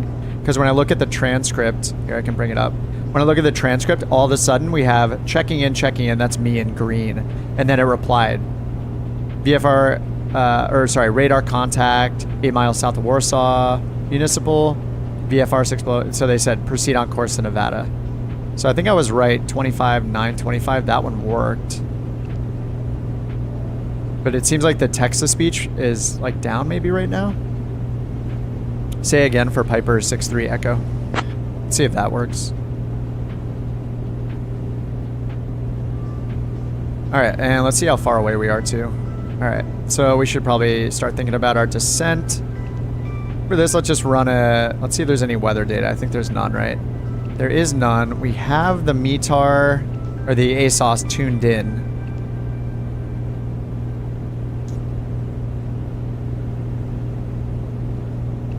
Actually, I'm surprised. Wait, how does an airport like this not have its own weather? 11917 is tuned in down here on COM 2, and we are listening to both frequencies. So we should be able to hear the AWAS when it comes in.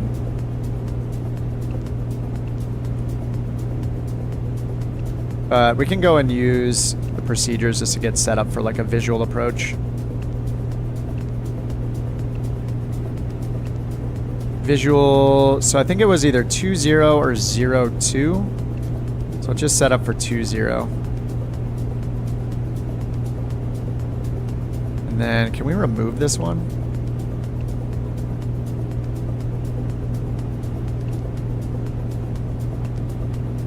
No, put it back in.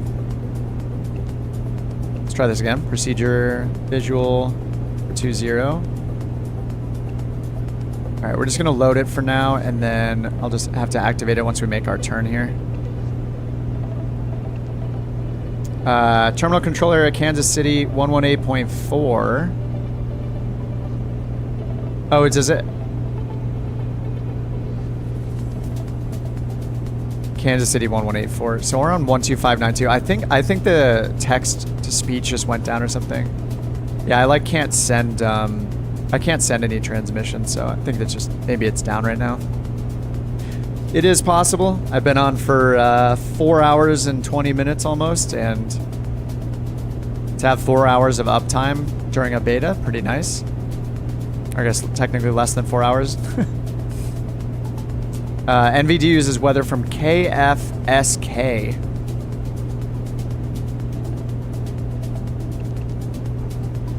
Where is KFSK? Let me see if I can find it. KNVD.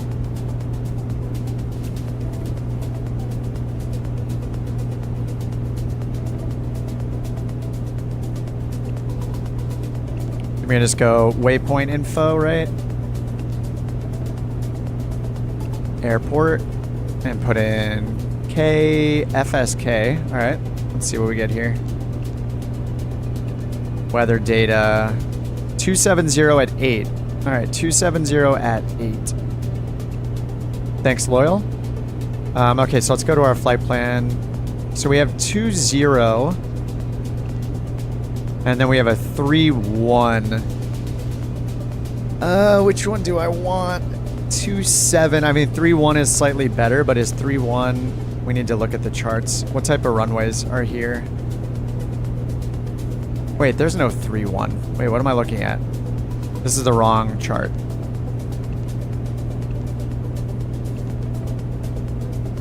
KVND, waypoint info, charts.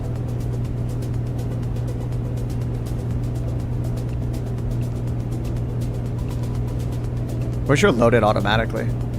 Okay, there we go. All right, so we have 20, 31, 2500. So 20 is much longer. We could do 31, 2500 feet long.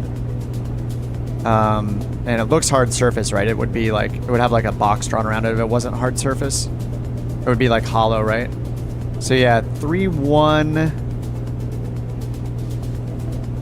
Winds are 27, right? 270 at 8.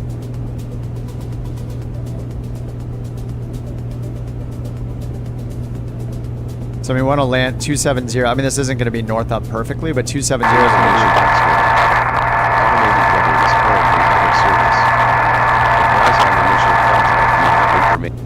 Okay, it just said weather is out of service as well. Yeah, I think they're just having some downtime probably. So I think, yeah, I think 3-1 is preferable, right? 2-7, that would give us a slight crosswind from the left side. So if it's 10 knots, we'll probably only end up with a crosswind of like 3 knots, something like that. Maybe 4 from the left side. So we'll just need to crab to the left a little bit for 3-1. So that gives us 3-1-3. So we'll go to procedures and put in the visual for 3-1.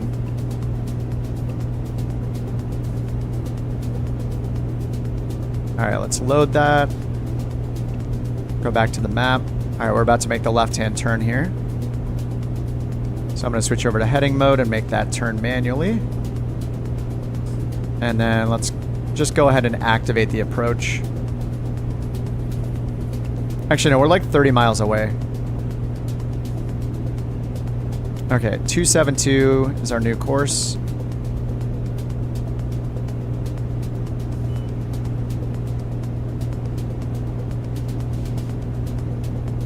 All right, 272. All right, Loyal Patriot says 29er74 for the altimeter. Dude, thank you. You're doing so much work for me. Look at that. Look how easy it is flying, guys. 29er74. Cessna 421, Charlie Mike, turn left, heading 200, descend, and maintain 3000. Oh, hey, it's back online. Left 200, descending to 3000, 421, Charlie Mike. That's a real person. Did you hear that? That was totally a real person. That is it's such a weird mix, right? It's such a cool idea to have AI-powered ATC, and then you can also hear real pilots that are on the network at the same time. So if you do CTAF, then you're talking to real pilots. Like, I don't know, it's kind of crazy.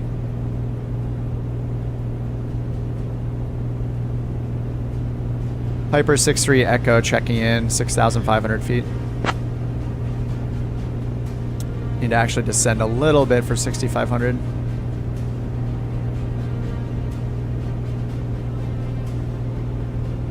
Uh, 228 is our course.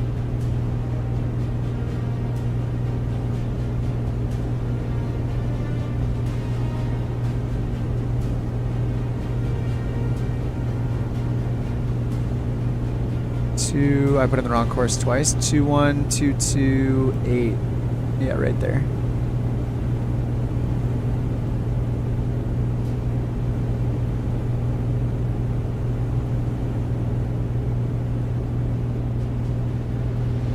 I mean, the winds are blowing us like crazy. All right, we'll get up to back to 6,500.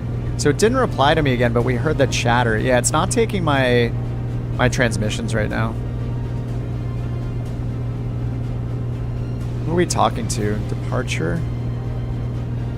Departure, Piper 63 Echo, checking in, 6,500 feet.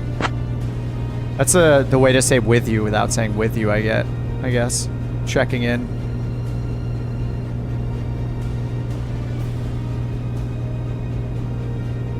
This music is too epic sounding. Doesn't match the circumstance. We're gonna have to skip that one. All right, there's 6,500. Altitude hold back on. All right, let's go ahead and activate our visual approach here. All right, activated. It wants us to get to 1,200 feet by final. Utilities, VNav, 1,200 feet. Before the final waypoint. This is Garmin calculated. Begin descent in 2 minutes to do a 500 foot per minute descent rate. All right. Yeah, I don't know if it's a bug or what's happening with the. It's got my flight following and stuff. It's got all the stats in there in the window. It's just anytime I talk, it doesn't actually send it.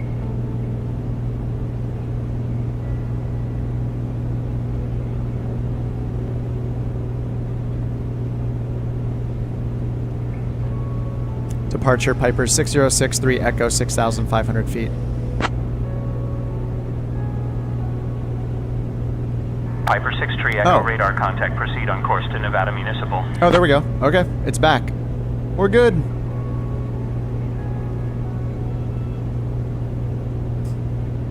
All right, on course. All right, so we have our descent here. And we should see this on our map too because I put it in the corner. All right, vertical speed required 440.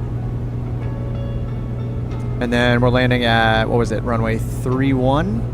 So let's get the heading bug set for 31.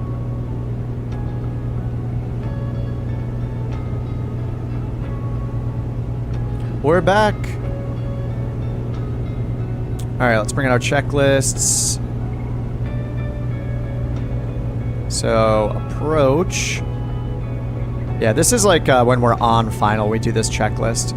Until then, it's cruise. There's no descent checklist, unfortunately, but that's one thing I wish it had because I need to read up on the descent in the Comanche. Like, one thing I don't know is when to go mixture rich and when to go prop full forward. I think because after takeoff, once we're at 1,000 AGL, we switch to 2,400 RPMs on the prop. I'm guessing that it's pretty much the same for when we're on final. So, like, when we're on final, like a few miles out, we'll put full prop. And then mixture, I believe you only lean it above 5,000 feet, so I can go full rich once we're descending and we're under 5,000. That's my understanding. You guys can tell me if you know better. But yeah, that's what I'm planning on doing.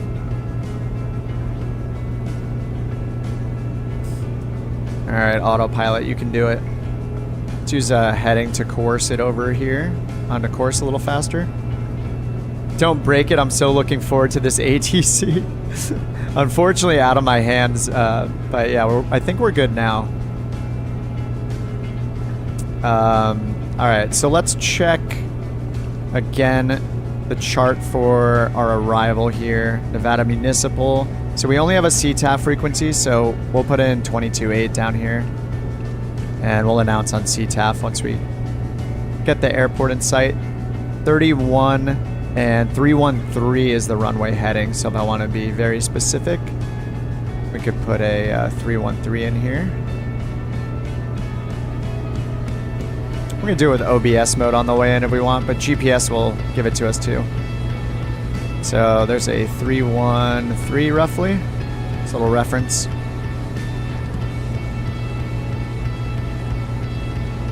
All right, 22 nautical miles, and we hit our top of descent already, so I'm going to go ahead and pitch us down, pull some power out.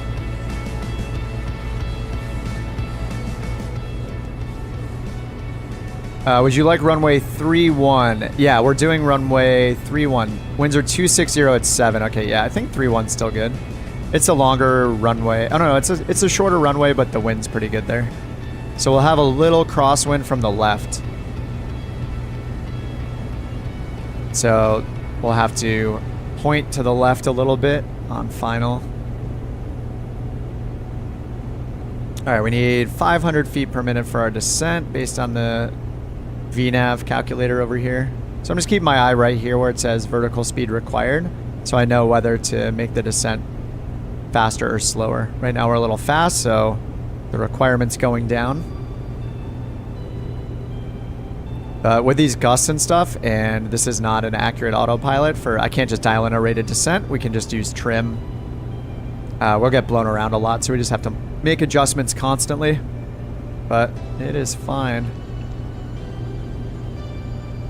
Alright, so we are 19 miles away. Basically at this point, because this is just a untowered airport, it's not a Delta or anything, we don't have anybody to talk to except for CTAF, we're just going to wait until we have the field in sight.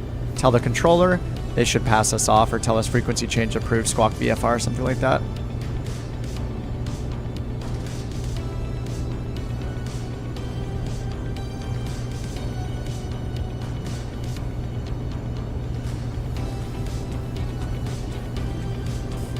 All right, so our approach checklist is autopilot off, fuel pump goes on, fuel selectors are already good. We got everything in the green still, plenty of fuel. Mixture rich and prop full forward, carb heat as required. We shouldn't need it because it looks like we're gonna be under the clouds. It is really cold though. It's actually not a bad idea, I think. I think you're supposed to periodically turn on the carb heat when you're in cold conditions just to make sure there's no icing. And then airspeed 120 miles an hour on approach, gear down, flaps, and then GUMP, which stands for what? Gas, undercarriage, mixture, and prop. I had to look that up a few days back, but basically check your fuel, make sure your gear is down, and then mixture and prop full forward, full mixture, full rich. All right, carb heat off. Yeah, it's super cold out there, so we've got the doggy getting warmed up here by a little cabin heat. If we see any icing, we can pull the defroster on, but hopefully we don't have any. Patriot says, Gumps, check on final. Yeah, gas, undercarriage, mixture, power. Yep. Oh, Gumps. S for seatbelts. Nice. They have no seatbelt check in this plane. Look at that. Living on the edge. Alright, 200 feet per minute required, so we're down much further than we need to be, but, you know, we're in VFR now, VMC, we're good to go. I will make it a slower descent here. And we just want to get the field in sight and tell the controller we have it in sight. 14 miles away. It's a little, like, kind of hazy, like these low clouds. Kind of makes it a little difficult to see.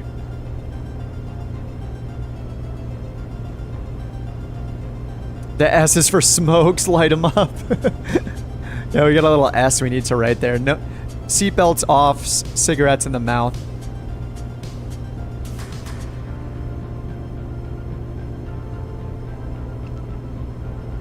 All right, I gotta turn the traffic off here because it's kind of distracting.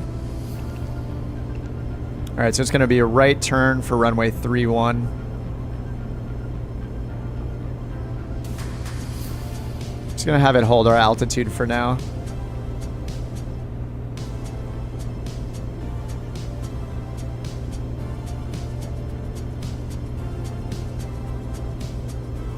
I'm just trimming by watching the yoke. I'm watching how it's pulling the yoke, so I'm just trimming in the direction it's pulling it.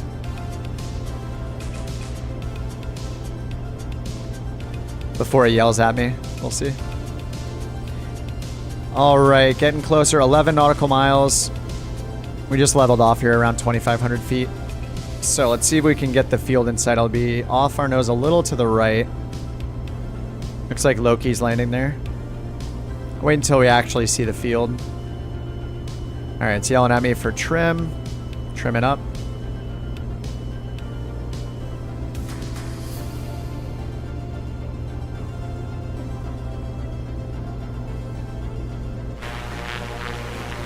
screenshot time, of course. Now that we're under the clouds.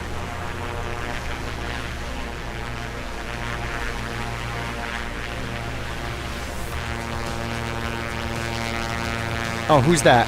Who's next to me? Jeff. What's up, Jeff?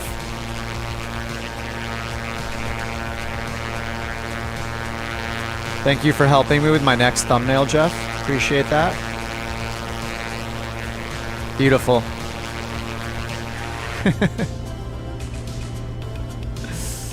All right, I'm going mixture rich since we're at 2,500 feet.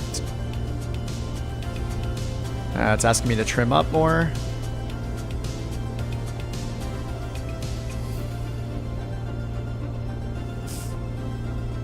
All right, 9 miles until our turn to line up with runway 31. The ATIS was offline with the ASOS. Advise on initial contact. You have information X-ray. Let's see. Last Nevada time. Municipal Airport information X-ray. Yep. Automated weather is currently out of service. Yeah, out of service. Advise on initial contact. Well, we have You information X-ray, but it doesn't mean anything.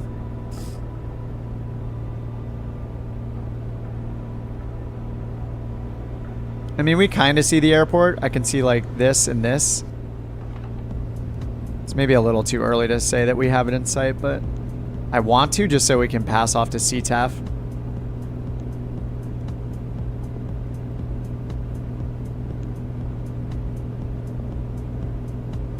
It's not the best visibility. Like, I can't see the runway lights or anything. I mean, I guess if you know the airport, I don't know. I can't say I can really see it.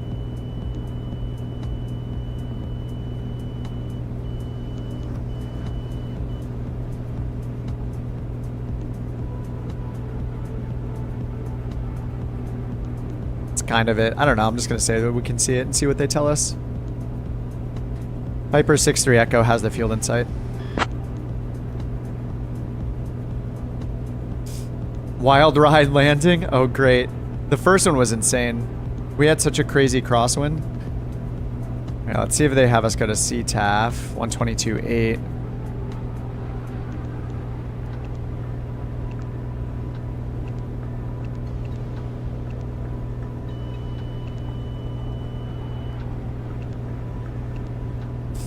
Make sure I got the right CTAF frequency. Yeah, 22.8. It's called it Unicom here.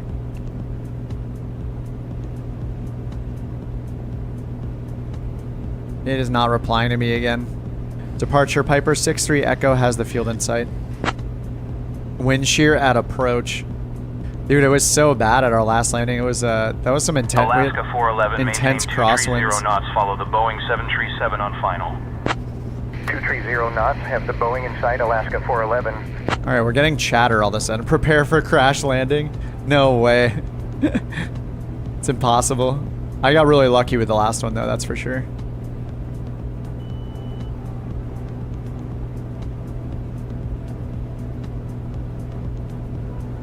All right, yeah, we definitely see the field right here. Piper 63 Echo has the field in sight. Let me try again now that it did chatter. Maybe it'll come back. Gumps time. Not quite turned on final. Yeah, I guess I should get slowed down now. This is a pretty short approach it gives you with the visual approach. That's a good idea to have it. All right, prop is full forward. Fuel pump is on. I'm gonna turn pitot heat off. We need to be under 150 for the gear, so we're good. It should be 120 ideally, but we'll do it at 140. It's still being nice to it. And we can do flaps 1. All right, I'm just gonna go to CTAF, I guess. And if I click this, we're 5 miles to the east.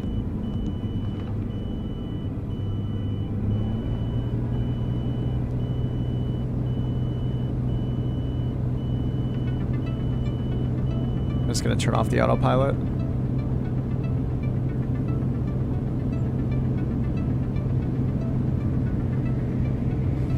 Nevada municipal traffic, Piper 63 Echo, 5 miles to the southeast, lining up for runway 31, Nevada. All right, autopilot disengage, and I'll turn the master off.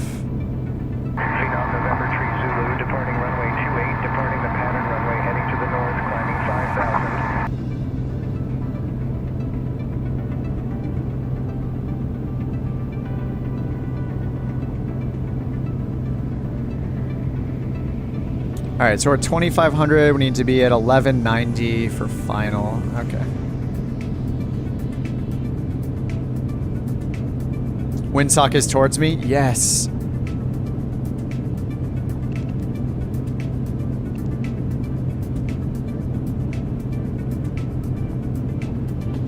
Oh, I was seeing all the lights. I was like, what is that? There was no plane visible. Kind of see the airport right over here.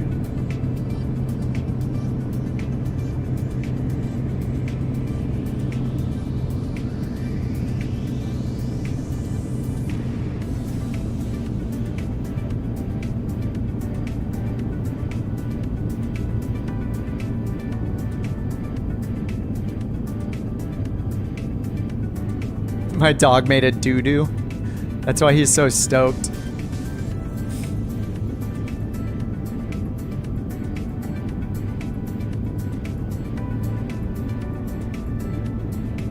All right, so we got gear, pump. Learjet 770 Mike November, departing runway 28, departing to the east. Prop is full forward. There's the runway right there, the shorter one. All right, we got... 50 Delta Sierra, overflow ramp taxiing to the hold short for 28. We're on like a 4-mile final. Nevada traffic, Piper 63 Echo, 4-mile final, runway 31, Nevada.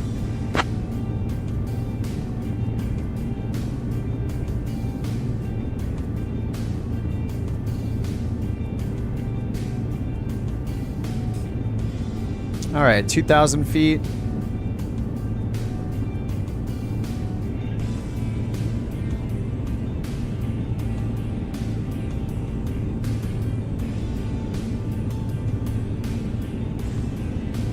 I love all your beautiful names, but I have to turn them off. Sorry, forgive me. Oh yeah, I'm on 3-1. I think we're supposed to have a crosswind pushing us to the right a little. Who's coming towards me? Sim Simper in the Grand Caravan. Yeah, we should have a crosswind a little from the left.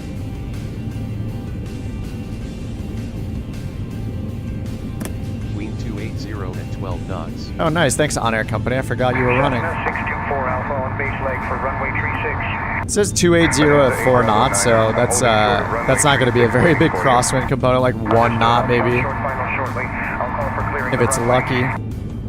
Diamond Star 330 Romeo X-ray climbing through 2,000 for 5,000 departing to the east. Nevada traffic, Piper 63 Echo, short final, runway 31, Nevada. Nevada Municipal. We're not even in Nevada though. Like, what state are we in? We're not in Missouri anymore, are we? No excuse to not nail this. That's great timing to read a message like that.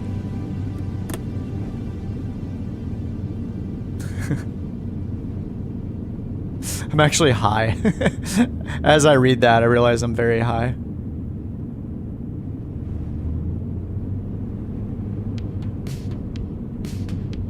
And this runway doesn't even have numbers on it. Diamond Star 330 Romeo X-ray 12 miles to the northwest, picking up the RNAV 27.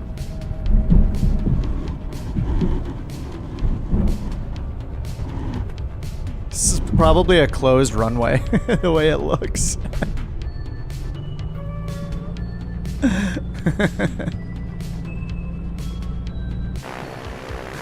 I wouldn't say that I nailed it, but I am on the ground, so that's good.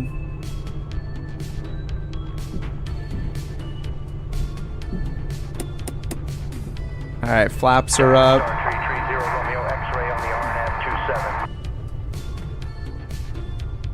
We made it. I'm glad we did an extra flight. I wanted to fly more. It's too bad the ATC crapped out a little bit there, but can't be online 24/7 during a beta, so I get it. See you, Josh. Good to see you, man. You landed like the plane in the movie Airplane when it kept going. Oh my god, I have to rewatch Airplane. I actually started rewatching it. I didn't get through the whole thing though. I haven't seen it for the longest time. Okay, landing light is off. Strobe is off. Pump is off. Pitot heat was already off. We're gonna set the trim to neutral for our next flight. Okay, prop is full forward. Parking brake back off. Let's go park.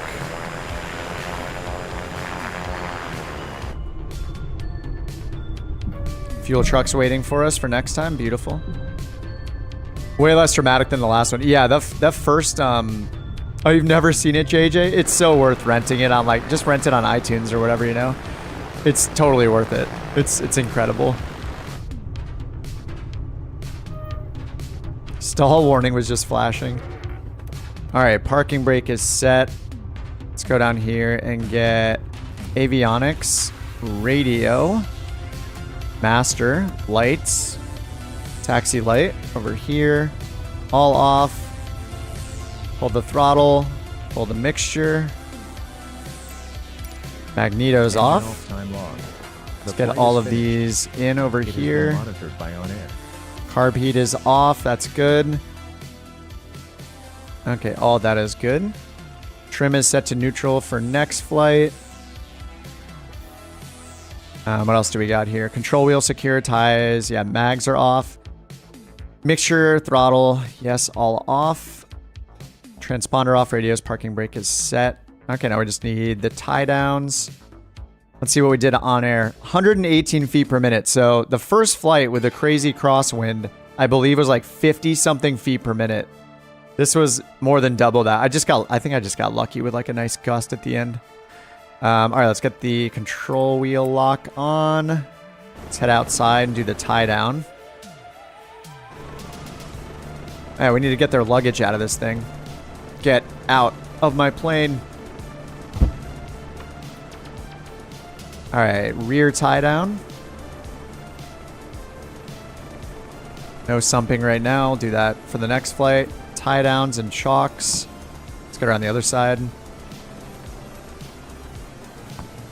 Chocks, tie downs. All right, we're all good. Now I'd pop the door, get the dog out of here. He's kind of in the way of the handle. There we go. There, they got out. Very realistic. Bam. They're all out now. See? They got out. Extra immersion right there. JD says, Kip's doing the shutdown at the pace of someone who hasn't slept in 2 days, wants to go to the hotel. Yeah, we've been live for 4 hours and 46 minutes. This has been a stream. It's been fun though. We had a groundbreaking, a monumental moment for the stream. 100 gifted subs from Tony, who's an absolute madman. Thanks again, Tony. You're completely insane. I really appreciate it, man. It was very generous of you, and I'm glad that 100 people have their little mustaches grown now and their little badge. I know the badges are silly. There's a story. There's a chair associated with every badge. Your badge is the backrest of a chair, and your chair gets more comfortable as you stick around. Till one day you'll have the big bearded, giant bearded, mustachioed Eames lounge chair, which you can see in Discord. But yeah, I really appreciate it, Tony. Hopefully I'll see you again on Saturday, on Thursday for the next stream. And yeah, that'll do it. Let me check on air here. We earned, what did we get? 900 credits. Doesn't seem like a lot, but I neglect my OnAir company for long periods of time sometimes and have all these rentals going on, and it just drains my balance. So I think I have like 50K. Oh my, what? How do I have 17K? I could have sworn, wait, what is all of this? Oh my God, what? This has got to be a bug. So this was when I got on today. I had 45,000. All of these abandoned jobs here where it says step job abandoned, that was a tour. That's the Canada tour. Why did it charge me 40,000 or 30,000 credits for abandoning a tour? It's just supposed to be a scenic thing. Oh no. Well, I don't know if that's a bug. I don't know why I did that. Oh, first time multiplayer, dude. No way. Yeah, you can join every time if you're around. We'd love to have you again. I've added you guys, most of you guys, to the list to make sure your name is blue. Like your name will turn blue if I add you to a list for the mod. So it's like a recognize the frequent flyers kind of thing. But yeah, Jewel and Loki and Die and Based, I added you guys. It should be there. Let me add I already added Tony. I added SimSimper. I don't know why it's not showing up. Oh no, I don't have Sim on there. SIMM Simper. There you go. Added you. Let me make sure. I added Loki earlier. And let me add a Ghoul. Ghoulish. Alright, nice. So hopefully next time they're blue. And I do have Jeff in there, but it didn't count it for some reason. I'm not sure why. He might have numbers at the end of his name. Anyway, yeah, if you guys even care, and next time if you see yourself not in blue, let me know your gamer tag so I can make sure it's in there, right? But oh, 78 at the end, that's why. Jeff Pilot 78. Is that your gamer tag? But it doesn't show the 78, Jeff? I wonder why it doesn't show 78 here for me. It just says Jeff Pilot. Oh, the cops are here. There they are. Ramp police in action. Just wait till you join the big group flights. Yeah, Saturdays. Saturdays are normally the group flight day. We just finished in December. We did all the streams were group flight across the US. We did 15 group flights on 15 streams all through December and did 5,200 miles. It was awesome. So I think we might need to start something like that again that we can chip away at every Saturday. But yeah, Saturday is generally like the scenic group flight day. So we're all counting on you. Oh, Loyal, I just saw that. Yeah, that was really fun. And I'd never done a cross the US kind of thing like that before. So yeah, it's a cool milestone. A cool giant box to check, you know. It was good stuff. All right, guys, have a great night. Thanks again for flying along. That was pretty fun. I think the first flight was way more, had way more going on than the second flight, but it was cool to get a second one in as well. I'm going to go have the world's latest dinner at 10:15 here in California. And yeah, I'll see you guys on the Discord if you're in there, and see you on Thursday for the next stream. Hope you have a good one, and have a good night. Have a good day wherever you're at. Thanks for flying along again. All right, guys. See you. Good night. See you.